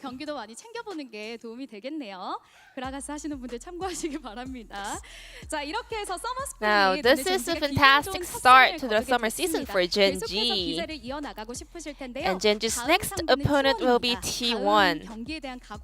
What is your mindset heading into the second match of the season? Already, we're facing T1, so I'm a little bit worried about it. But based on our recent scrims, I think we are having kind of the best result and outcome possible as we had this 2023 Gen G roster. So I'm having some good feelings about it, What about you, Chovy? Yeah, our scrims are going fantastic, so I'm not too worried about our match against T1. And even if we lose, we kind of learn how to analyze our issues and problems and kind of make adaptations right after. So I'm having good feelings too, I'm pretty optimistic about our next match. And we have so many Gen G fans out here at Lowell Park today. And some of them even came from Busan, some of them even came from Canada. Any words for all the Gen G fans out there? Should I go first? Okay. I'm not good at this, but I just want to say we always really appreciate all the support, I'm just really bad at, expressing my feelings, but I always sincerely appreciate your support, and I will always do my best to kind of repay with the best performance possible. It's been a while since you last played at Lowell Park, and thank you so much for coming to support us, and we just want to keep winning because of all of you guys. So, we're gonna do our best throughout the summer season, and I'm looking forward to your continuous support. And this will be the end of the interview from Chovy Peanut, and back to the space. Thank you. With this win, yeah. Hey, back to us now. Thank you so much, Jason, for the translation. Peanut was talking about the fact that they're already going to face T1 at the end of the week. I think it's going to be an exciting matchup, especially when we see what T1 looks like in the next match. But before we jump onto this, let's take a look at the standings to see where we are so far in this LCK Summer. Any surprises from you guys? Would you I think say? the fact that T1 doesn't have a single series. I've said this joke. I've said this joke every week. Wow. Every time. It never gets old. Well, it will get old maybe after the next series. Yeah, and the fact that Climb of Reach currently on top, that's a huge thing. Yeah. Not too much to look at here at the standings just yet, but Gen G got their first win. Got to be feeling pretty good about that. Yeah, I was about to say this is the way you want to start this season. Of course, we were talking about T1, the fact that they haven't played it. HLE versus them. Who do you think takes it? prediction on the next series? I'm gonna This is say going to be the 2-1. one-sided series. I'm gonna you go out expect on it a to be. limb. I'm gonna go out on a limb and say 2-1. Are you sure? Yeah. Yeah. Bold prediction. Yeah. I'm feeling something today, guys. I'm not sure. You're taking risks. Wow. Yeah, I think if you look at Honor Life and you look at the fact that, you know, King and Zeka, world champs, Viper, super strong performer, I think you add all that up and it's a T1 win.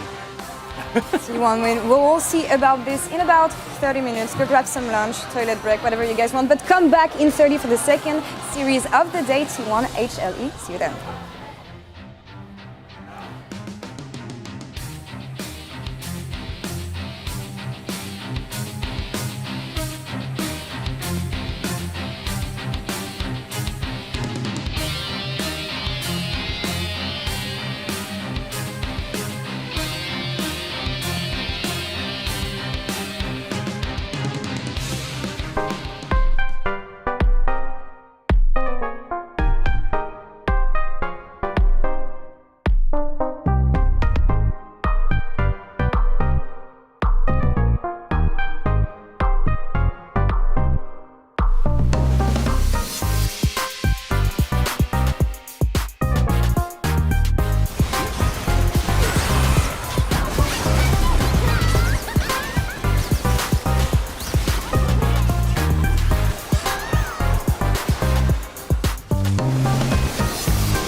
캐디는 미쳤어요.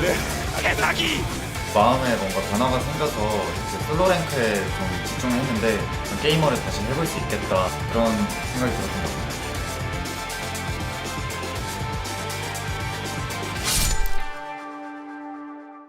Walk through the fire. Walk through the fire. Into the night. Walk through the fire. I gotta fight.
Welcome back, ladies and gentlemen, LCK Summer 2023. I'm Atlas, this is Chronicler, and we're ready to bring you into the second series of the evening. T1 taking on Life Esports. This, on paper, doesn't necessarily look like the most hype one, but Life Esports, they were able to take down T1 last season when no one else was capable of doing so. Definitely could be something to look forward to. And if we saw, Gen.G, a little bit of a hiccup in game number 1 of that previous series, the MSI hangover could be a thing that T1 do need to shake off. Maybe it's a time for Life Esports to strike. Could be the case. T1 actually making it further in the tournament as well, right? So have had less time. More to have a hangover over. Exactly. And I gotta say, I do agree with you. The big question, with really any day that Hanwha plays, like, which Hanwha are we going to see? Because this team, to me, feels so impossible to predict what they're going to do. And previously, I would have said, even at their best, there's no way they're beating T1, right? T1 was the Kings of Spring. Yes, they lost in the finals, but up until that point, they were by such a large margin the best team. And Hanwha beat them in a straight best of 3. It wasn't the best of 1. It was a best of 3. They were just a better team on the day. And we know the individual forms of these players can match that of T1, but is that going to be the case here? I'd be worried if I was a Hanwha fan. I would be too. However, you can't count your chickens before they That's the one. Hatched. And yes, exactly right. They were the only one to be able to take down the squad. Top side of the map, will king in the instinctive big game hunter, showcases skills against the New Nation team. Top Zeus, of course, in reference to Asia Games, where Zeus will be representing Korea. This will be a very difficult one for Kingin, but let's see whether he keeps his head in the game. It's time to go and hear from the players.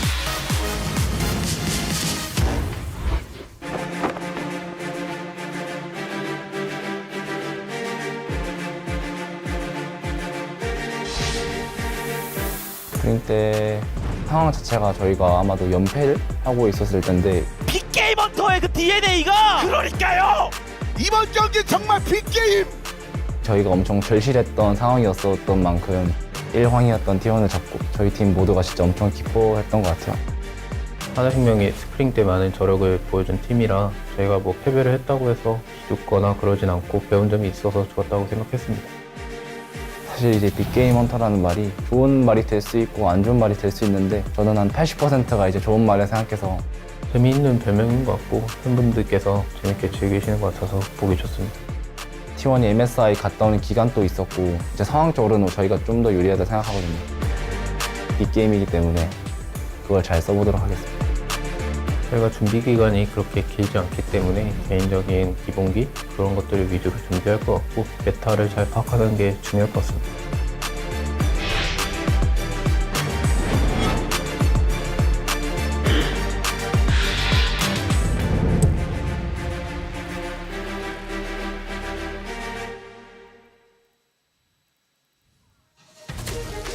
An understanding of the meta could be key. I 100% agree with this one, but now, time to welcome the players to LoL Park here for the debut of T1. They will be making it out onto the stage first. That Teemo hat, absolutely fantastic. You love to see it. What are these They're little, neck pillows. Little neck pillows? I want to say little T1 neck pillows that you can purchase. Nice. Plan on traveling. You can utilize T1 in order to keep your neck happy. T1 themselves have been traveling a whole lot over the last 2 years as... He's about to hyperventilate. Oh no! Shout out to Kenzie, the photographer, in front of us there. So incredibly happy by the fact that T1 handing out some amazing pillows there. Zeus with his little flag. Yeah, I like the little flag. I was also hoping that he'd just wear the Teemo hat the entire time. Yeah.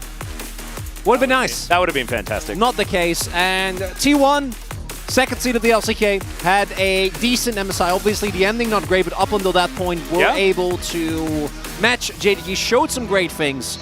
And Hanwha Life, in their first series this week, unfortunately, did drop to KT.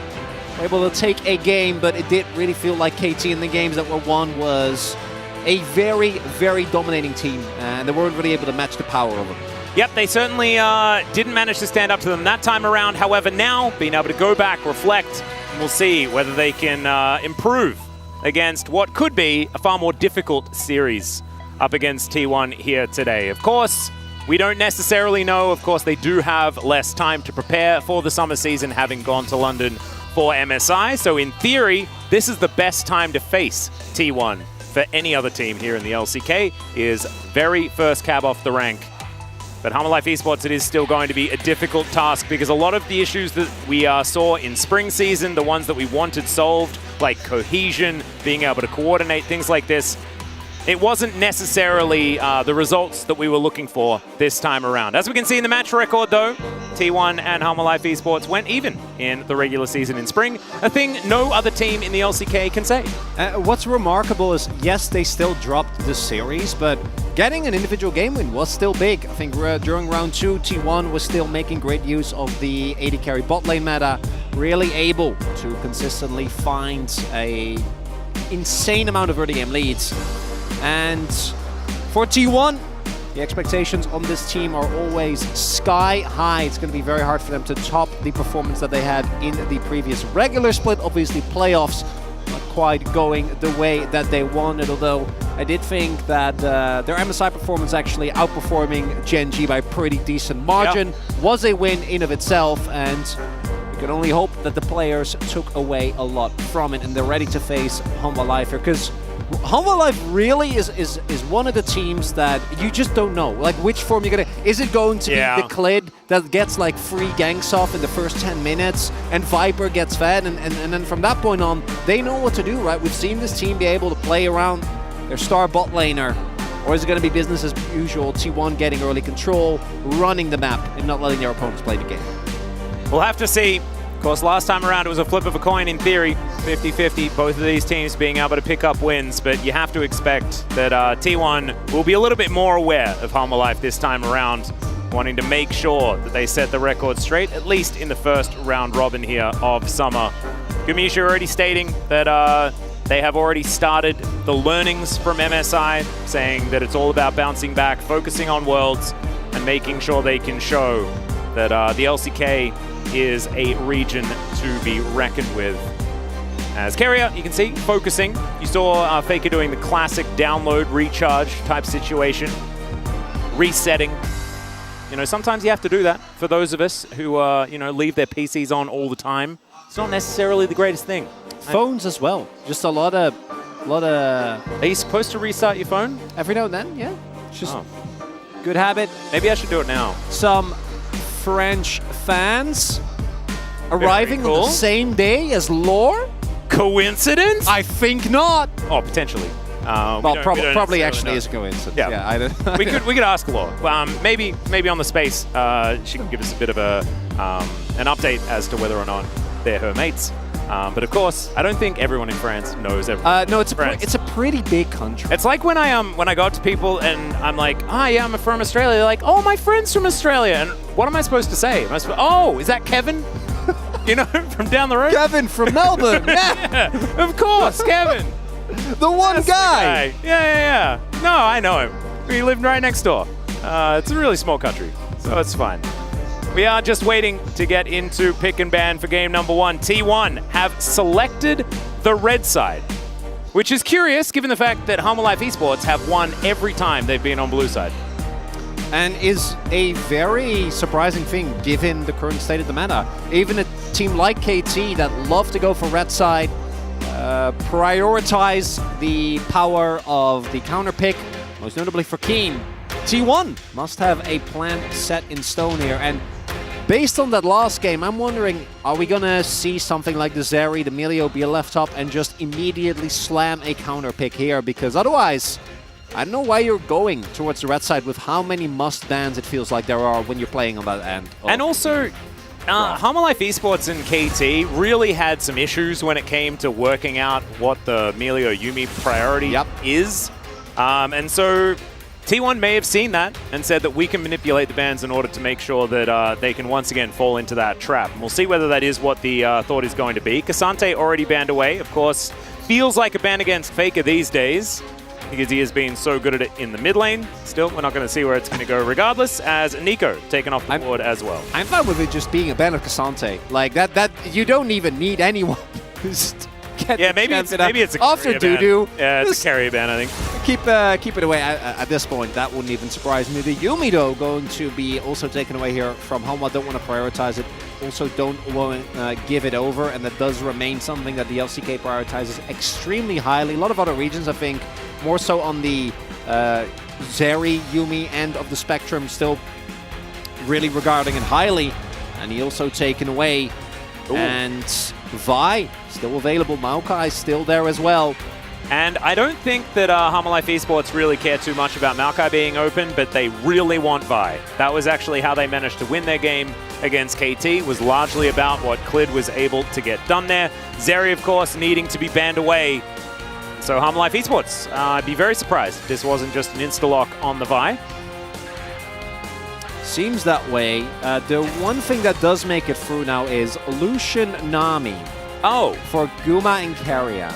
Would you say that Gumayushi Keria is one of the bottom lanes that plays Lucian Nami quite well? In fact, I would, Atlas. Would you hazard a guess that they're that good? That's interesting, okay. Bold statement. See how it holds up. As, never mind, they're not even going to play it. So we might just have Lucian Nami being picked up here by Harmalife Esports. I feel like that could have been a potential misplay. But T1 also just may not be interested in it. They may not think it's that strong right now. We know that we have seen it be utilized to great success, especially with the new Nami build, being able to build Mandate and then that silly item that gives you a bunch of damage and healing and all that sort of cool stuff. Looks like Lucian not going to be picked up here by Viper. And probably just Aphelios Lulu, right? Like, if it ain't broke, don't fix it. I like this better. Otherwise, give them the 1-2 punch from mid-jungle. Is a very strong combination, soon as used to great efficiency. Also, now T1 can either lock in a Lissandra, which we do know has a great matchup into the Ahri, or if the Jace ends up being mid, wonder whether they want to give away what is going to be played or if they want to try and lock it in. The problem, of course, is that a lot of the duos that are available and are still strong, like Lucian Nami, not really going to be available, and it's just going to be the Jax straight up continuing to see the priority on this pick being extremely high here in the LCK. Well, now we need Jarvan to be locked in, and then it's only J champions that could potentially be played on the top side of the map. I'll be here all week. How do you feel about that one? Oh, great. That's all right. Lucian going to be banned away. I imagine that something else of the AD carry Persuasion will follow suit. Nautilus is a curious one. I would have expected the Lulu to be taken off the board, but it might be that T1 will priority pick their support. Yeah, you got to ban Rakan here, right? Or do you ban Xayah? Actually, I would love a Xayah ban here. Looking at you already having Vi and Ahri. Tom Kench. Kench, okay. So you can just lock in Rakan here and then go Xayah Rakan, which we know T1 loves to play. Something that they're very strong at, good into the amount of dive that's already available. Xayah not necessarily the most exciting into Aphelios. We've seen that matchup go either way, but yeah, I think this makes a ton of sense here for T1. Yep.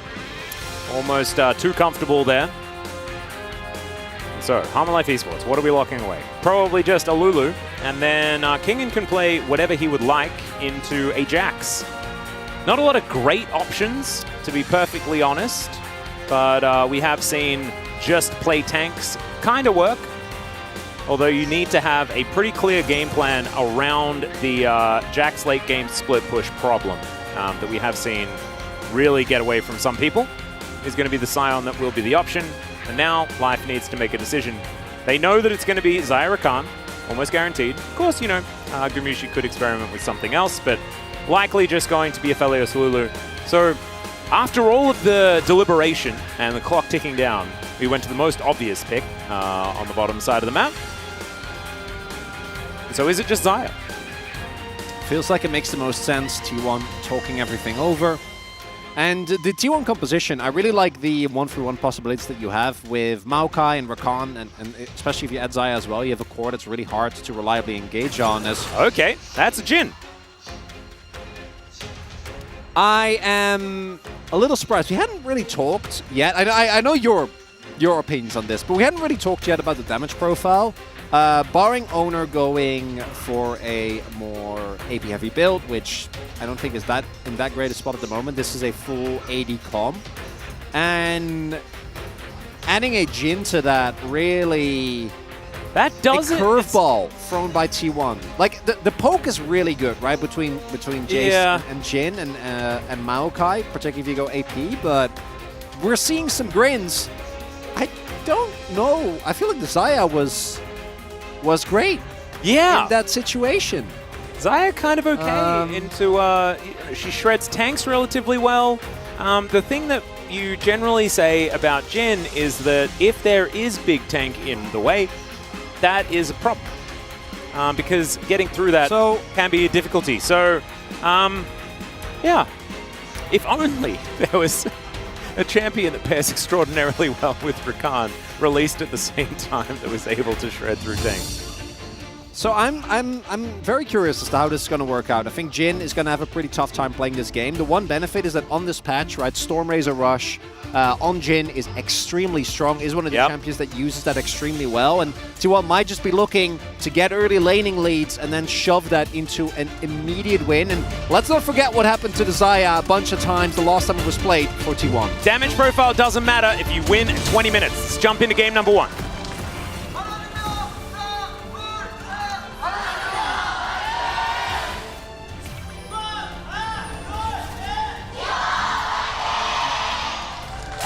All right, both teams' fans are at full voice here in Lore Park today. I was actually quite surprised. Harmalife Esports, on day 1, the fans were a little quiet, a little subdued. Today, losing their minds. You love to see it. Absolutely fantastic.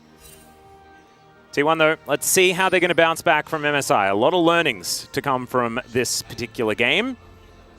I'm personally, and this is the problem, Chronicler, with me being on this desk for this game, is that I just don't like Jhin very much.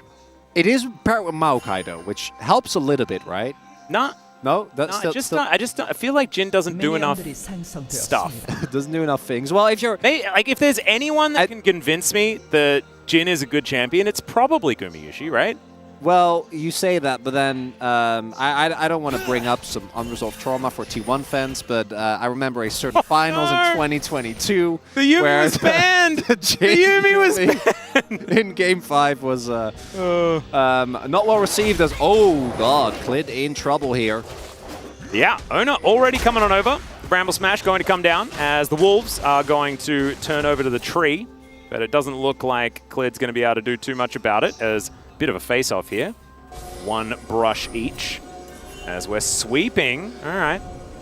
Viper going to step out first. Gumayushi Carrier. Will they go for the minions? The answer is yes. And the dancing grenade, going to be able to do that. So Guma and Carrier are going to try and strike the right balance here, because you don't want to shove at all, because if you shove in, you are a sitting duck for Clid, who you know is going to be on the bot side of the map.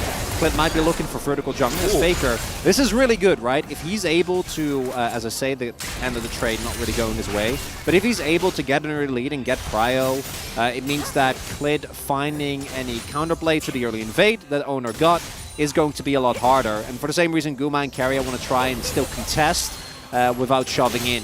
Not to be too open to ganks. We do see now Owner picked up the Wolves, then blue buff Raptors, and is now making his way towards his own bottom half of the jungle, and doesn't look like Clid is going to be able to find anything in return. Ooh, Viper could be in a little bit of trouble, but he does just press Q with his Severum. Not going to find the Calibrum version of it. Should be all right. You can see a fair bit of control here on this bottom side, though, for Harmalife Esports. Playing it out nicely is Viper and Life. Needing a few more buttons are Gumayushi Carrier by the looks of things. As Clid going to try and return the favor here. Gets some vision down. The Sentinel getting mad at Owner for the moment. As Carrier, he will rotate in. And Vault Breaker going to be used. That is not going to be the steal, but that is a lot of damage as Clid going real far forward. Life having to flash to make sure he stays alive. Deadly Flourish will connect as Zeus just doing some between the turrets things as the Jax, much like we saw in the previous game. And okay, that was not... It's not the contest I was expecting Clid to make. However, it wasn't as disastrous as it could have been, but Life not having Flash is bad news. Yeah, the big part there was Zaka actually being able to go forwards and be first to the roam, which meant that they had all the confidence. As now Clid, a dive here would be very valuable. Doesn't look like he is going to go for it though. Instead, just opting to get the Gromp. Also, crucially, didn't end up getting the steal on the buff, right? Owner was able to get it. And then, as you mentioned, the Flash from Life also had to be invested into Rakan in particular. It does feel very rough. So T1 bot lane taking a bit of a beating, and the only one that really gets the benefit from this is Zeus, who gets a free back due to knowing where Clid is at that given point in time. Should be alright. Scaria finds the Gleaming Quill, try and keep some health bars healthy on Gumayusi. Vibrant Life, though, is still doing a great job as far as shoving this wave in, and as we can see, as the waves meet, it's about 6 minions, just a little bit under a wave's worth of a lead for the Aphelios Lulu. Kingen having a good time as a hunking slab of metal here towards the top lane. But Zeus is Jax, and if there is minion parity between these two, then it is good news for the Jax player, and with that big wave that is crashing forward, I think that he should be at exactly that. Mid lane, Zeka was actually being able to answer Faker quite well. We saw that early aggression coming out from Faker, but Zeka kind of standing his ground, being able to edge back on that trade, and like you say, managing to get some priority when you could see that Faker was definitely playing for it. He used most of his minion wave, most of his mana bar on the minion wave in order to get the shove. And wasn't able to, but fortunately the T1 bot lane was still able to make their way over. And I actually do think that that might be one of the reasons why they wanted to go for the Jhin instead, right? Trying to maintain a little bit more priority. There's also, obviously, as mentioned, the combination of Maokai and Jhin that is quite strong, can really set up and land a lot of CC chains. There's the poke that Faker and Guma together are going to be able to output. Expectation is that this is just going to be, you know, the standard Stormrazor, crit Jhin showmaker as Owner might touch over the wall here. He is. He's flashing in immediately. Grand entrance. They know the Life doesn't have his flash available. The heal comes down, but I just don't think he's zippy enough. Deadly Flourish will be avoided for the moment as Viper has red-white guns, but it means don't fight for Harma Life Esports as the Lulu will go down. Clear target and executed perfectly here by T1. Great job here. The entire river is warded, right? And there is also a ward in the Tri-Brush. So Humble Life feels so safe because the early laning phase actually has been going really well for them. You are winning the early laning phase with a call. So you're feeling amazing there. Picked up an early plate as well, but Owner able to dodge out on the vision as that cancel. Cancel would have been really big. Not going to be the case. Viper, fortunately for him, is able to make his way back. But yeah, like look at the amount of control that they have. And there is of course no flash due to Life going for the earlier play, so Owner knows if I flash over the wall here, Life is guaranteed that little bit of alcove gaming, notwithstanding Clid's making his way over, but no way he's ever getting there in time. Yep. Captive Audience has never been named so well. As Life will make his way back, the flash almost back up and available. And thankfully, Viper didn't have to use his in that incident. And so therefore, they should be able to put pressure on as soon as Life has that one back available. So kill going over to Gumayusi though. That is great news here for T1 in this early stage. And you were talking about getting priority. This may certainly help towards getting that. It's also kind of necessary because when it comes to the CS, actually has been struggling a little bit here.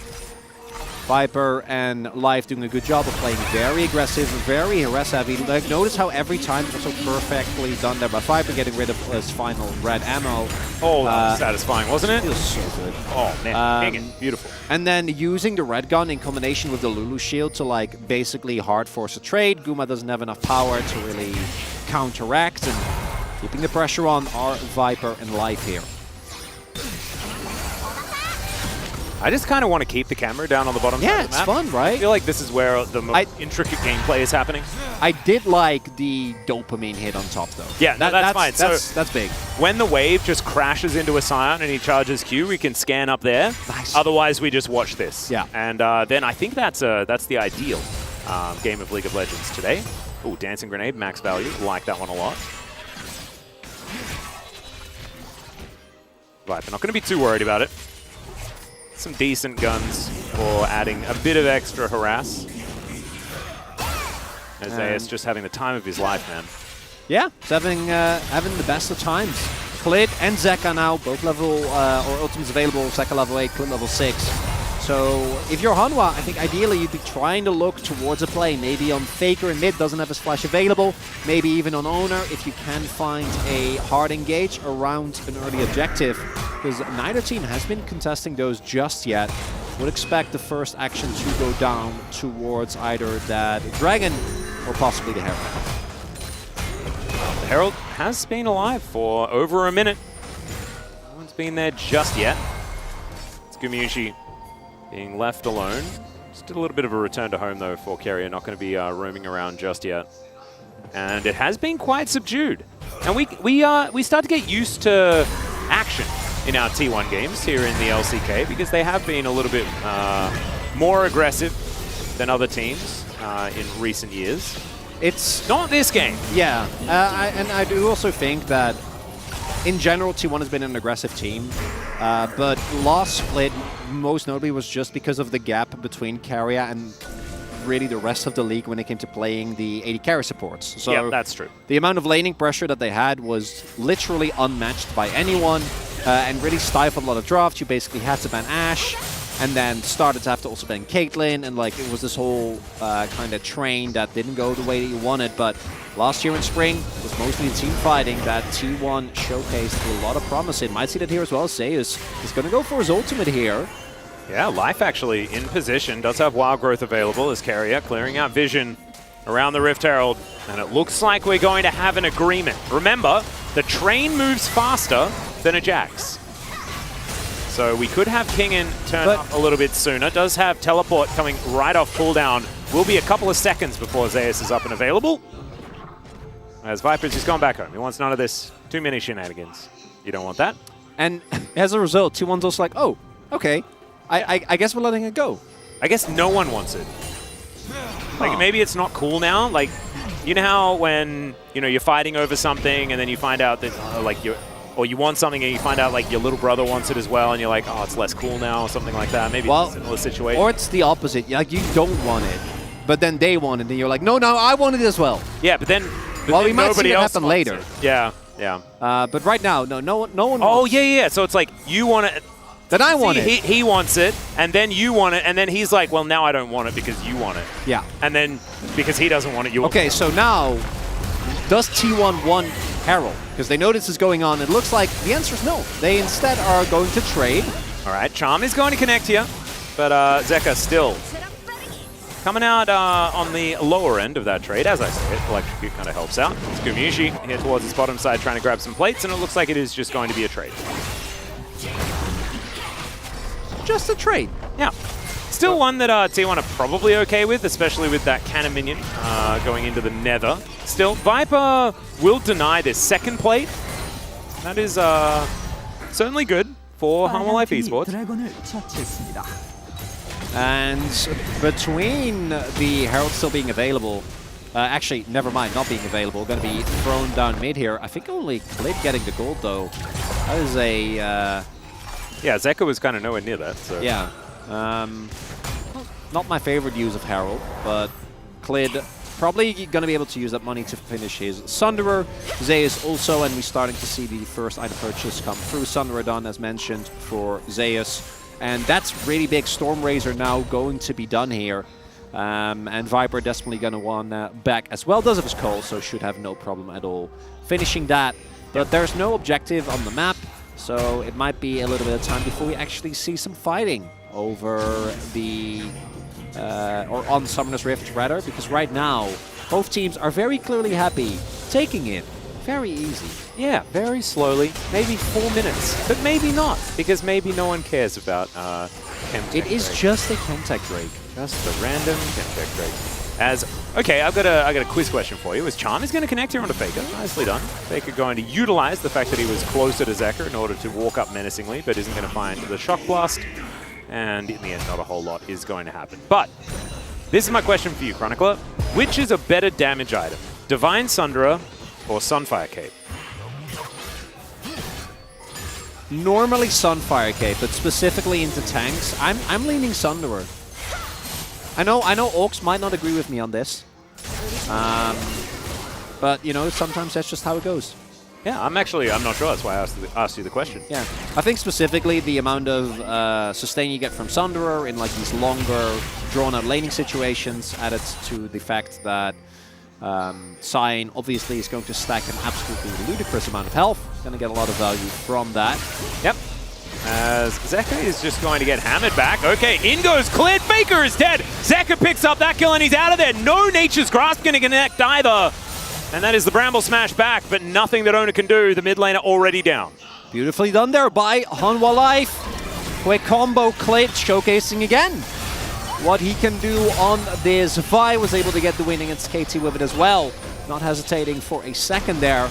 And Hanwha Life able to pull ahead in the gold. T1 will get an invade off, but not going to feel too great about that trade in the grand scheme of things. And T1, a lot of the trademark aggression, early game dominance that we've come to expect from this team. My Vigil. Yeah, nowhere to be seen here in this game number 1.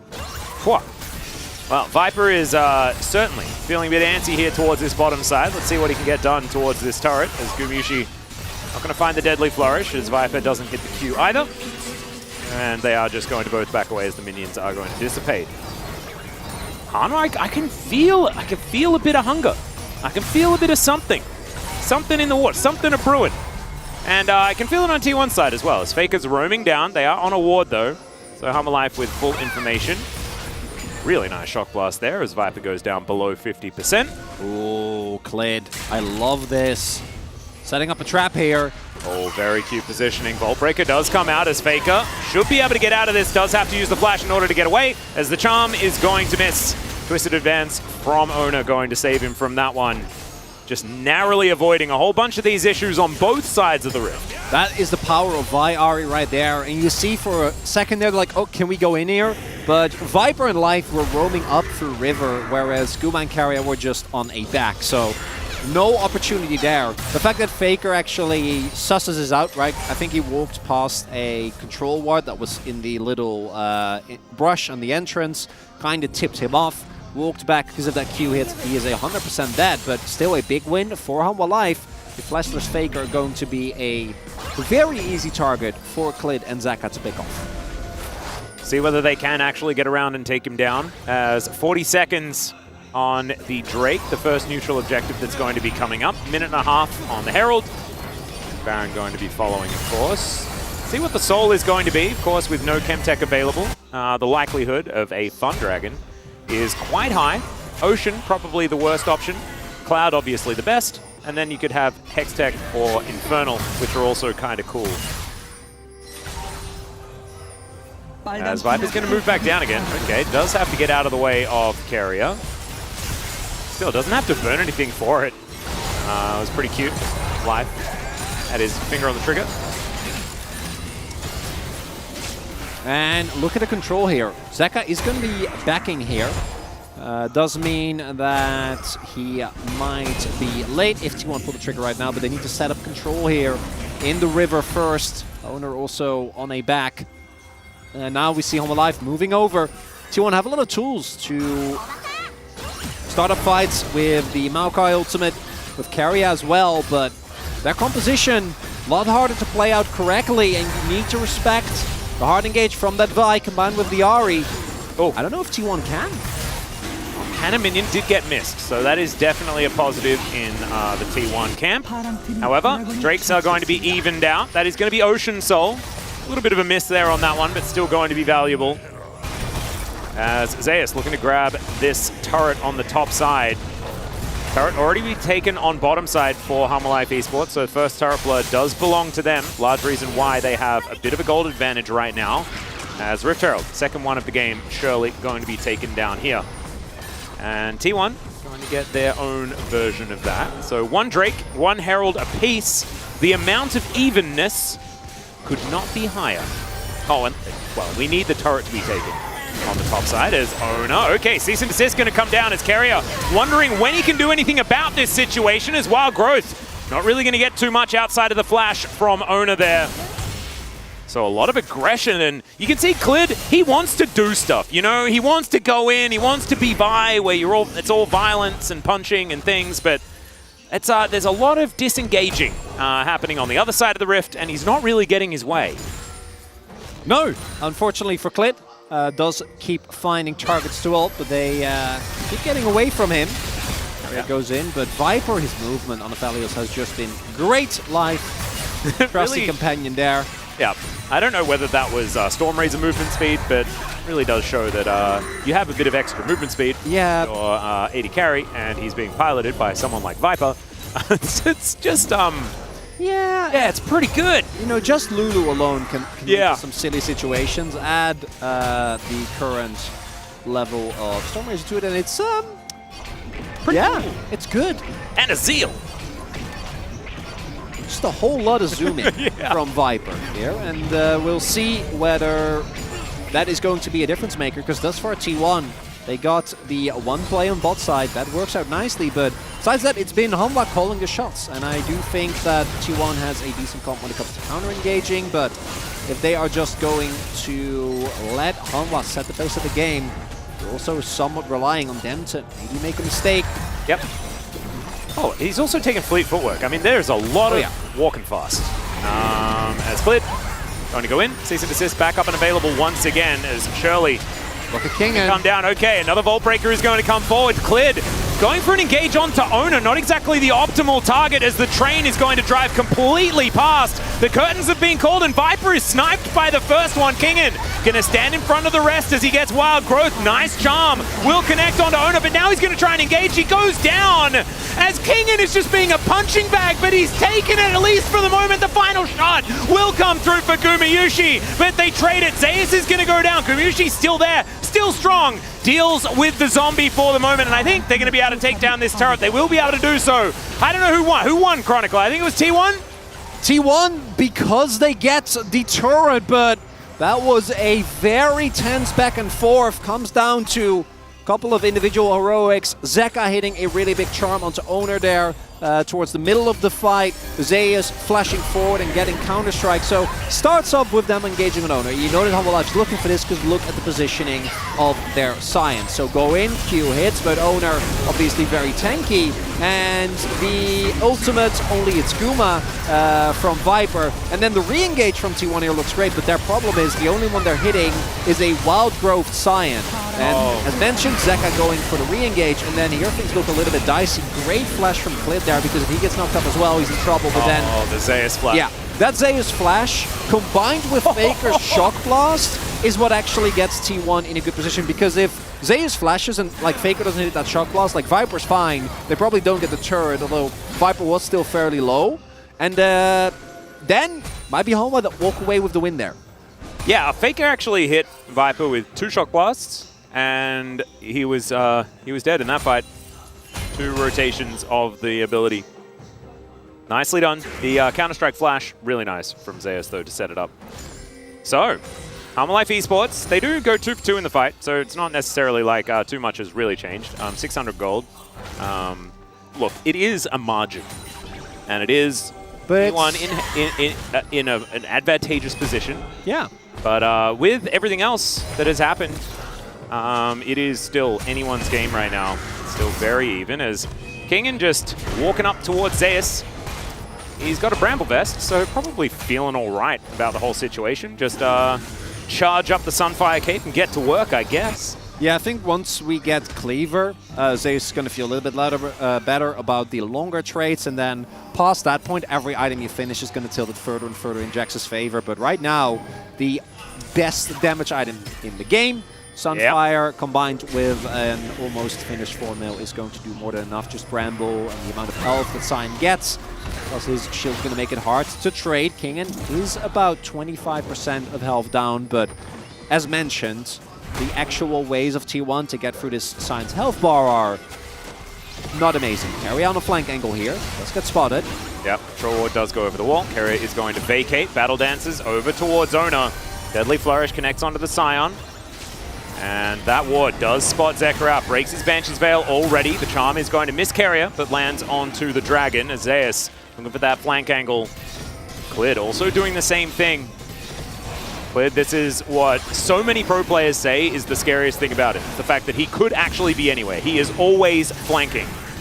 As that Shock Blast just barely goes wide. Vault Breaker going to connect onto Zeus. Ults him as well as the Counter-Strike does come down. There's the Nature's Grasp. Good charm to try and save Clid, but I don't know whether it's going to be enough. He needs the Wild Growth as well as the Vault Breaker. He looks for it, but he cannot actually get it back in time. And Clid is just going to go down. Humble Life Esports have to give this up.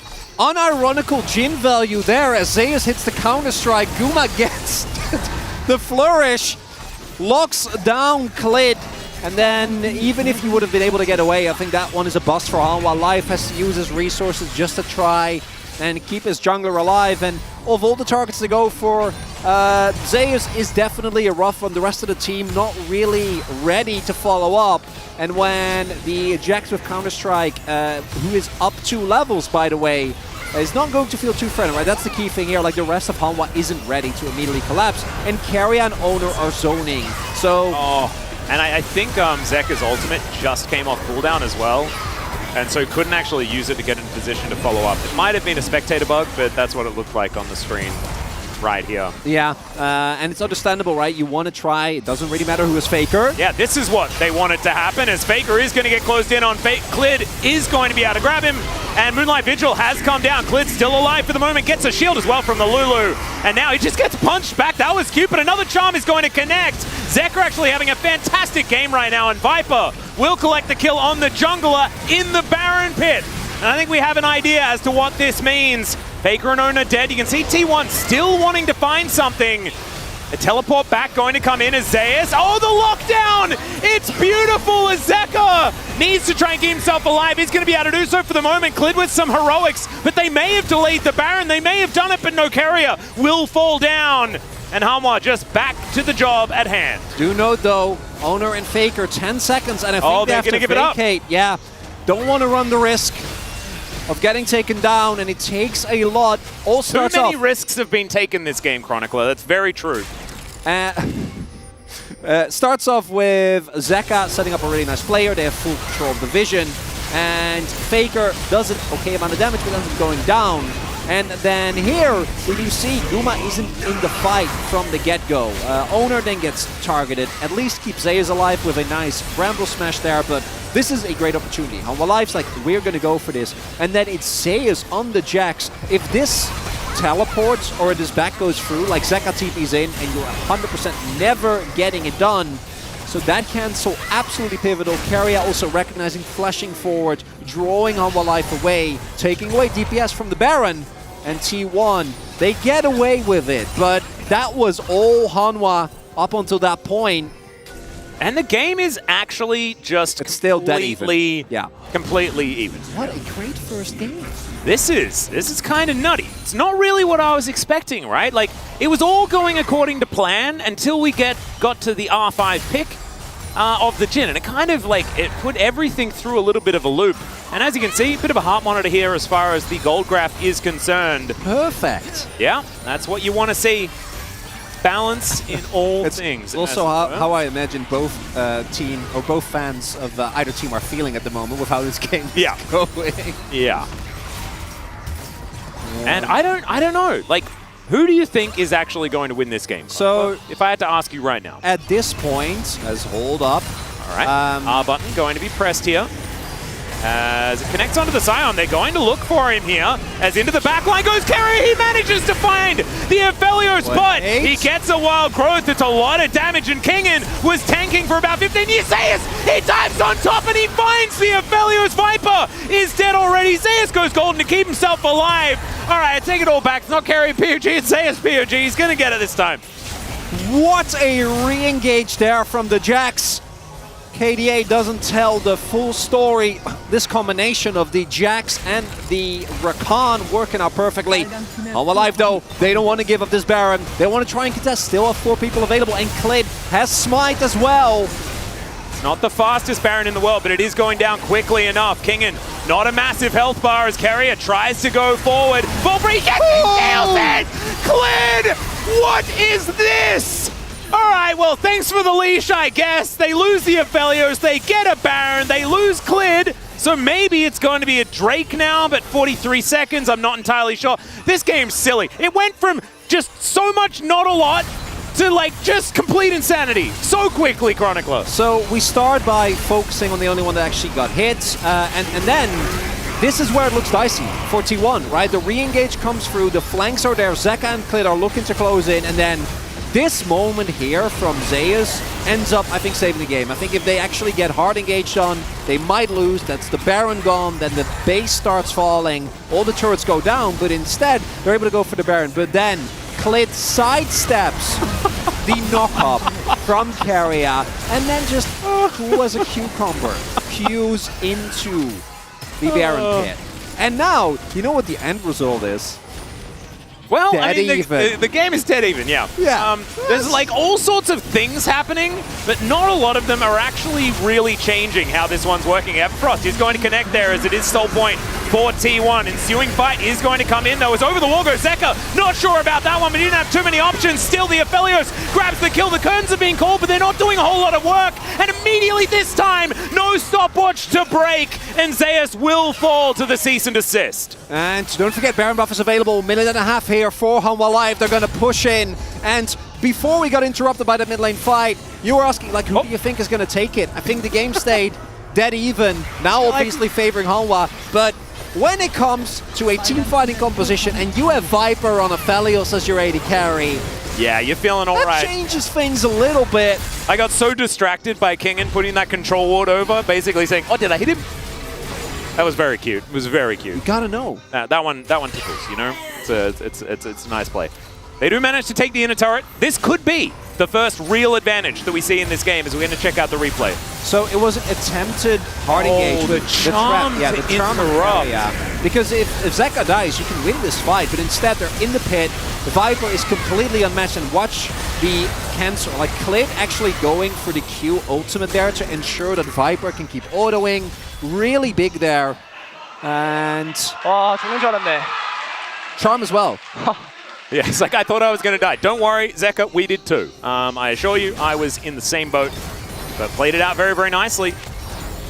And now, Hanwha Life Esports. It is a 2.2 thousand gold lead. And now, that might not sound like a large number. However, in this game, it's massive. It's as big as it's been. Yeah, this is the largest gold lead that we've seen by about 100% extra. Good math. I think I could have worded that a little bit more effectively, but that's fine. Zeus is going to even it out just a little bit, though, by taking this outer turret on the bottom side of the map. That's good. I was getting worried that we would lose our equilibrium. I know. So we're gonna pull it back. It really did stretch, and I imagine a lot of people were starting to feel a bit of motion sickness and things like this when things separate too much. It does get a little bit confusing. So don't worry. We brought it back as Vault Breaker being charged. Clit this time going to go out. I actually kind of thought, you know, most of the time in that situation when there's 4 people converging on a Vi, I'd think, oh, she's going to use it defensively. And Clit this game has not been doing that. Problem with what we're seeing for T1 here is that unless they are actually able to get damage down from Faker or Guma, or they straight up like multi-man get on top of Viper somehow, who his flash cooldown is still down, but that's not going to be for much longer. Taking Viper down is extremely hard. There is a Lulu, obviously, with heal and Wild Growth. He has his cleanse, flash about to come up, and he has stopwatch and BT. So the resources you need to actually kill Viper are a plenty. Yeah. You're going to have to invest a lot, and with how Zeka in particular is also quite fed, going for a more damage-oriented build. It's a little bit in the middle between Horizon Focus and building towards what I think now will become a Death Cap. Are you just happy about Sighing? His health bar is too large. That's like over 5,000 health. Yeah.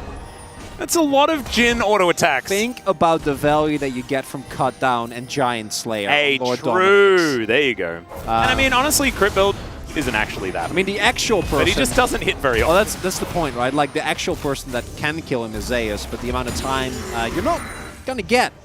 Yeah. It's going to take a very, very long time. Is Clit still looking here? Oh, yeah. I think he's been charging Vault Breaker all game. He just doesn't stop. There's Zeka. Does have ulti, so he's not in any threat of dying. Owner was in the area, just looking to see whether there's any opportunities. Baron going to be up again in under a minute, and a minute exactly, pretty much, for this Ocean Soul for T1 if they're able to get over there. The timings actually line up in a pretty interesting way as T1 get to choose where they focus. Hammer Life Esports, I think the idea is get vision on Baron, then take Drake, then go back to try and contest for Baron, is what I would assume. But we'll see what the actual game plan is going to be. Kingen walks over a control ward, Zeus gets that information, and Kingen's going to catch the wave before actually taking that one down. There's also something that we mentioned at the top of the game, and we have to get back now that we're actually getting into late game territory, which is itemization for Hanwha is insanely easy. Oh. No, Viper's fine. I don't know why you'd be worried at all. No, I wasn't worried. Zeus. All right, there's cease and desist as the train's coming. All right, Zeus going to be able to get out of there. The charm lands, though. It's gorgeous. Another stopwatch picked up here, but I don't think it's going to save him. And down goes the Jax. He's been so heroic, but got caught out. Too many buttons for Hanwha Life Esports to press. There you see the problem. Like, T1 needs to kind of have someone flank, but Hanwha Life have done such an amazing job. And you know what? When a member down, when in doubt, just start Nash. Yeah. Drake is going to be taken here, but T1, I think they know that it's not going to be fast enough. That's a leash. And Kingen is going to come over with his 6 billion trillion health and just tank Baron for about 15 years. As Faker, not going to get hit by that one. Don't let Owner just flash in. Yeah, well, Curtain Call going to be coming in here. Okay, they do land the charm. They look for Carrier. They will be able to find him. Oh, he's not going to go down. It is. Owner got it! Owner's going to steal the Baron on the other side of things. That's 1-for-1 on Baron steals. Apparently, if you start the Baron, you are saying, we're not going to get it. We're giving it to you guys, is how that one goes. This game is so too distracted by Carrier taking all of that damage. There's so much happening. The tree just lumbers in there and steals the Baron. That's a clean T1 Baron. So, really nicely done here. The vision control from Hanwha Life leads to them being able to pick up Zeus. The distraction here set up by Carrier, as actually evidenced by you, works very well, right? He just flashed in, so, they had a bullet, and Faker had shock blast. It was actually beautifully coordinated. So what happens there is they, Hanwha Life vacate the pit, thinking that the damage isn't there, right? The Baron is at like 3.5k health, but between the Jin bullets and the shock blasts, there is enough damage. It is very there. Oh my and God. The Maokai dies, so we're not going to see too much more afterwards. But now T1, they have Baron for another just over a minute and a half. Not sure how much they're going to really get done because they did lose a lot of map control. No Drake going to be up as now Viper, possibly in a precarious situation, but does have Lord Doms, Gale Force. He's got his stopwatch. Oh man, this is a very scary Aphelios. I mean, it's similar on the side of Gumayushi. He's got pretty much the same items. And by pretty much, I mean exactly. As in they go, they look for the engage. Let's see how much damage Sion can take. Well, not that. Oh, never mind. Okay. Yeah, that's the whole kitchen sink, and it was almost enough to take him down. Had to flash, had to ult. Yeah, I think that T1 are going to at least take this inhibitor. Moonlight Vigil goes wide. This is... Oh, Zaka's going to force at the very least a TP. Surely. He's definitely going to take this. Baron recalls are fast enough, so it's just going to be the inhib turret. Okay, so inhibitor taken, and T1 going to have that advantage. And Chronicler, the gold lead is not there. No. This is a game. I cannot wait for the space. I cannot wait for the space because what we need is like. I imagine they're just going through and they're like, oh, this is the highlight. This is the game decider. We haven't had one, but we've had like 50.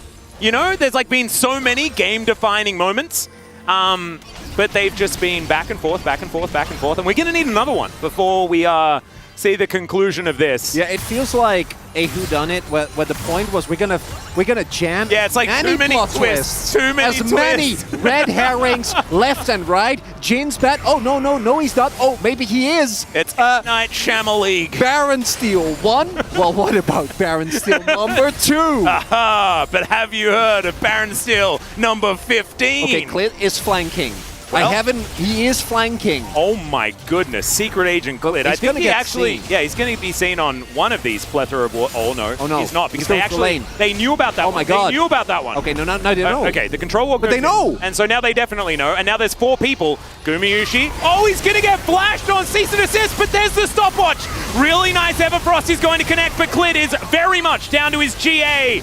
Now Viper, can you actually auto attack, as this is such an awkward position for a team fight? Clid's going to go down first, and now Kingen needs to block as many of these bullets as he can.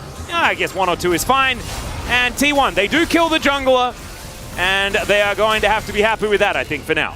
That should possibly be the Soul going over. This is a Ocean Soul. Incredible amount of value here, particularly in side lane. But this game has really come down to team fighting Skuma. Oh dear, there's the dash for okay. Gumayushi going to be okay for now. Not even close, baby. Yep, got the flash. That's big. That's what Hanwha are saying. It's a big win here for T1, or for Humble Life rather, because it means that Zeka and Clade now have a way of getting onto Guma, but I'm really glad I don't that kill even know. didn't come through, because Humble Life Esports do have a slight gold lead right now, and we need to try and keep balance as much as we can. Clid is still dead, so this Drake is not. Yeah, that's Soul for sure. So Soul goes over to T1. Baron is about to spawn in a minute, so I assume either team now going to go for the back. Ocean Soul has been picked up, which is going to help out Owner, help out Zeus a ton.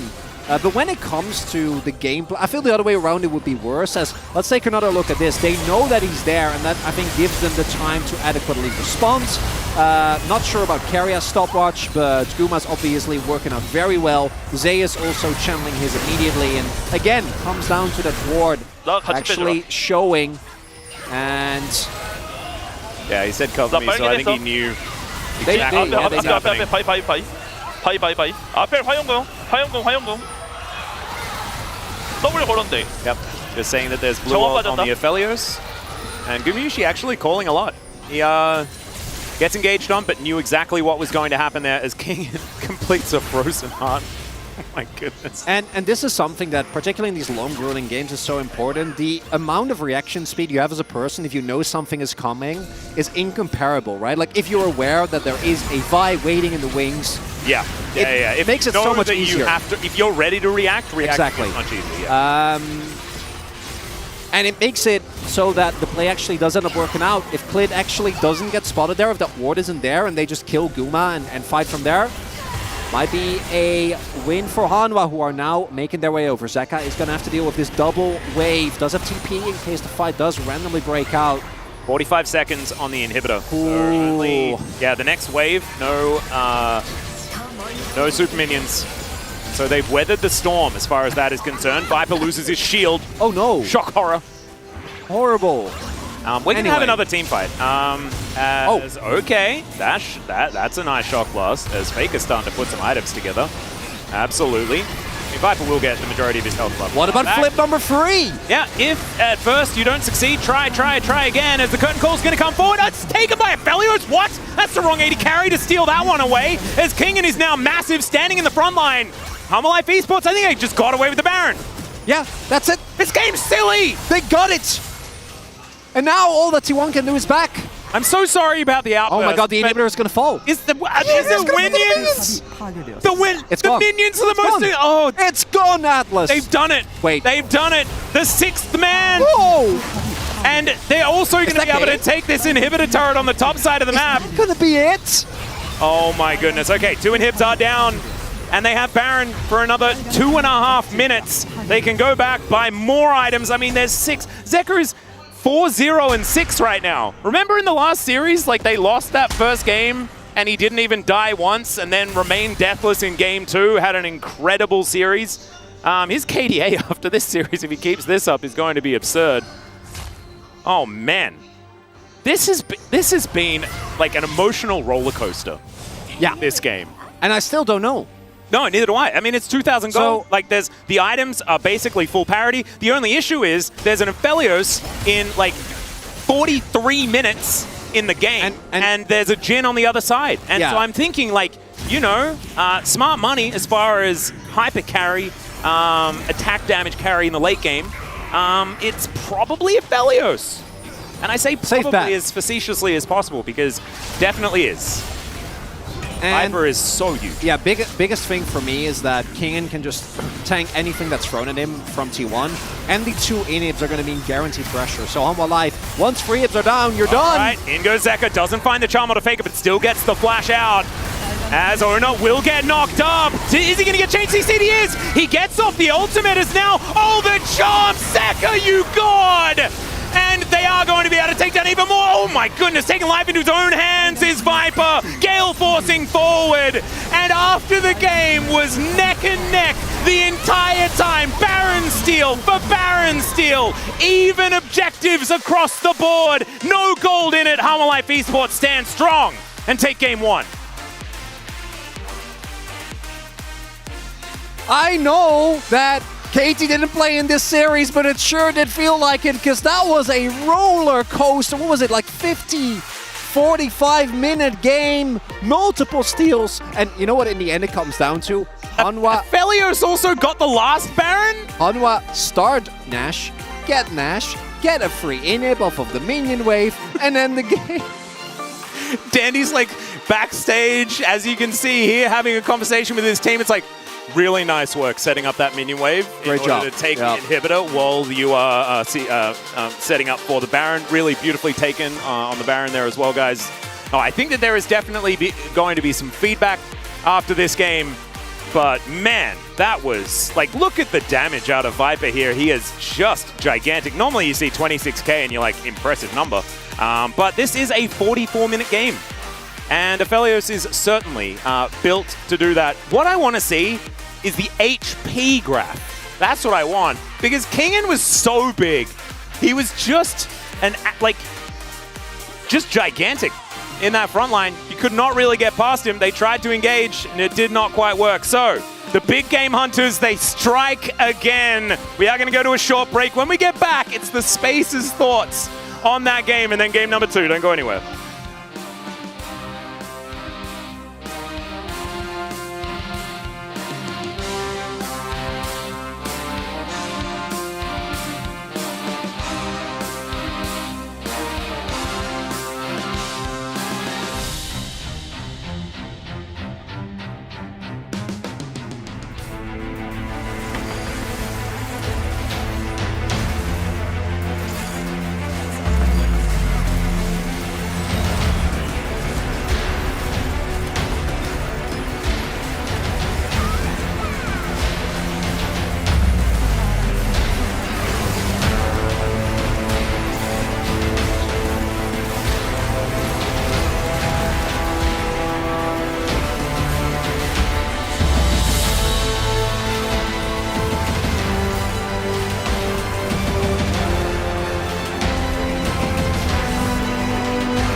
살짝 볼게 이거. 베이스. 파대. 베이스 노플. 타워 뒤에 와봐 이거.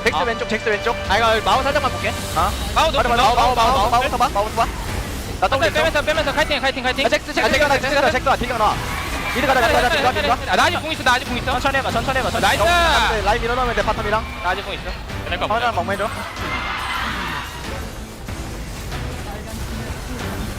나이스. 잡아야 돼. 나이스. 방게임 잘해. 내가 좀 급했다. 살짝.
Hey, welcome back to the space after what was a game of League of Legends. Let's say it was a game of League of Legends. How would you define this one? One word, Ox.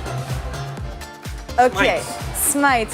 Valve analysts. What is it? Scion. I mean, yeah, I think it's going to be the main focus. You don't seem too happy about what we've been witnessing for the past, I don't know, It was a lot. It was a lot to process, and I know that the casters were mentioning how it would be hard to come up with a segment after a game like this, which it was, but we cooked something for you guys. Let's take a look at the draft first, because I think the main thing we've been talking about on the side of T1 was the composition. When you see Jace, Maokai, Jhin, you know what you want to do. You know that you want to play these long-range team fights. But question mark on the last pick, Jhin, maybe, Ox, as to what would you have seen as the alternatives? I feel like Jinx, I can understand why there might be concern about Jinx because Vi Ahri is quite threatening to it, but Xayah was open available. You have Xayah Rakan, Ahri and Vi can't really punish the Xayah because of the ultimate, and also you have a champion that can actually deal damage to Sion. I don't think Jin's that good, but I think like Jhin into tanks is so depressing, and Sion, just no one could kill him. I mean, that's what we saw during the game, honestly. A beefy boy, this Sion was, and when you look on the side of Hanwha Life, I think an easier comp to execute as a whole, Valdez. Yeah, pretty much. I think you need the Ahri to kind of be as good as Zeka was playing it as well. Fantastic. He was fantastic, but also you have a lot of hard engage, right, as he was saying, right? You can press your buttons on Vi, you've got the Sion to lead the charge and be super tanky, soak up all that damage, so eventually, once we got to the late game, the Jhin was just, he was getting some crits onto Clid when Clid was out of position, but he was not really doing significant damage compared to the Aphelios in a late game situation, and it just looked kind of... there were just so many better options, we think, for that last pick. Yeah, really hard to deal with the composition Hanwha Life had, but I want to focus on the first highlight here, because we set up the stage, how both composition wants to play, but I don't think you want to approach team fights this way, as we see here, Ox. Yeah, this wasn't an ideal setup because we saw Hanwha really split on this one, and a ton of damage is dealt to the side at the start of the fight, and then Zeka has this fantastic jump on the Aphelios. Amazing. And the Aphelios was such a large part of the composition off the front to back, so it ended up coming down to a desperation. Baron and Clid didn't have the best game, but this moment he definitely shone. Yeah, I mean, it kept him in the game, right? There was a moment where T1 was getting some picks. We did have, after that as well, Zeus getting caught, and this eventually led to somehow a position where T1 ran to the Baron and tried to take it, and, Hanwha Life eventually got in front of them. They started to take it down. They said thanks for the leash, until, of course, Jhin had his one moment to shine. Yeah, I mean, the fourth shot in the Smite here, pretty big.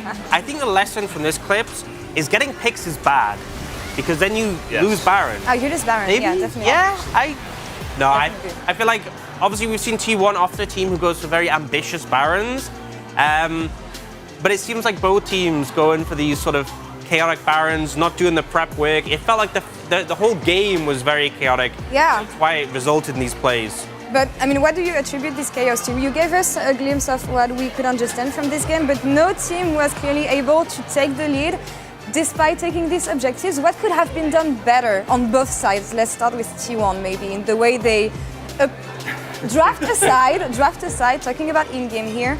Well, it's all about positioning, right? Yeah. You're going up against a Sion and a Vi, you have to make sure, and an Ahri as well, you have to make sure you have all of your corners kind of seen. You have to have all the vision. You need to somehow play a front to back with the Jhin, which we said was going to be a little bit difficult. We can understand kind of the long range. You got to keep them at range, right? You cannot let them do this, especially because we had highlight 2, and this is a highlight where Hanwha Life Esports, they take the Baron. It wasn't stolen. Okay, it's taken by Aphelios. Nothing happens. Hanwha Life Esports gets 2 inhibitors, and the game is over from this. Yeah, I mean, I feel like even this wasn't a great example of how to set up for the Baron, because yes, they ended up getting it, but it could have gone in the other direction. You see all of T1 recall here because the waves aren't in a good spot. That bot wave is actually just taking the inhibitor.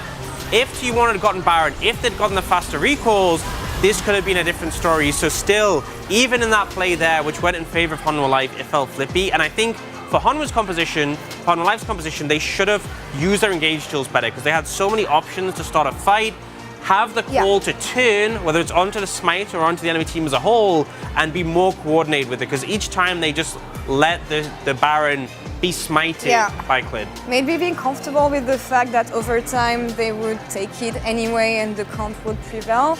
We'll see what happens for game 2 here. Let's take a look at the player of the game. We chose Zeka. We chose Zeka, and it is Zeka indeed. And yeah, again, with the charms, with Ari jumping in the back line, having the good opportunities, this is what you want to see from a good Ari in this composition. Yeah, I feel like it's one of these situations where Vi Ari can be so potent, but a lot of the time it's the Vi starting the fight and the Ari follows up with the damage. Here, so much, it was Zeka finding these fantastic charms. In this patch to play, he finds 2 charms, and it's on a target who wasn't CC'd, you know? If Vi's ulting them, it's hard to miss, but he was really finding these fantastic angles constantly, permanently being a threat, and making it so hard for T1 to play the game. Yeah, also, it was incredible how he was able to get so many fights done. I mean, it was... a lot of this I was looking at, Sion was just so beefy, and we do have a couple of votes here and there for others. I thought Viper had an excellent game actually as well, so I think that's a good shout. But yeah, it just came down to hitting the crucial charms at the crucial moments. Definitely, super clutch player here. We'll see if Hanwha can close out the series. T1 will play from blue side from the second game, and casters take it away for game 2. Thank you so much, Space People, for the breakdown of game number 1. Oh, man. Into the breach once again, Chronicler. As Zeka picks up a well-deserved POG and a well-deserved restart here for Faker, as we can see, sitting down, trying to shake off that last game and bring us into the next one. Of course, blue side has proven to be a bit stronger here in the LCK. It also means you can't R5 Jhin. So that's big. I have a theory. Because Guma was smiling, you know, he was happy. I think Guma is at the moment the most consistent player on T1. And I think if he says, guys, I think it's a good Jhin angle here, it's up to the rest of his team, and the coaching will say, no, no, Guma, I know you like the 4th shot, I know you like the crit animations, I know it feels smooth, I think but it's good we need you. You're getting Xayah, you're getting Jinx, I don't care, you're doing damage. No, do you know what they're doing? They're getting out of their system those things that have been a problem in, you know, Game 5s of international finals and things like that, you know? What's next? They're gonna, like, give Kingen an Aatrox angle? That's the plan. That is the plan.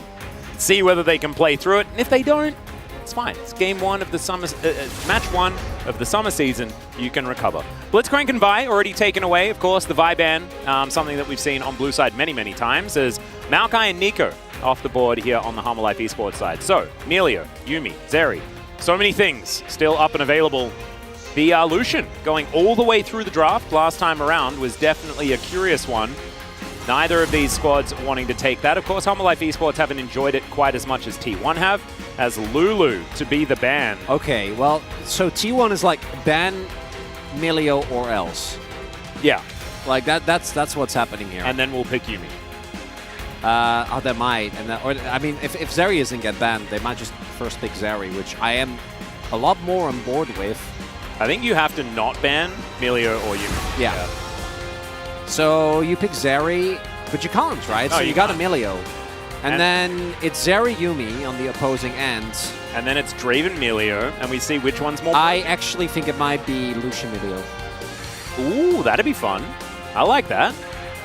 You give him a warm hug and he does more damage. I feel like, Lucian Melio is a very impressive lane, and I think we saw, and I think we will again, if we get to late game and you have Viper, even with, I think, the jungle and support on the team still not having always the best of performances, the man can make mountains move, and he's also on what I assume will be Zeri Yuumi, which is a completely bonkers combo, as we have seen many times. I mean, and you don't need to pick it up here, obviously. You can go for a deferred rotation. Get the Gragas instead here. Flex pick for Zeka and Kingen. Zeka having both an amazing game and a rough one on it, but no, it's going to be the Aphelios instead, so still prioritizing that. And we haven't talked about it yet, but that is a Cassante that makes it through the draft. Yeah, that's dangerous, of course. Could be in the hands of Faker or Zeus. The final pick on the Yuumi is no surprise whatsoever. And honestly, this is looking pretty overpowered as far as drafts on both sides. I don't necessarily think I can pick out a clear winner outside of the fact that I witnessed what Dudu did on Cassante yesterday. And that is stuck in my mind just a little bit. The guy just pretty much soloed an entire team. Yeah, but then I think back to what happened when we saw the Vital Zeri getting 2 kills, and then... Oh, and the game was over? Sorry, it was 3 kills. Yes. And then he killed everyone while being on 3.6k HP. Yeah. Not going to get taken away here, which is a signal that this is going to be a top lane Gragas. He does struggle in that matchup. As we have seen, Zeus obviously also a great Gnar player. T1 fans, I'm sure, rejoicing at the fact that Gumayushi has a champion that does, in fact, do damage. The shackles are off. He's out of the hyperbolic time chamber now, ready to do the damage. Maybe, like, you know, the what is it, the Dragon Ball Z armor, like the clothes, they take it off and it falls on the ground. The weighted. Yeah, it's heavy. Rock Lee from Naruto has that as well, where he does a drop and like they fall down. Everyone's like, what is he doing? He's flexing and it's like, yeah. Yeah. Well, that's what he's done, because now he has a champion. Oh, yeah. A lot of damage. Capabilities. Rock. No, not allowed rock. Ooh, do we have paper? No, we don't. Because we could ban Gwen, and then it's at least you got scissors. You have Papercraft and Ivia. Hey, there we go. But, we just needed to ban an Ivia. Well, that's not happening. Bit of a fail. T1 have an opportunity to, but I don't think they will. I'm going to be looking at something else. We'll see what they do decide to take away. I think junglers could be an option, worth a bit of a look. Maybe Viego, because Clid has been good on the champion in the past. Yeah, it's kind of tough because there's still so many. Like, Wukong is another one that comes to mind, but you can also give the... Okay, so that might mean it's Volibear, because I assume Humble Life will just lock in Viego here. Oh, Cat Bear. Oh, you're right. Well, I think Humble will lock Viego, because I think Viego is the stronger of the two. And then T1 is probably gonna go for the Volibear, but the Kindred is also a possibility. You already have Frontline, and Kindred obviously into Viego can negate a lot of what makes a champion strong. You are picking into Gragas though, so I do think that that is something that really devalues the pick. Jace is still available as well, which obviously a lot of people on T1 like, and instead... Ooh, what's it gonna be for Owner? I wouldn't mind the Kazakhs given the tanky nature of the Cassante, as no surprises. Cassante going into the hands of Faker in that mid lane. We know just how well he plays this champion. And it is once again the Jax for Zeus, who was so good in the last game despite the result. So, the answer, Poppy. Oh no, it's the no button. It's the you are not allowed to play Jax, as it turns out. No, you gotta sell skins. Did I will it into existence? No. Poppy is so good. Poppy is actually so broken here. Okay, Sion is going to be the lock-in. Kingen just really liked the amount of health that he got. And, you know, survived in the matchup quite nicely. So that is going to be it. And honestly, the game isn't about him. So really, they just needed a beefy frontline. Yes, Poppy's pretty tanky, but no one is as tanky as Sion. Outside of the fact that he's now into an affiliate. Well, that's a pretty big fact. Yeah. And I think the Poppy, particularly into champions like Sedge, Jax, and Cassante, really make it a lot harder for T1 to play proactively. They're still going to be able to play around Guma, and I expect him to go Stormrazor and just run at people with Emilio on his back. But I've got a suggestion. Yeah. How about, because T1 have now gone total AD once again. Yeah. What if Zeka goes tank as well and just builds all armor? Well, but then I guess they have Zeri, so they're not really full AD. Yeah. Because, you know, Zeri Yumi is basically mixed damage. Yeah, but if you build damage and you hit one cask on the Phalios, he doesn't really get to play the game. True. That is true. So maybe that's better. We'll see. He might end up going tank. The idea of more Sunfire capes kind of... That's what... Sunfire and Abyssal? Yeah. No, it's just absurd. This is dangerous. It's a gamble being taken on both sides of the rift. And we'll see who is going to be able to come out on top. As T1, this time, the Aphelios in the hands of Gumayushi, one of his favorite champions. He's being very outspoken about it. See how he goes. We hop into the rift for game 2.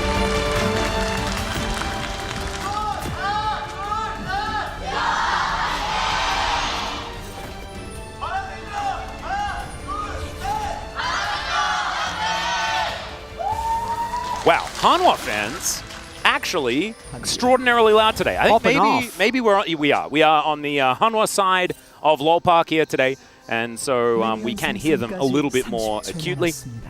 But certainly a full house here at LoL Park, which is absolutely fantastic to see.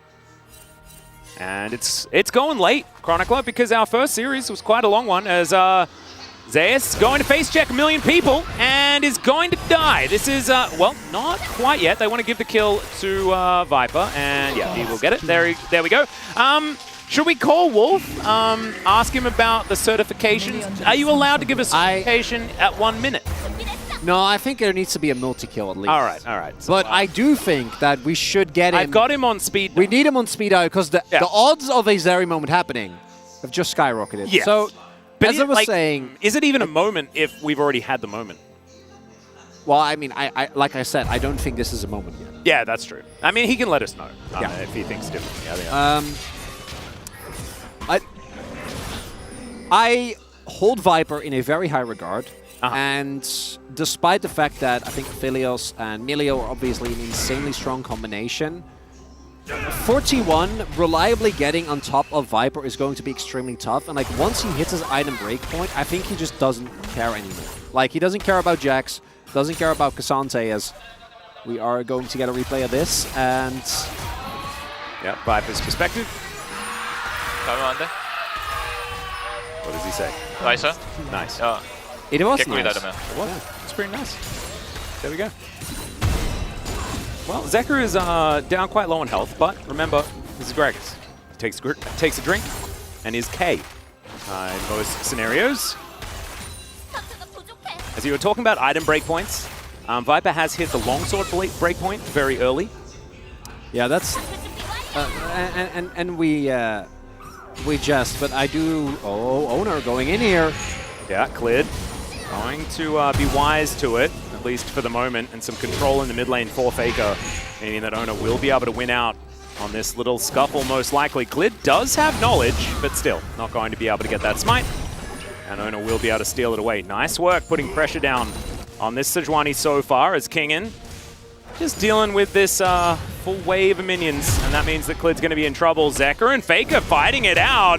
Faker seeing what he can do here, as there is the bot. Does he have another barrel? A few more autos are going to be necessary, as in comes Owner, and I think Faker may have baited it out. He finds the Q, and that is a very dead Gragas. First blood goes to Owner. Sorry, second blood. Sorry, it was the 1 minute kill actually really got to me, but basically first blood in a real game, right? And big moment there. 41 getting both the invade on top side. Immediately Zeus keeping track, knowing where Klid is, which means that Faker and Owner can go for the play. Zeka also was aware that Owner was on the top half of the map, so getting overly ambitious there, getting promptly punished. And that means that for now, T1 able to actually take some control in the early game. It's the part that I think we were the most impressed by in the entirety of Spring. This team, when getting early leads, would be extremely proactive. Yes, in the previous game they were able to hang on, but both, I think, due to some drafting as well as in-game decisions, unable to actually push it over the finish line. It was just a weird game. It was not a good game in some ways, but it was definitely a ride. It was. It was a good ride. Some things happened. They really... Events transpired, and they really happened. Yes. You know what I mean? Yeah. Well, I mean, I do. I was there with you. But I don't know if everyone else listening knows. I think they do. Because they were there too. So, I think you guys know. It's just severity of the amount of happenings that occurred. Severity? It's a severity of the amount of happenings? Yeah. How to say absolutely nothing while saying a lot. It's an art form. Okay, here we are. We're going to check this one out once again. And Faker, honestly, just baiting Zeka into this one. And it looks a little dicey there, right, as he is tanking the minion wave, but the burst not going to be enough, and Zeka, even without taking the turret shot, would have pretty much guaranteed been dead here. There was plenty of collapse opportunity. Even the dash positioning there from Faker to maximize the likelihood that he was going to hit the Q. Yeah. Really nicely played. But Zeka overextending a little bit on this Gragas, and we've had, you know, there's been mixed reviews of Zeka's Gragas. He did have one good game in the previous series that Hanwha Life Esports played earlier this week. It really does feel like the story of Zeka in 2023 is, which Zeka do you get? Yeah. Because... I mean, that last Ari game was pretty good. Yeah. That was an amazing game. And then in this game, he is falling behind very early on, opened himself into a gang where, again, owner's positioning could reasonably be inferred off of the fact that he invaded Clid and is still, as we speak, invading, although, oh. Yeah, dangerous scenario is Kingen. He's charging the Q that is definitely not going to hit owner. But that was what he had to offer. He's going to have to accept it. Zeka just taking a bit more of a drink here in this mid lane. And Clid is going to tell owner to leave, but still doing a great job. Here's the T1 jungler. It's cast to push Faker underneath the turret, but once again, it's all a bait. Every time this seems to happen, it is when owner is right there. And I think this game is going to give us an answer to a very, very contentious and important question. What's that? K'Sante or Zerayumi? Ooh, but there's Melia. I mean, there are a lot of factors here. But I really want to hone in on those. Yeah. Specifically. And by the end of this game, we will know. Definitively. We will. So far, Gumayusi has just been huddled around a cozy campfire having a great time. And it's been difficult for Viper and Life in this laning phase. Of course, Yuumi X is not necessarily a laning duo, regardless. We have seen them do a little bit better than this as T1 on this Drake. They are going to be able to secure it as the fight is going to break out. Kingen is down here towards his bottom side at 7 minutes. In the meantime, Clid is already dead and the Scion has just left.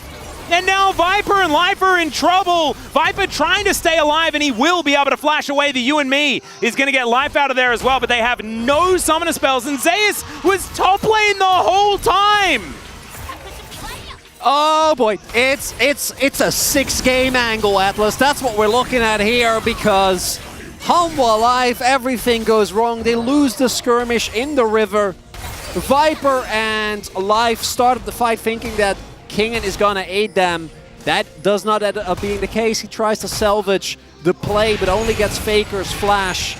And meanwhile, Jax has been going unbothered, untethered, in his lane, in his elements, and flourishing by himself. An unbothered Jax is a terrifying thing to deal with, especially when it's being piloted by Zeus. We saw how good he was in the last game, and I don't think that is going to change with a few minutes in between games. Clid up here towards his top side. Just going to be clearing out his own jungle if he is allowed to, as we're going to check out this replay once again. Oh, and really nicely done. Yeah, we are throwing some damage down into K'Sante, who could not care less. And Kingen coming in here is understandable, otherwise Zeka definitely dies. But the problem is that, meanwhile, while that is happening, because of him making that decision, his bot lane ends up getting chunked out, having to use the flash, having to use a bunch of summoners, which opens up for a lot more playmaking from T1. And with the turrets the way that they are, Owner basically can drop it anywhere and probably get a first turret blood, and it is a across-the-board gold lead here. Well, Faker is looking for Viper here. 1 versus 2 in theory, as Viper is going to press the ult button. Not sure about this, as Faker's going to get slowed down. Fair bit of damage is soaked by the mid laner of T1, and he is just unfettered, unbothered. I was worried you're going to say damage is being done. Like, that's not sarcastic enough, Atlas. Yeah. Oh my god. All right, we're going to kick a ball, and Viper is going to just skate away. I think that, you know, at least for the first 10, 20 minutes of the game, that's our answer right there. Yeah. It's K'Sante. Yeah. Yeah, I think K'Sante might be a bit of the problem. And with how the game is going, I don't know if we're ever getting to the Zerayumi part of the story. Maybe it's not their game. True. Maybe it's not about them. Well, right now, not a lot of items on the Zeri. You generally need a few before you're really an issue. As Carrier puts down the campfire, and they're going to look for some extra plates here. Should be able to get them, as Faker once again Scuffling with Zeka, and of course, Owner in position. Faker doesn't need him. That's a solo kill, and that is all too easy. From the POG from game number 1, and Faker is just toying with him now. That is... I like... You get the Sejuani with 2 melees, and then Owner is barely necessary, man. He's like... It's so good, he's not even needed. So, this is a perfect... Oh, teleport behind them. All right, let's see what they can actually do here as the Prowling Projectile will connect. The answering teleport is going to come forward. They're looking for Keria first, but Zeus will turn up, and now Zeka could be in an awkward position. He's going to have to flash, and he does so. Gets the Yuumi to help him out there as Kengan was trying to get in position for a train and decides that this one's out of service. He's just going to lumber away. Yeah, what we're seeing here is the coming together of a Game 2 Hanwha, which have generally not been great, and a Game 2 T1, who after a, lackluster first game, come back and say, no, we want to do over. Yeah. And we want to do it well. In this game, they're doing it well, as it is just a straight-up solo kill. Here, Faker gets positioning, able to drag him back, then hits the all-out. And because there's no flash, like Zeka has 2 options, either path up top, and Faker obviously gets the W on the ultimate, and you die, or you try to path up and then Owner catches you, so... I mean, if that was Gragas from 6 years ago, you wouldn't be able to W that. But now the wind-up time, it takes him 11 years to get the barrel out from his back pocket. I think it's okay that old Gragas barrel is no longer I think with so us. too. I think so too. I'm not too bothered by it. No. It's all right.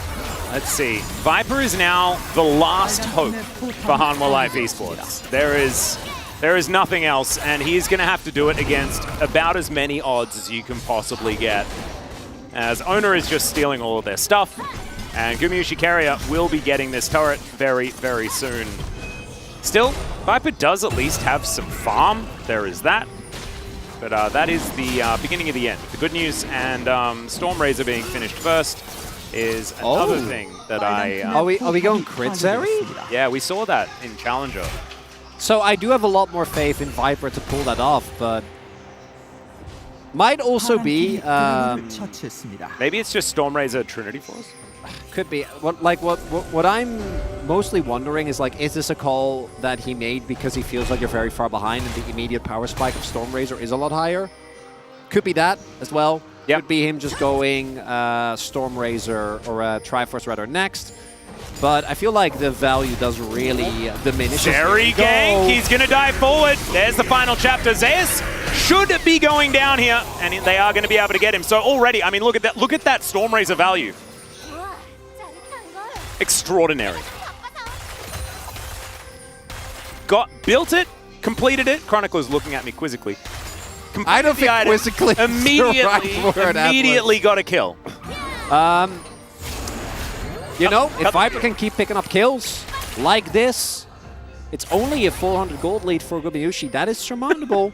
I like how you say, but it is. A 400. Yeah, that's true. Fine. You're ignoring the bajillion gold lead for everyone else. Well, yeah, if T1 keeps running in 1 by 1, and Viper keeps picking up kills, game's winnable, Atlas. True. Anything's win. Anything could happen. We had the weirdest and most wonderful game in game number 1. It just shows that, honestly, if you believe enough, anything is possible. Zeka will pick up this minion wave, try and deny that one from going down. So far, 2 turrets been taken here for T1. Hanwha Life Esports not yet on the board as far as that is concerned. 5,000 gold is the collective lead. Yeah, and as expected, it will not end up being the Triforce Zeri. And I do think that build is somewhat locked in, right? You really need to go for the specific combination of items. Does make a ton of sense. Life also rushed Ardent, so this truly is. There is one, well, I guess Life also counts. But it really is a one-man army of Viper with a mission. Yes, and he is not the, tank bruiser Zeri that we saw building Sterix Gauge yesterday. Yeah. It was absolutely terrifying. It is far more of the glass cannon. Viper's positioning is going to be so key. And he relies on the rest of his team to be able to actually soak so much of this. Everfrost almost to be completed here by Zeka. We have the best item in the game for Kingen already complete. But man, they are so far behind the curve as T1 will just grab themselves Shirley. She will help them knock down even more of these turrets. And Life Esports just need to put like a pause. He's dead. T1. As, yeah, Zeus might be dead yet again. He does ult. As Kingen not going to be able to tank him forever as he gets the big ult knock up. There's the Heartbreaker. Zeus is doing a bunch of work for a really long time. Can he get it? No, he can't. Not quite. But man, that was closer than it needed to be. And even though he doesn't end up getting the kill, this actually buys them a ton of time and should get them a second charge here. And I think also just the inner. So that's a very gold positive trade. Did Zeus have to die? No, probably not. Is that inner turret top, inner turret mid for Zeus and outer? Well, yeah. Well, I think the Zeri might be dead. He's going to survive for a bit longer, but nope, that's a cat dead as well, as now Zeka, he walked a little too close and he's going to have to flash. Get himself out of the way. Congratulations on the outer turret. I don't think Life Esports really liked the trade. Reports are back. It was, in fact, not worth on the extended play. Ah. Yeah. All right, I'm really glad someone did that calculation. I wasn't prepared. Well, no, you know, it's easy to get caught up in everything happening on the screen. Yeah, true. Huh. Yeah. All right, let's have a look at it again, as this was Zeus being caught out and almost managing to turn it into a 1v2 victory. Yeah, crucial here is Zeus opts not to flash, as we do get the Q from Kingen. I think could have maybe gotten away, but I think he might just not have wanted to use his flash. And also, as mentioned, I do truly believe that the call is also like, if they're two-manning me here, plays fine, as Faker is making sure that the PH, you know, he's already kind of locked in, but he just wants to really hammer it in. That'll lock it in. Or just like, oh, okay. Yeah. Cassante gets the job done. So, next time around, we're gonna, I like the experiment, you know? Like, this is the first game back. Like, maybe Faker is out of practice. Maybe he's been focusing on other champions. I mean, it's a silly thing to think. However, you know, maybe until it's reality. But now, never let him play that champion again. He's too good. It was the first ban in game number 1. And I think that one of the bans and could have surely been sacrificed. Between the exhibition put on by Dudu yesterday and now Faker, we can collectively learn that what our pro players are able to, and not just our, but like what pro players are able to do with this champion, it's too much. Oh, you can't outplay it, you can't outsmart it. Just ban it. Yeah. Just take the hit. I mean, it's exactly what you said. You can outplay it. You can by banning it by not letting it into your game, and that is a power that you do have. It's a lot of agency. As Gumiushi clears out the minion wave, there is a red buff to be taken. They're going to go for a bit of a reset first before they collect that one. And then 4.5 minutes on the Cloud Soul availability for T1. Baron going to be up in a minute's time as well. And this is a T1 game. Obviously, we're going to be looking towards the Baron as soon as it is going to be available. And I want to, like, you know these moments when you're in a game like this and there's a team that is definitely struggling at the hands of their opponents. It's times like this where we want to find the angles to talk about the miracle comebacks and all that sort of stuff. I don't think they exist, as Kingen is going to have to flash. Nice little drift as he avoids the wall, and he will be able to survive. Has to press a lot of long cooldowns in order to get there, though. As Viper dashes away immediately. Like, Gumiushi right-clicks on him, and he's like, nope. Get me out of here. As cleared underneath his inner, they're going to get the teleport from Zeka. And the Scion is moving on over as well. We'll see whether they can actually get anything here as Faker just dashes to the side. Not even 50% of his health bar has gone just yet. Phalanx attempting to be installed here. Jack shows stone play. Yeah. He's not going to die? Nope. Nemo on side. We do have Zeus attempting to shove, but do note, without Baron, actually getting this is a little bit tough. It is up. It's 20 minutes. Oh, Faker once again. There is the Glacial Prison. Zeka managing to body slam beforehand, but still, they're just going to buy enough space, get themselves the inner, and that is all you need to do. I think it's time. I think we go Baron. Oh, is it flipping time? Well, no. They are. Just collect almost time. Yeah, they are almost 8k gold up. There is. You start it, and then Humble Life either responds and you engage and win, or they don't, and then you get Baron. You get Baron. Yeah, it's true. Well, it's been alive for 45 seconds on average. I feel like that is one of the longer amounts of time that Baron has survived in a T1 game. If you include all of the games this year, they've been very adamant about taking it as soon as possible. 7,000 gold is the approximate lead, and so a game like this would certainly be one where you'd recommend going for it ASAP, just to continue snowballing this lead. Vision to be cleared out first, though, as Zeus moves over, and Kingen, yeah, this time he does have the train, so he can drift away, and is just going to crash into this brush for a moment. Gives him a thumbs up, and he's going to be A-okay. So, T1 just continue tidying up mini waves, collecting more money, and trying to block Humble Life Esports from collecting their own jungle. This is the kind of suffocation that this team has been very good at. But I'd like to see them go for a Baron, just because I feel like there's not a lot of response available here for Humble Life Esports. Gumayusi, Campfire, up and ready. As long as you don't flip it, you'll be completely fine, right? We joke a lot, but all you need to ensure is owner. All right. I think he's insured. He's fine. Arctic Assault going to help him out there. Ooh, look at Viper. Okay. Does have the Runons. Still wants Navari Quick Blades as soon as he possibly can find them. And, Cliff manages to get the chickens. There are some positives coming through. But this is Baron time. They get a bunch of trinkets out from Humble Life as Zeus on a gorgeous flank. Look at this. They dive on top of Klid. He's going to flash. Heartbreaker is going to get him out of there. As there's the ult from Viper. He's doing a fair bit of damage, and now Faker, who is dealing with Zeka and Kingen, is going to back away as well, but they're just going to wait it out. They'll wait it out. They'll go towards the Baron yet again, and then there won't be any electrocution to worry about. Crucial there is that now the ultimate from Viper is down. Same for the summoners from Life. T1 still taking a risk here. They certainly are. Zeka moving forward. There's the cask. It is the secure for Owner. And all 5 members alive here for T1. Pretty clean on the take. Crucially, no Klid. He was completely chunked, so T1 see the opportunity.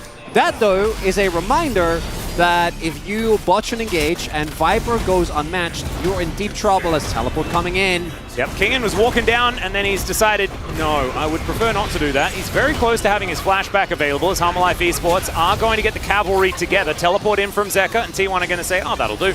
They'll grab themselves a Cloud Soul, best soul in the game, no bias, and set up for, potentially, in 5 minutes' time, Exodia's on the board.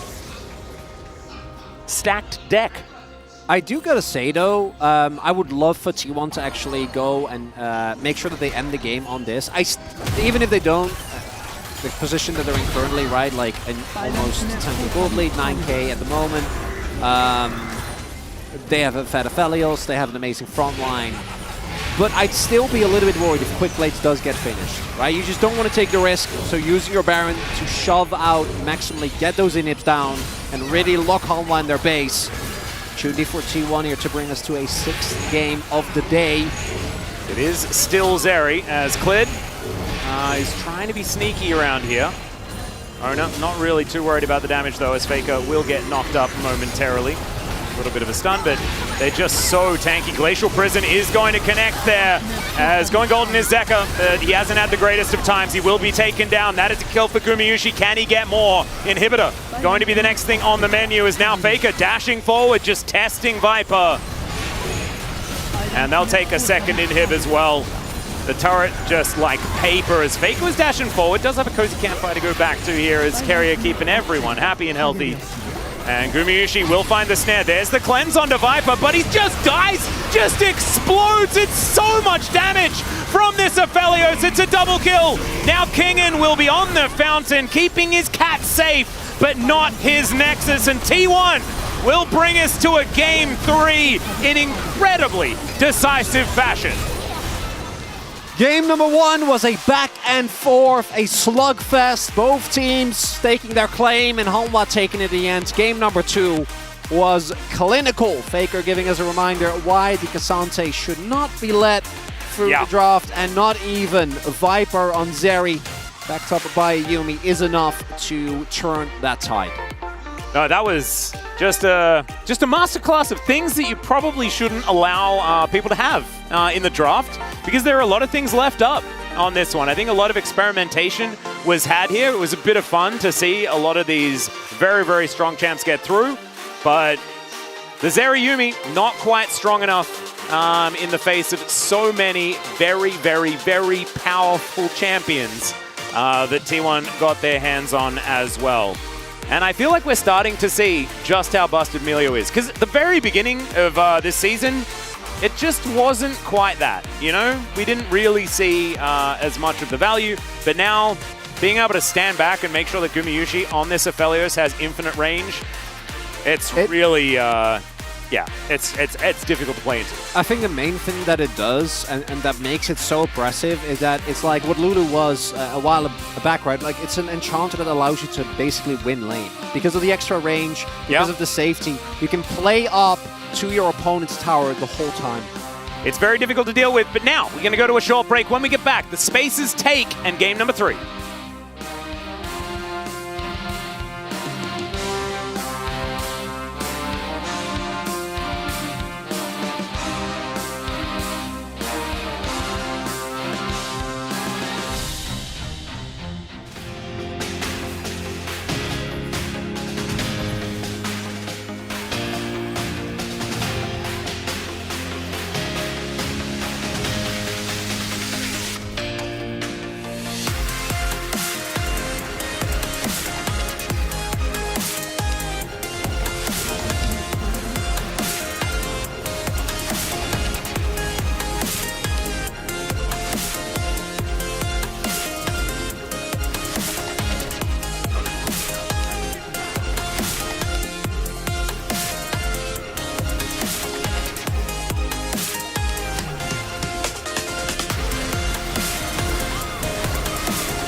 탑 될 듯?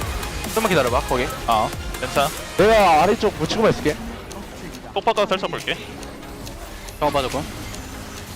오, 지렸고. 들어갈게. 가봐. 대고 높을. 이거 플래시 몰라? 안 되겠다. 파워. 캐리. 나이스. 잘했다. 아이씨, KD 뭐냐 이거? 아니, 나만 죽었어.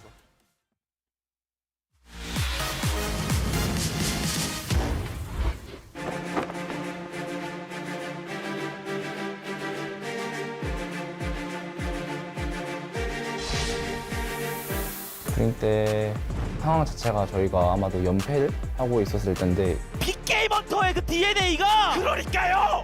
이번 경기 정말 빅게임. 저희가 엄청 절실했던 상황이었던 만큼 1황이었던 T1을 잡고 저희 팀 모두가 진짜 엄청 기뻐했던 것 같아요. 하나생명이 스프링 때 많은 저력을 보여준 팀이라 저희가 뭐 패배를 했다고 해서 기죽거나 그러진 않고 배운 점이 있어서 좋았다고 생각했습니다. 사실 이제 빅게임 헌터라는 말이 좋은 말이 될 수 있고 안 좋은 말이 될 수 있는데 저는 한 80%가 이제 좋은 말을 생각해서 재미있는 별명인 것 같고 팬분들께서 재밌게 즐기시는 것 같아서 보기 좋습니다. T1이 MSI 갔다 오는 기간도 있었고 이제 상황적으로는 저희가 좀 더 유리하다 생각하거든요. 빅게임이기 때문에 그걸 잘 써보도록 하겠습니다. 저희가 준비 기간이 그렇게 길지 않기 때문에 개인적인 기본기 그런 것들을 위주로 준비할 것 같고 메타를 잘 파악하는 게 중요할 것 같습니다.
Okay, welcome back, Space People here, ready to debrief this game as T1 come back here in Game 2 with way more tools, I think, to find here. Let's discuss the draft first, because when I look at everything we saw here, it feels like we took a blender, we took every broken champion we can find in the game, just put all them together, shake it off and see what happens. What's your feeling on this, guys?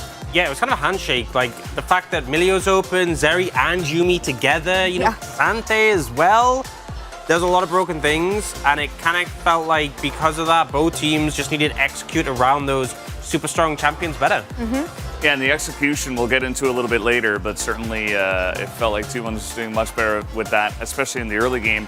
The Blitzcrank and Lulu bans to pick up the Milio first was pretty interesting, and it ended up being a pretty big boon for them. I thought the draft for Humble Life was good enough. I thought they got like enough really OP pieces, especially Zeri Yumi, but at the end of the day, again, execution was... I also think it was really interesting we saw the non-bruiser Zeri. Like, we've only seen the Titanic Zeri. I'm not sure about some of his rune choices. He went in Genius Hunter second and then didn't really have any items that work with it. He also went Last Stand. When he was going to squishy build, you're against a bunch of tanks, cut down would be better, but it was interesting. I think it would have made a difference if he went Bruiser Zeri. Probably not. I don't think that was the factor. Not game changing, but yeah, maybe it could have been a good alternative. You were mentioning execution, Valdez, and this is exactly what I want to talk about here in the first replay. When you see the setup here and the fact that HLE lose on every side of the map with this play. Yeah, so they end up TPing, and this is nearly TP, you're TPing a tower, but while you see this, look at the minimap, you can see that actually Zeus was proxying a wave, and when he sees this happen, he opts to stay there and continue proxying these waves. So he's getting free farm in this situation. We see the play on the bot side, they're losing the 2v2. Kingen actually headed over to try and help with the Dragon, but Dragon's already gone. And in the meantime, you're just losing plates, you're losing gold on the top side of the map. It's just losing everywhere. Yeah, it was one play that lost you part of the bottom lane, a lot of the mid 2v2, plus your own top lane. And Cyan doesn't really need that much gold, but Jax is just loving this situation, right? He gets a free lane, he gets so much gold. Humble Life Esports are losing on so many different fronts. Like, it was just one play at 7 minutes into the game. It's like, oh boy, this is not going to go well. Not going to go well, but not game defining. Though I would say when you look at the tools on Humble Life's side, Zeri, Gragas, Yumi, Diego, if he gets activated, lots of tools maybe to fight back, but for me it was maybe misunderstanding not the point of the composition, but the fact that if Viper dies, what else is there left?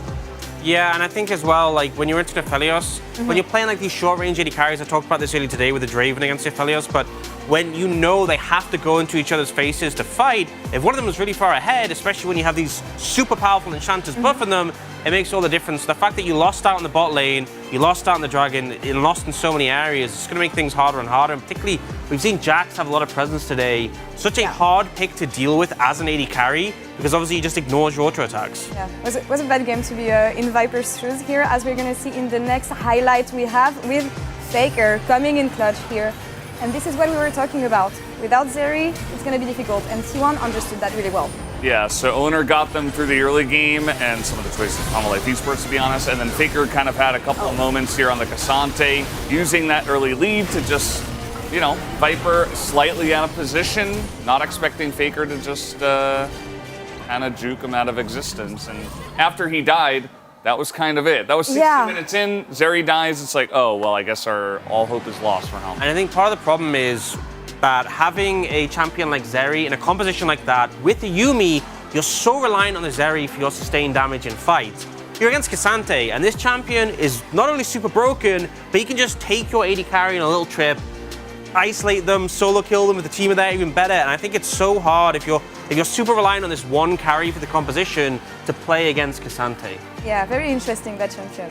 That is, but we will be Interesting's a good phrase. Into game 3 here. Reset. I got the 6th game I wanted, so I'm really happy on that side. But as we see here, HLE chose the red side. Any surprises, and what kind of adaptation do we want to see in terms of bans at first, and maybe prior picks? Well, what do we expect here, Alex? So I think red side obviously gives you more opportunity to react to what the other team are picking, but I also think a good reason for it is the draft we just saw was very much leaving a lot of OPs open. If you're just banning everything, then blue side gets first choice of what's left. But if you're going to leave open Zeri, Yumi, Cassante, and Nico, who's then you have a lot of picks going through, and red side gets 2 of them while blue side might only get 1. right. Yeah, the only thing I'll say is that I think Homolife Esports, the draft wasn't really the issue. Like, maybe the Cassante is like, okay, well, that's kind of crazy that you gave him Cassante and Melio, but at the end of the day, they had a lot of choices themselves, that they got a lot of OPs, they just weren't really able to execute it on it. Before we head on to the next game, quick look at the player of the game here. I forgot who we chose, but let's see who. Yeah, everyone chose Faker. Makes sense with broken champion still, but he was able to find the right opportunities here, and again, nullifying the impact that Viper could have, and also baiting at the right time, as we see here at the first blood. Yeah, so I wanted to vote for Faker. I think it was just Faker and Owner together, right? So I wouldn't be surprised if this was kind of split. Faker had some really nice trades. I think that Zeka's game of Gragas was kind of weak, and you're playing up against Faker, who's playing actually right now one of his best champs, and he's gonna find angles like this. Beautiful. And you're gonna lose the game because of his Cassante. So that is Owner got him into a good place there. Yeah, I mean, guys. I think both of us are fine. I mean, personally, I think Owner, his Oh yeah. Bro, everyone agrees. all those early Everyone plays agrees. just because Owner was there. I don't know why I have to defend this, but like Owner was the one with the presence to be mid. Plus, Faker loses points because he's playing a broken champion, okay? Come on. That I can agree with. Yeah, exactly. Man, I'm being roasted today on these POGs. You know what's going to happen, right? Game 3, Owner's going to carry, and he's going to get the POG. It's going to be the same thing as the Chovy situation. All right, I hope you're better at this than at predictions themselves, but that's all for us here. Everyone else is on wrong. this side of the desk. Let's see who takes out this series. Casters, back to you. Thank you so much, Law, and sorry, Orcs. You know, it happens to the best of us. That's a rite of passage. As he looks to me, it never happens to me. Never happens. Yeah, no, I wonder why. Absolutely hilarious. Game 3 for the second time in a row. Yeah. Well, I mean, the last one was game 2. Yeah. So it's not in a row. The second series, and you know what? No, Atlas. I've been in a great mood today. I know. I have not been letting you get to me. You bought me a Snickers, and I still did it. Oh, I'm terrible. I'm terrible. I even said I'm not going to tell you tomorrow. You play my place. You always have to work so hard. Yeah, you gotta yell when all the stuff is happening. I'm like, I'll get my man a snack. Oh, it was still very get nice. me like this. It was very, very nice of you, and I just, I still treat you like this. It's terrible. Justice for Chronicler, everyone. Homolife Esports, confusingly, mind-blowingly, are going to pick red side. And I'm going to do the math here. Amount of wins on blue side, 2. Amount of losses, I have no 0. idea. I don't know. Like, and red side, amount of losses, 3. You must have something crazy. And if Cassante makes it through, and T1 gets it again, then I will not speak too much, because I'll have to push down a whole lot of anger. That's now healthy, so I'll just be silent. Yeah, don't bottle it.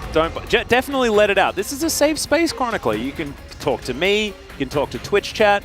G-Son's listening. Yeah. Yeah. No, it's totally fine. I'm not liking the direction where we are going. Well, it's the same, except the Cassante will be banned away. And so what slips through instead? Maokai. And so now Melio will be locked in. And Homolife Esports, what are they going to go for? I would suggest picking away one of the things that was a gigantic problem. But I think the Zeri Yumi was still, I mean, it's still broken, right? I don't know about the Gragas, but that's fine. We're going to lock that one in yet again. And I think if it ain't broke, you don't fix it. So maybe it's just Melio Aphelios again, and then maybe priority pick the Jax because it was just so good, and they blind picked it last time, worked out fine. Might be the angle here. Aphelios for Guma, we're obviously not going to complain about. Pick is still extremely high priority. You know, Guma loves it himself, is very confident on it, very comfortable. Team knows how to play around it, and as mentioned, with Melio, it becomes extremely oppressive. Would also not be surprised if we end up seeing a jungle pickup here, but no, it is just going to be the straight-up Ahri here, and yeah, you basically have to lock in Yumi. Not a lot of flexibility for Hanwha here. Can flex Gragas, but I expect it to go towards Zeka here. I very much hope it goes towards King, because I really want Like, and then you can put Clid on Viego again, and he can do a bit of that physical damage and stuff like that. And let's be honest, Viego damage is late Lissandra. game. I like it. Yeah, Viego Lissandra I think could be fine. I don't know whether that's in Zeka's wheelhouse. I just think that making Zeka as strong as possible and as comfortable as possible is going to be a priority. And now, with Ahri taken away from him, it really does limit his effective champion pool in this meta, right? We know Zeka is phenomenal at Azir, Sylas, Akali. These champions, they no longer really have much of a place. No, they are not good. In fact, they are not at the forefront of the meta for a reason. In Challenger, we did see the Azir. Yeah. Wait, was that yesterday? No, it was yesterday. It was yesterday. And what happened? It felt like Challenger. Because that series was absolute craziness. And yeah, it did not do so well. It lost. Yeah. That's because Cassiopeia is too strong as a meta champion. Oh, yeah, you're right. That was definitely the problem. Yeah. And the Viego is also something that T1 would love to pick up. Wukong is another, although last time we did see T1 ban that away on their final rotation. We'll be doing that again. Pick so much Jax. team fighting power. Maybe Blind that's how Jax. you avoid it. Yeah. That's what Zeus did. Surely it's fine. I just felt like the I Jax think was Viego. a big problem. It was, but I think you Viego. So are they playing the same comp? Yeah, but there's no Cassante on the enemy team. Hey, true. So I think you take it. All right. It's Ahri instead, so is definitely dangerous. Kha'Zix? Oh, okay. Wait, but doesn't that mean that Kingen gets to play Jax for free? It might. Might also mean King and Aatrox. Ooh. R5 Aatrox angle can also just be a Lissandra after all. Yep. And rotate that Gragas towards top side. Couple options there. So what will it be here? Will it just be Maokai? It could be Maokai. Could also just be Sejuani again. He played very well. That's Sejuani, Hecarim. okay, well, it's definitely not that. Okay, we're having some fun here. Hecarim's face, by the way, is so troll-faced now with the new splash art. I actually think it's kind of hilarious. But Kha'Zix going to be locked in. Bit of extra damage coming out of the jungle this time around, knowing that the Scion is going to be there. Kingen thinking about being a bit crocodilian towards the top lane. Kind of cute. Not sure whether into the brick wall of Scion is going to be the greatest. And I think going for the gentleman's agreement, this is a dignified top lane. That's what I'm talking about. You know, the red and black tinges of the Scion and the Ornn. Absolutely glorious as they saunter majestically towards a lane where they will just beat minions. Hey, till they can be great front lines for their team. And farm grass procs off of one another. Yeah. In perfect unison. Oh, it's glorious, isn't it? One with a hammer, one a small mallet, and one with a huge axe, and yet both of them doing the same amount of damage to one another. All right, Zeka making sure that his eyes are well and truly lubricated as we get into this. So, draft not changing a whole lot on the side of Halma Life Esports. T1 not able to pick up the Cassante, but picking away the Ahri, and also giving it to Faker, who is a fantastic Ahri player in his own right. Slightly different, some adaptations. T1 still with a lot of the power points that they had in game number 2. So King Mayushi there, Viper as well. Viper hasn't been the issue. Game number 2, he didn't have an impact, but not really up to him. Owner playing the Kha'Zix this time around.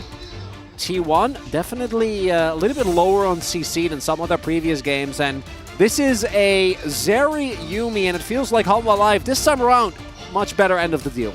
I think so too. I think eyes are going to be on Zeka to see whether he can stand up in this lane as the Gragas this time around. It's a big test. Let's hop onto the Rift.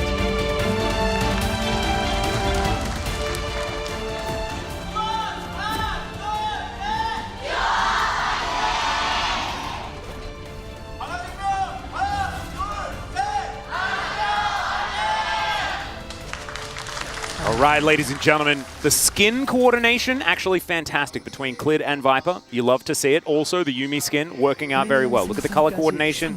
You love it. Kingen just having a great time, of course. Very, very comfortable on this Ornn. Was by far his best pick last year. This year, all the time. He's just very, very good. as Humble Life set up a ward and just park themselves here in this lane. I believe Zeka has gone for exactly the same skin. But yeah, look at that, like this Viego skin. And then like it's basically the same as the Zeri.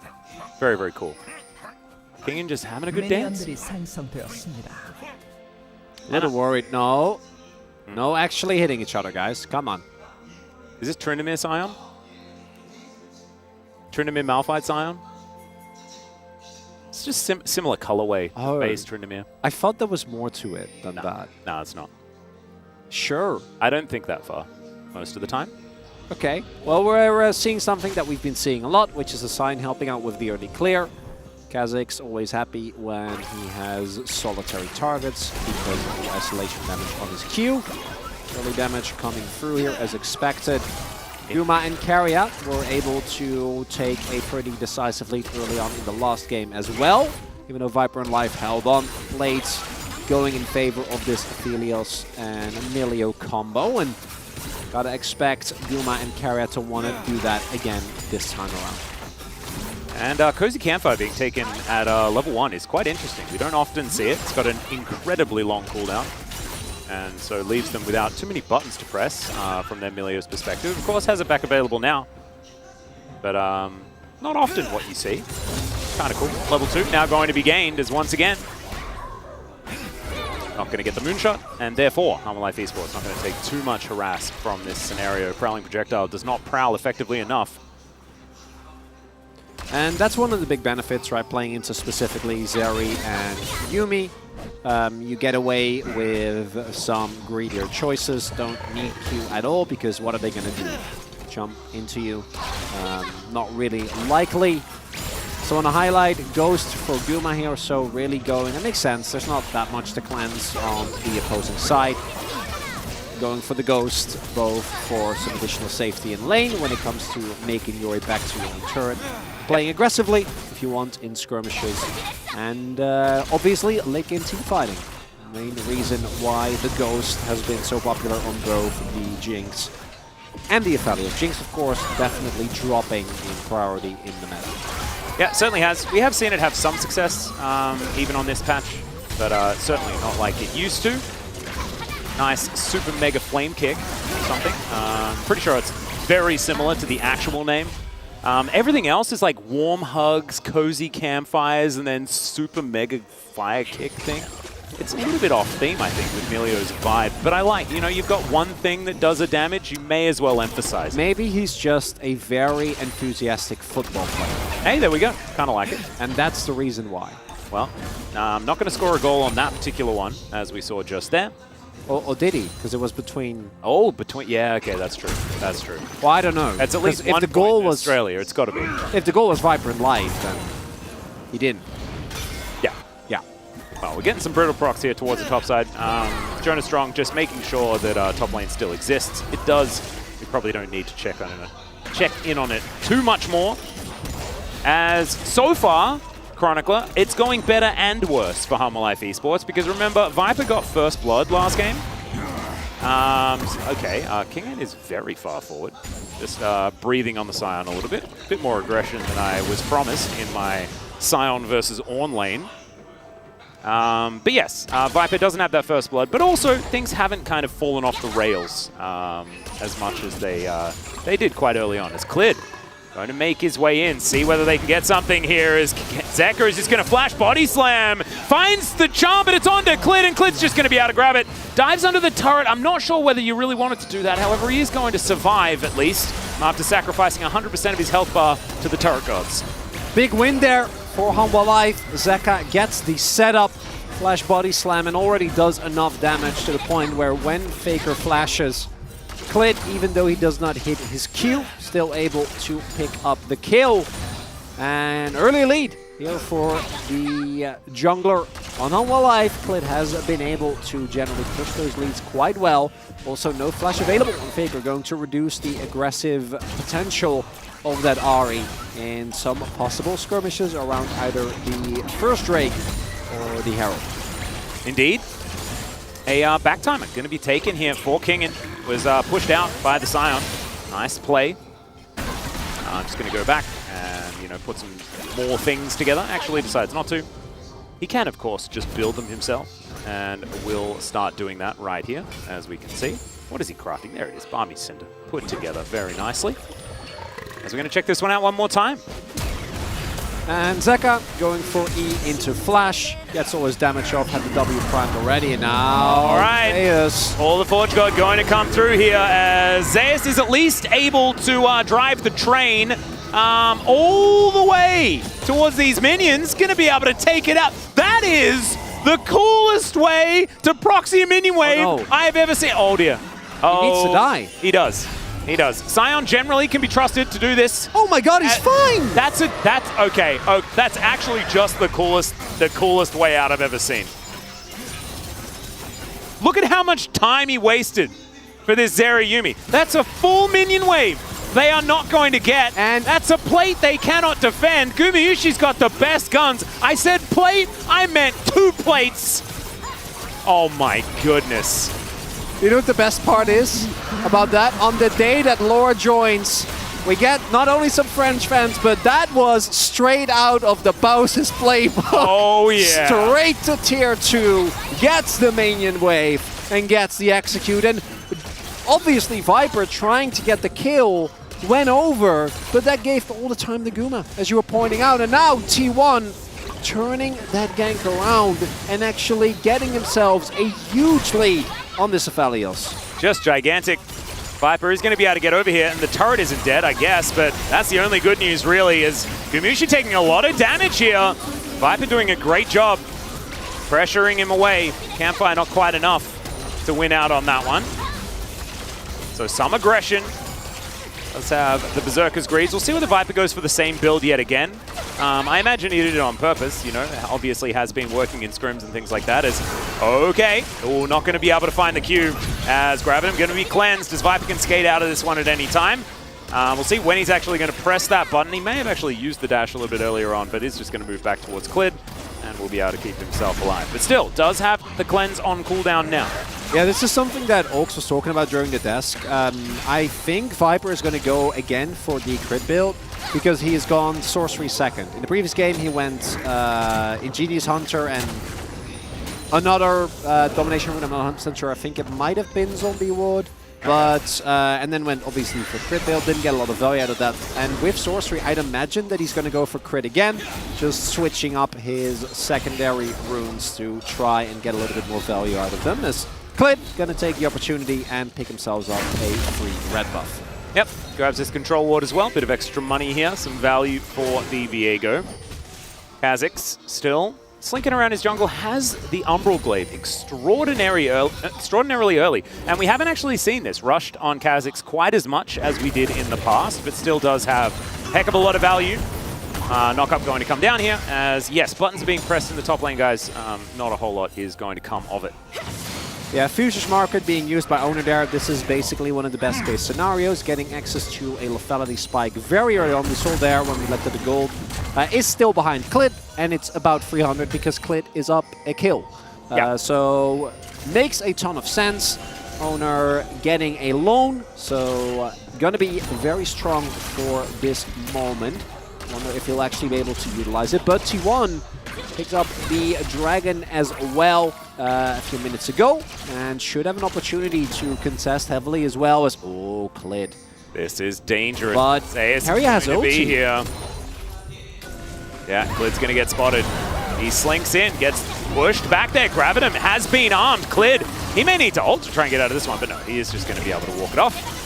Should be fine, as, yep, oh no, with the Rift Herald, he can just come around and drop that if he would like to, but maybe they don't even need to. Maybe they could use it in a different lane, because this turret is on its last legs, and it's 10 minutes. But they could also increase the tempo and just throw it down anyway, as Viper sticks around for a moment, but he will have to leave. As speaking of, okay, the train is going to arrive, but thankfully, Viper does just skate his way out, so isn't going to die to it. Still, that is going to guarantee the turret, and T1 have so much control of this game. And this time around, it's Kingen. Unlike the Jax in the previous game, where you're going to feel great, it's Ornn, so it's kind of whatever. And then also Zeus has teleport, so he's able to teleport back. So Homa Life get a little bit of a trade back, but not going to feel great about it. Fortunately for Kingen, that is the goal that he needs to finish Sunfire. So at least he's got that going for him, which is nice. Yep, got himself an item completion. And honestly, I mean, it's not as bad as it was in Game 2, Chronicler, so there is at least that. I'm still scratching my head because this was the intentional red side selection. And I do think that Harmonlife's draft is a lot better. They have made the adaptation and the improvement, but we're seeing that the Milio Aphelios is still just doing the things that it wants to do. And Viper is going for the Trinity Force. Yeah, I was about to say, that is nice. We do like that. Will mean that the health will be a little bit lower than when the resolve tree is picked, obviously, but still going to be a lot tankier than the previous game. And is Kingen gonna be okay? Yeah, he's on. He's fine. Okay. He's I don't know about his turret though. That yeah. I'd say his turret will not be. Gamishi is just having the greatest time ever on this Aphelios right now. As it's gonna get pushed back. Not a whole lot they can do about it. Campfire set up. There's Shelly as well, as Viper and Life are gonna move their way in. Owner over to the side. They're not able to finish off the turret just yet, but man, they are just rolling in plates.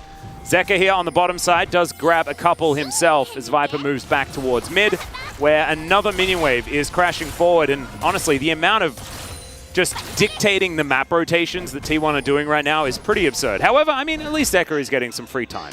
Yeah, and Zeka really needs it, right? Has actually been put behind, even though the early gank worked out. It was Clit getting the kill, and Zeka has been struggling when it comes to picking up CS. So picking up a few plates, left and right, is really going to help him stay even with Faker. Faker just teleporting towards the bottom half of the map, and secondary Drake, or the Hex Stack, is available here. It's at T1 up to 2. There are a lot of weaker Drakes still in the rotation for the Soul and the Rift. We'll see which one it ends up being. Yeah, we are desperately praying for a Cloud Soul. Not a whole lot of better options. As Owner has started this one up. Clid was in his mist for a few moments. Oh, look at the TP from Zeka. Yeah. That's a deep angle. That is very, very deep. He's looking for it. Drake's gone, though. Yeah, are we actually going to be able to find anything to actually fight for, as Kingen's going to have his ram denied? Zeka also trying to move over here. Clid looking for Faker, but he has Spirit Rush. He's going to be absolutely fine. And it is just Drake being taken. Honestly, not anything else to really worry about. And then the Scion is just going to unstoppably onslaught away. Okay, Harmonlife Esports maybe feeling a bit of the fatigue. It's very late here. But I don't think that the decision-making has been anywhere near as crisp as it was in game number 1. Crucially there, if Kingen actually is able to get his ultimate off, we might have a very different story, right? Zeka might make his way into the back line. They actually get a fight, because I do think that, as everyone on T1 is kind of in the river there, if you can start a fight and Zeka gets a big flank, gets an ultimate off, just after he's finished his Everfrost, like, that's awesome. Like, you can win a fight off of that, you can retake tempo, but it is as easy for Guma as just autoing him and then activating his Gravitum, and then that was the end of it. And without the Ornn ultimate, no guaranteed engage. Zeka arrives when everyone but Faker has already left, and Faker obviously being Ahri, able to easily get out. And now Harmonlife have an incredibly strong team fight. And they have Ornn, they have Zeri. There is so much power for them, but if they take a fight here and they don't win, they might be in deep trouble. No call of the Forge Guard. Once again, the objective is extraordinarily low and taken here by Owner. He selects the Eye as Ornn is going to run away. Viper trying to get some damage in here, as Zeka seems to be the target, able to body slam away though. And Harmonlife Esports just watching as things get taken from them, I guess. But that's better than the alternative, which was hard force to fight there, lose, and then lose your mid turret, lose your top lane turret, and from there probably lose the game. It's really tough, right? Because looking at your team comp, you have so much confidence going forward, going into the late game, when Ornn starts to give up his upgrades, when Viper finishes Runans. But you do need a base. You do need a decent amount of movement space on the map. And with how T1 have been playing, I don't know if you're really going to get that. Another Herald should surely mean that mid lane turret goes down, which is going to mean so much more control. And particularly on an Ocean Rift, with a Kha'Zix, losing control of the map is really, really rough, right? Between Faker and Owner, you can't walk up anywhere. You're not going to be able to contest objectives, and Ocean isn't the best Rift, or the best Soul, but T1 will still take it. You don't hold them back. Yep, certainly have a lot of brushes to play around with as well. Kind of a buff to Kha'Zix with how he kind of works, wanting to slink in and out. But not exactly going to be game-changing. 3,000 gold, and like you were talking about, Ocean Soul on the cards. T1 just needing to stack up a couple more. If Hanwha Life Esports get 4 Ocean Drakes, though, like, my goodness, that will make Zeri completely impossible to deal with. That is a long time in the future and will require a lot of things to go right here for Viper. As Owner is going to get barreled as he's off towards the side. Hanwha Life, once again, watching as one of their things is going to die. And now Kingen, now going to press the on-horn, looks for the opportunity, doesn't really find anyone with it, just trying to play defensively as he can. Zeus in trouble, but he just ults away. There he goes, and he'll be A-okay. And in the end, T1, they just grab more stuff and get a few cooldowns out of Hanwha Life Esports, and then they're just happy. Only Ghost invested from Guma there. When you look at the summoners on the opposing end, Viper, Cleanse, and Life Heal used. A lot of ultimates across the board, but those should be mostly up when the next fight rolls around. And this is where the early Dragon second really pays off, and where I think we see... It's so interesting with Milio, because when it comes to like looking broken, Cassante and Zeri, it's very in your face. Yeah, you know. Right? Like, you're watching it happen and you're like, what? How? Why? How is this allowed? As see here, the ultimate from Kingen attempts to catch out Faker, went in aggressively there, but he is able to get away. No other CC lands on him. And as a result, the only one that gets chunked down is Zeus. He's able to ult out just fine, being unstoppable, and that's the end of the play. Yep. But as I was saying, with Cassante, like, after that previous game, like, okay, we're banning this, 100%. But Milio, it feels a lot more insidious. A player like Keria, very often, even on things like Kenj, we talk about him being flashy. Yeah. Milio just is not that champion at all. Oh, might have cursed him. Oh, was pretty flashy there. Don't look at me like that. I had to say it. It was, yeah, I guess. Hey, couldn't be more on silver platter, okay?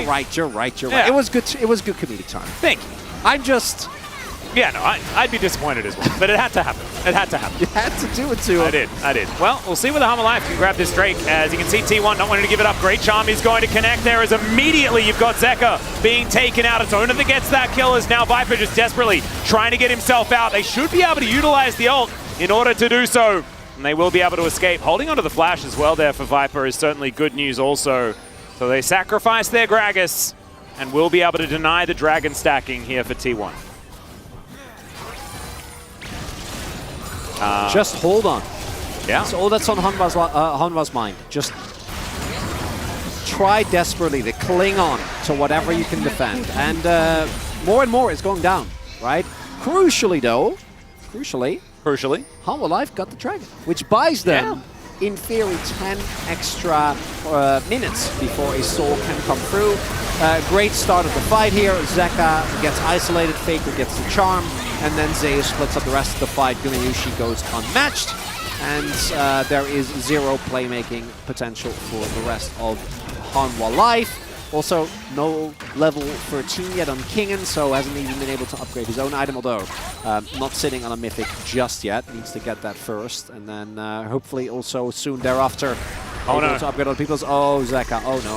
I think Zeka may be in trouble. He's going to go golden. Tries to get that cast down, still going to flash.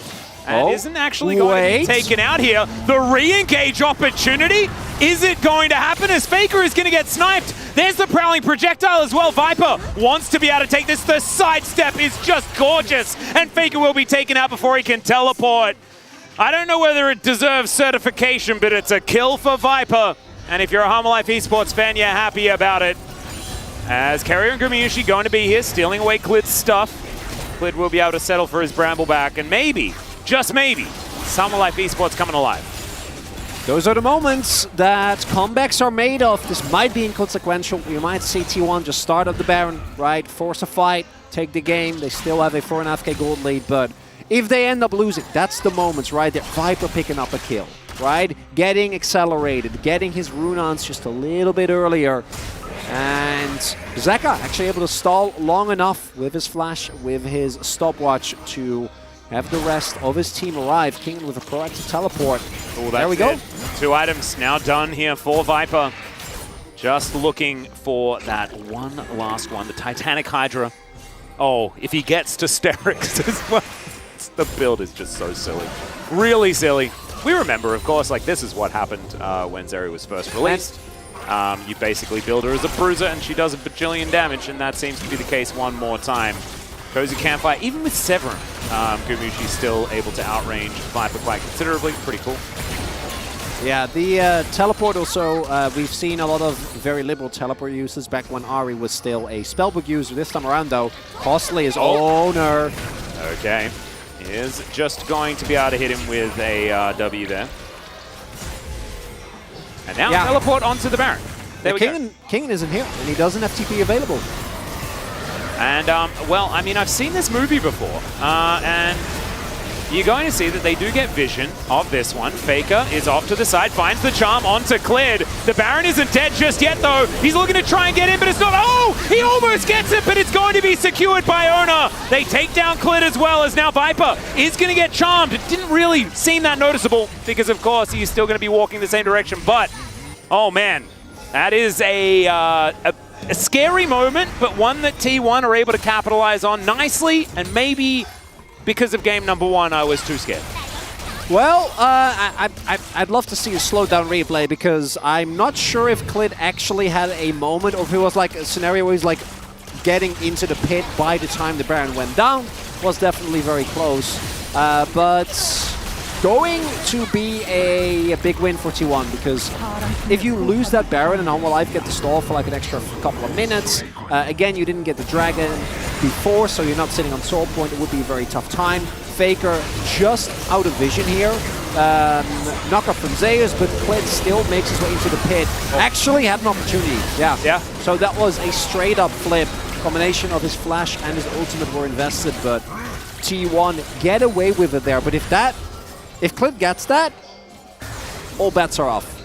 There is still a very fat Aphelios here, so it's not like it's a guaranteed win, but the things I've seen from Zeri Yumi have scarred me irreparably. Yes, I'm 100% with you.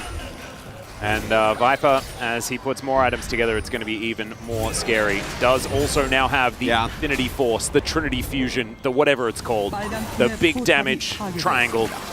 I like Infinity Force. I like it. Cool. That was I think that was our initial Ornn name for it. I believe that was when LS and I were coming up with funny names a while ago. But I think it might be Trinity Fusion, or at least it used to be. As okay, Homalife Esports wanted to stop the Soul Point from going down. Zaya's just going to charge his Q, as it is going to be the Drake secured by T1. Fight may be on, but it isn't. T1 just going to back away. Homalife Esports going to do the same thing. No point in fighting over nothing, as the minion wave in mid is going to be where Viper turns his attention. And look, this is T1 just extending gold leads over and over again. However, like, there is a Zeri Yumi in the game, as, okay, unstoppable onslaught here from the Sire. Yeah, it's just for prio. Yeah, manages to get the minion wave. There we go. We've had 4 kills in 24 minutes, Atlas. Yeah. Yeah. Yeah. Look, it hasn't been, like, as far as jam-packed action, it hasn't been. It's more of a, this is a thinking. You know when your friend, man's Zeus, as Zeus is going to be caught thinking for a moment. Yeah, he used that on the minion wave earlier on. The Q is going to be denied. Viper gets another kill. The zombie version of the Scion is going to take down a ward. So it's not Zeus's night outside of the moments he had. Kingan's turn, or the turnaround. There's the knock-up onto Faker. The Ornhorn immediately is going to be called, and Faker says, no! You do not walk through my jungle! And, Wolf? Hello? I mean, it's not certification. I mean, do we get Ornn certification? Because, I mean... T1? T1, what are you doing? Yeah, what's happening? Okay. Why keeping it interesting. This is. I mean, this is an on-Zeri Yumi composition. Yes. You're not allowed to give them any room. No, you can't. You can't do these things. Like they might. Again, I want to read it. T1 might still be completely fine, but like this is. It's not a great look, right? Like getting killed. Zeus dying there is a straight up mistake, but that's kind of fine. I think you can still shove, or at the very least pressure. You know, deny them vision. Mistake, but acceptable. But trying to then like collapse on this Ornn and not using either your... Oh, we've got a bit of a team fight here. Zeus is taking a lot of damage. Kingen is extraordinarily tanky as Zeka does get the help of the kitty cat. Clid now slinking into his mist. Owner off to the side. Just got to make sure everyone's alive. Yep, 1, 2, 3, 4, 5, 1, 2, 3, 4, 5. Yep, we're all alive. We weren't ganked by a replay too badly. So when does Viper finish his next item? Because he's going back now. Yeah, it's now. Well, I don't know. I don't think he finishes his item. Are you sure? Okay, never mind. It's not now. We'll see. He wasn't actually. But yeah, no. You know when someone recommends you like a movie or a book or a series and it's like, it's a slow burn. You're like, oh, I'm gonna have to wait for like 3 quarters for anything to happen. And then often, it's worth it, right? Like, and then they deliver on it. And we're now currently waiting for the part where it delivers. Yeah. You know, this is all build up. Oh, it's actually Bloodthirster here for Viper. An interesting choice. It's also Duskblade for Owner. Yeah. Huh. Curious stuff. So we're delving back in time a little bit with some of these builds. Yeah, Duskblade, we haven't really seen, even though I think the item is in a pretty good spot because of how insanely strong Ghostblade has been as Owner. Forward aggressively. Not going to get the super duper fire kick, the boom boom fire kick. I should actually find out what the real name is. I just like saying different really with this. Adjectives plus kicking. Want to highlight as well, I do think one of the issues that T1 have, which we mentioned before, is that look at what they actually have to start a fight. I mean, also look at what they have to lock down Zeri. Yes, it's not a lot. It's really just the threat of an objective, and lo and behold, it's been working for them, right? Like, it's been fine. As Faker is actually spotted here, Viper is playing pretty far up. It's a little bit frightening. However, he is going to be all right. You can see Zeka is on the top side of the map, just dealing with that minion wave as best he can. Bottom wave just being left to its own devices. Hopefully it can take care of itself. And T1, they get mid prio, the Baron available. 5,000 gold, all that separates these two teams. You were hutting? Yeah, no, just Viper getting the W activation. That was cool. Clid is going to have the Heartbreaker and is going to get his heart broken. Owner is going to clear him up. That is very swift execution. Zeus could be in trouble as well as Faker looks for the Spirit Rush. The Operation Get Behind Viper as Zeka is extraordinarily low. Viper is still okay, but everybody else is just getting destroyed. Viper ults. He's trying to do it, but he's going to get charmed. He's going to get taken out. And Humble Life Esports, that was not your team fight. T1 will win the game. Starts off with Clid getting caught and ends with a clean ace for T1. That was the twist. That was the reveal. That was the payout, Atlas, of this slow burn of a game. What is that like? By the way, T1 just still win? Is that the twist? I guess. Oh man, the riders must have striked, I think, for that one to be a twist. As once again, Clid is going to be charmed up and taken out. Nothing he can really do there as both of the Nexus turrets will be taken out. The Nexus to follow and T1! Oh man, they made us wait for it, but they managed to take the series against Humble Life Esports in 3 games. It was a bit of a bumpy road. We had a back and forth game 1, and then game 2, obviously very T1 favorite. Game 3, there were moments, but looks like Zeri, Yumi, not enough. Clid gets caught, and I need to vote for POG. In a game like this, oh like, God, I guess I don't. Yeah, right. Yeah, I get. It's fine. I don't have a vote. It's fine. You don't have to worry about it. Yeah. As man, well, that was a series, and honestly, it was a lot of fun. We were doing a lot of... I had a great time. Yeah, you know, there was a little bit of joking around, having a good time. Of course, regular season, it is time for things like that. However, this was Life Esports, I think, bouncing back from their loss to KT quite effectively. And yes, they do leave this week without a victory, but I think there are things that are obviously improving for this squad, and hopefully they continue to find some of those angles. Clid, still a few question marks and needs to tidy up a bit of the decision-making, because I think if everyone on Life Esports' brain was wired the same as Clid's, it'd look really cool. However, he's often just going in and he doesn't have his teammates ready to follow. The main issue with the play there is specifically that if you don't have a Gragas and an Ornn, Viego sometimes is in the position where it's like up to him to start fights, right? Like, and it's not a great position to be in, but it makes sense. You're trying to go for like some flash and W shenanigans, but you have Ornn and Gragas. You don't have to be in the front. You can hang back. Yeah. You got the horn. You got the cask. Yeah. Yeah. No, it was certainly... It was a journey. It was a journey. And thankfully the destination isn't with us, right? It is with the space to really break down the nuts and bolts of what made this series tick. And we get to have a look at some of these highlights, have a look at some damage numbers, and then really just soak in what was a great series, especially for the drama. You know, it kept you on the edge of your seat. Yeah, or you know, you gracefully slid off as you dozed. Dozed away for a second there. Not quite sure. No, but you know, how if you lean back far enough in your seat, you are on the edge. Yeah. Right. Like, technically on the edge, which is the best kind. Yeah. Yeah. There were some silly moments, but by and large, this was T1 having control of the game. Continuously pressuring Hanwha Life. Hanwha Life had to look for desperation plays. And in the end, Clid moved forward, got caught, and that was it. And Faker got caught on the top side of the map, and they just regrouped and it was fine. And then Clid gets caught in the mid lane, and they lose the game. That's what happened.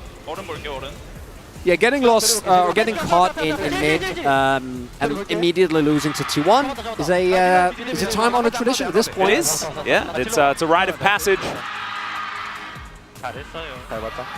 And I think certainly a few things to iron out here in the T1 camp. They were actually pretty outspoken, saying that they didn't have a heck of a lot of time to gather and regroup and really get back into scrims and practice and things like that after MSI, and it's completely understandable.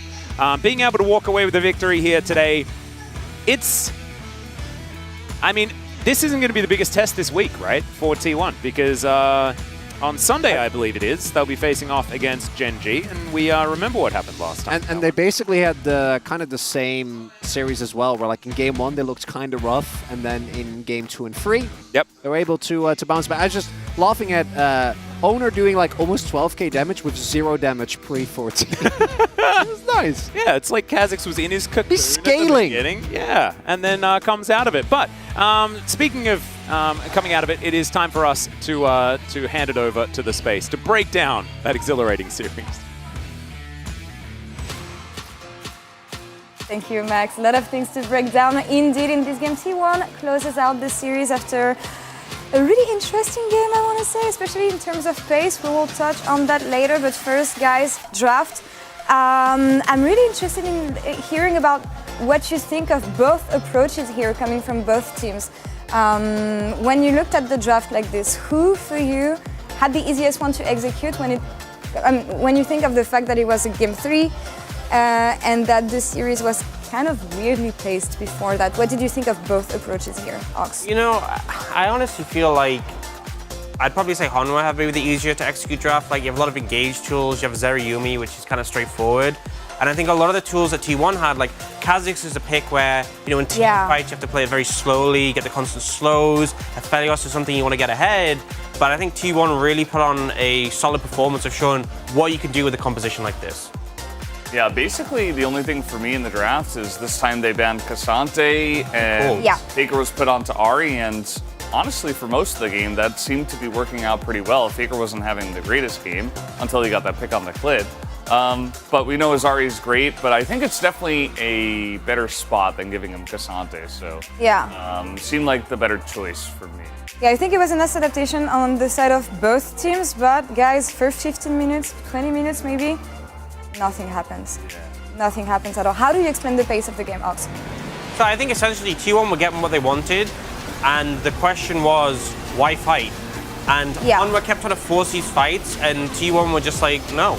Like, there's no reason, if we've already secured the objective, why would we run into your Yuumi and risk the chance of having a patented Yuumi moment happen?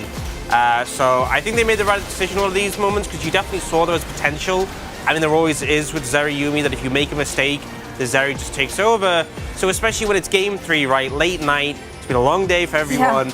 Taking risks is an easy way to make the whole series backfire, and particularly against a team like Hanwha Life. They're a team that when it comes to late game team fights, they can just really go ham and find the edge. I think T1 got scared a bit at some point. Again, prepping for this segment, we were like, if it goes either way, we have stuff from both sides, and T1, again, on an individual perspective and the way they approach the map, not always on point, I want to say, but it echoes to what Faker was saying in the video, the fact that they didn't have much time to prep. I'm wondering if it showed in this series today. What would you say?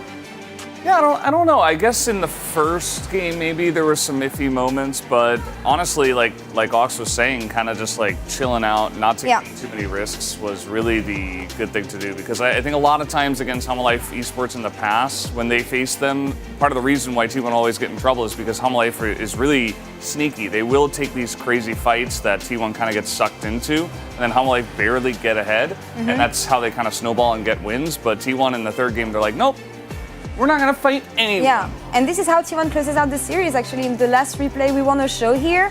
Waiting for Hanwha here, and you see Faker being really opportunistic, seizing the opportunities he sees to finally land the charm later that's going to bring the victory. Yeah, there you go, here it is. And this is the closing fight of the series. Yeah, and it was critical setup coming in. Obviously, Ona doing the job of getting the visions and the slow so he could land it, but also Clid having flash there, thinking he can get away with the ult in time. Super costly. It does look like Clid made the final mistake that lost the game, but ultimately T1 were really far ahead. They just needed this one window, and as soon as that happened, the game's just completely blown open. Everyone cleans up the rest of the team, and eventually they finish off that Zeri, and Hanwha Life Esports just don't have anything left. Yeah, it was pretty straightforward. I mean, it's just Faker made a super play, ended the game, and that was about it. Like, I think Clid's got to have better game sense to know, like, okay, there could be Faker over the wall there. I got to be a little bit more careful. The second he goes in for that stun onto Kha'Zix, he's dead immediately, unless he's got his flash, which he did, and he just decided to save it for next time. And the thing is, that late in the game, when you know, like, one lost fight is like the lost series, like, what do you get from that? Even if you stun Kha'Zix, what do you get? Yeah. Like, you do like a tiny, like 70 damage or something? It's like, you're not gonna kill him. He's a Kha'Zix, right? So assert dominance. Yeah, it's that's showing what it's all dominance. about, right? For the round 2 matchup, you've asserted, yeah, great work. Right. What do we think on player of the game here? Faker, maybe for the last one. Honor had a really nice game as well. Let's see who everyone chose to be the player of the game here. And it's Faker, of course. Yeah, Makes this sense. one I'll With this last play. take, I'll take responsibility for because Ox is we very did mad in today. fact vote for Faker, but it was really difficult. Like, honestly, we were sitting there, we're like, well, nobody did anything. Like, how are they even gonna get a highlight reel for Faker? In this fight, he got some damage over the wall, got the charm. He was able to set up and attempt to zone Clid, which was good. And then he got that last charm, which is really what this POG is all about. Yeah, I think without that last play, I think it'd be hard to necessarily say that Faker's definitely the person to deserve it. But I think that's kind of the indication of how this game went, right? It was a very team-focused game. It was very much around getting the objectives, picking up gold on the map without necessarily opting into the fight. But when they did, when they made that clutch call to go for it, it was Faker who led the charge. I think one of the main questions coming in into today was what side of T1 are we going to see, especially after MSI, especially maybe after being so exhausted? Again, something that Faker said in the video. What do we take away from T1's performance today, especially focusing on the matchup they have against Genji on Sunday? I think it's difficult. I think their approach in Game 3 was definitely correct against Hanwha Life, because we've seen them throw series away against them before, but also, like, this is their first series back. I wouldn't take too much stock. And I know going up against Genji, a team that they faced so many times before, a team they faced at MSI, they will put a lot of preparation into it. Yeah, it's rough on both T1 and Gen.G. I think that part of the reason why today was so back and forth is because both Gen.G and T1 are still a little bit sleepy from MSI. So I would expect the Sunday matchup to be even more crazy and back and forth. Yeah. I hope so. Potentially a lot of mistakes because the teams, they need time, right? Yeah, lots at stake for both team and for the rivalry, of course. The interview is ready though for now, so let's send it over to Jason and the players, and we'll come back after this. 2023 LCK Summer Split 두 번째 Thank you very much, guys. This is Jason for the POG interview translation. We are here joined by T1's Faker, the solo POG of the day. Congratulations. Congrats on the great start to the season. You got the win up against Hana Life Esports. How do you feel? Today, you know, our MSI buddy was having a hard time early on in the series, but and then they ended up winning a series just like we did. So it feels amazing to kick off the season with a win. Faker, a lot of teams actually voted T1 for the potential LCK Summer Champion. What was your mindset playing your first match of the season? I don't really care about how other teams think of us, you know. I just want to focus on every single game in front of us. I have a question about a pick that was locked in by T1 in game number 1. Even though you guys could not get a win for it, you guys were the first team to actually play Jhin when the meta is all about just taking hyper carry AD carries. It was for the synergy and our comp. We thought Jhin will be the best pick to round out our comp, but we didn't really have the right amount of carry potential in the late game, so I think that was the biggest problem we were facing. And then in game 2, we had the classic Faker kidnap moment by K'Sante. Viper was not able to even react to that, so any tips on pulling that kind of play off? I've never kidnapped a person in real life, you know. Don't get me wrong, but I just played K'Sante so many times, so it kind of worked out well today. Are you, like, is K'Sante one of your comfort picks? I'm pretty confident in whatever champion I get to play, but K'Sante, of course, because I have been playing that a lot recently. And K'Sante, I was able to make some clutch plays, to be honest. So it does mean a lot to me. And then in game 3, T1 did have control of the game in the majority of the game. However, in the later phase of the game, Hana Life was also biting back really hard. But, you know, we just wanted to keep the presence of mind and, you know, calm down in order to close out the game. And I want to say my teammates were doing a fantastic job to end the game really well. Faker, did you get to check out the opening title of the season? Because your fist was on fire. Did you like it? What does that mean to you? Like the... You're hiding in the back right now, but... Show us your fist. Well, I didn't really get to like focus on the opening title when I was watching it, so I'm trying to figure out what does it actually mean. I don't know what Fire Fist has to do with me, but you know, we'll find out. Faker, this coming Sunday, we have a big match. It's T1 versus Gen.G. What are you expecting from that series?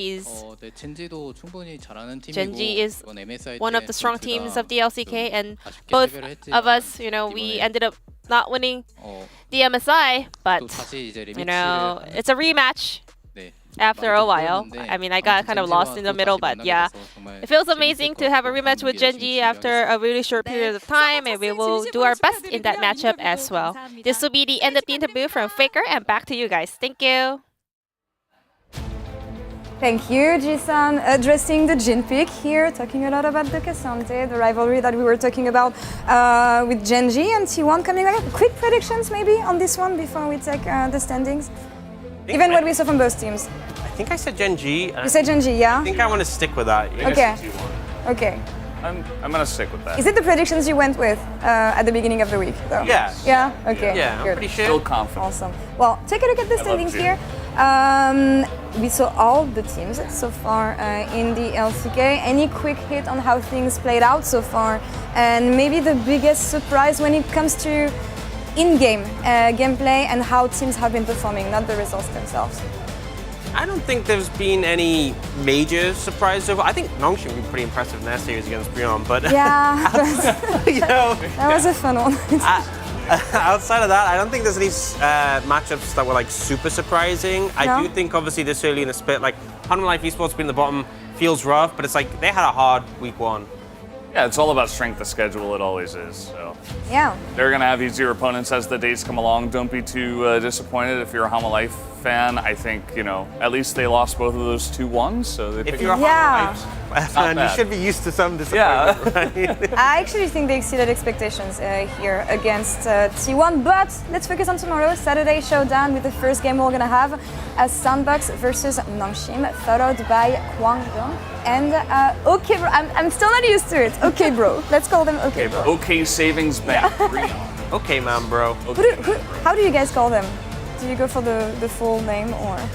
Any of them are fine. Any of them are fine. Okay. OK man, bro. OK bro. OK Savings Bank. Brion. OK Savings Bank. Perfect. OK bro. So Kwangdong, OK Bro. Who takes this one? Quick prediction before we go. Kwangdong freak. Yeah, I think. I would say so. Yeah. After yesterday, yeah, I am gonna go for Kwangdong freak. And for the showdown, so the first game we have. I think this one's actually trickier. I do think most people would give Sandbox the edge, and I think that's true. But I'm not even sure, man. It's fun, actually. I think it'll be exciting. I think it's a good showdown. Teddy 1v9-ish? Angle? Potentially. Yeah. We'll see. We'll see about that tomorrow. Guys, it's been a pleasure being with you on my first desk in the space here in the LCK, and I hope you enjoyed the show here at home. Have a good rest of the day, good night, depending on where you are in the world. We'll see you guys tomorrow. Stay tuned. Take care. Bye-bye.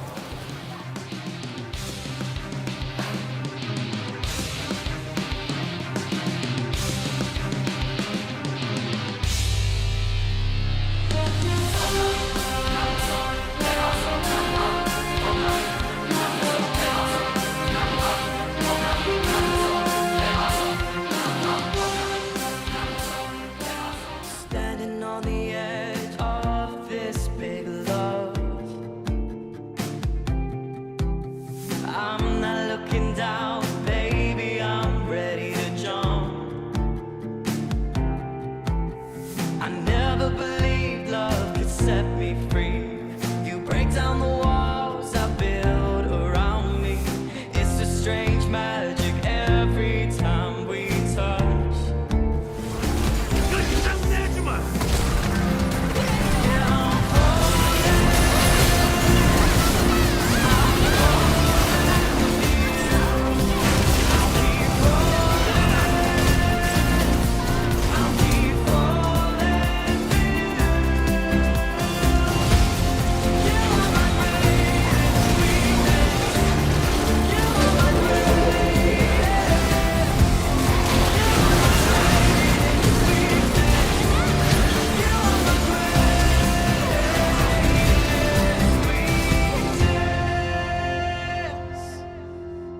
Standing on the edge of this big love,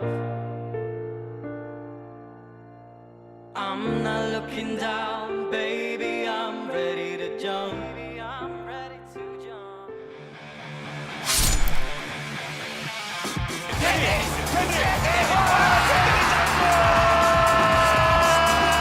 테디는 미쳤어요. 개사기.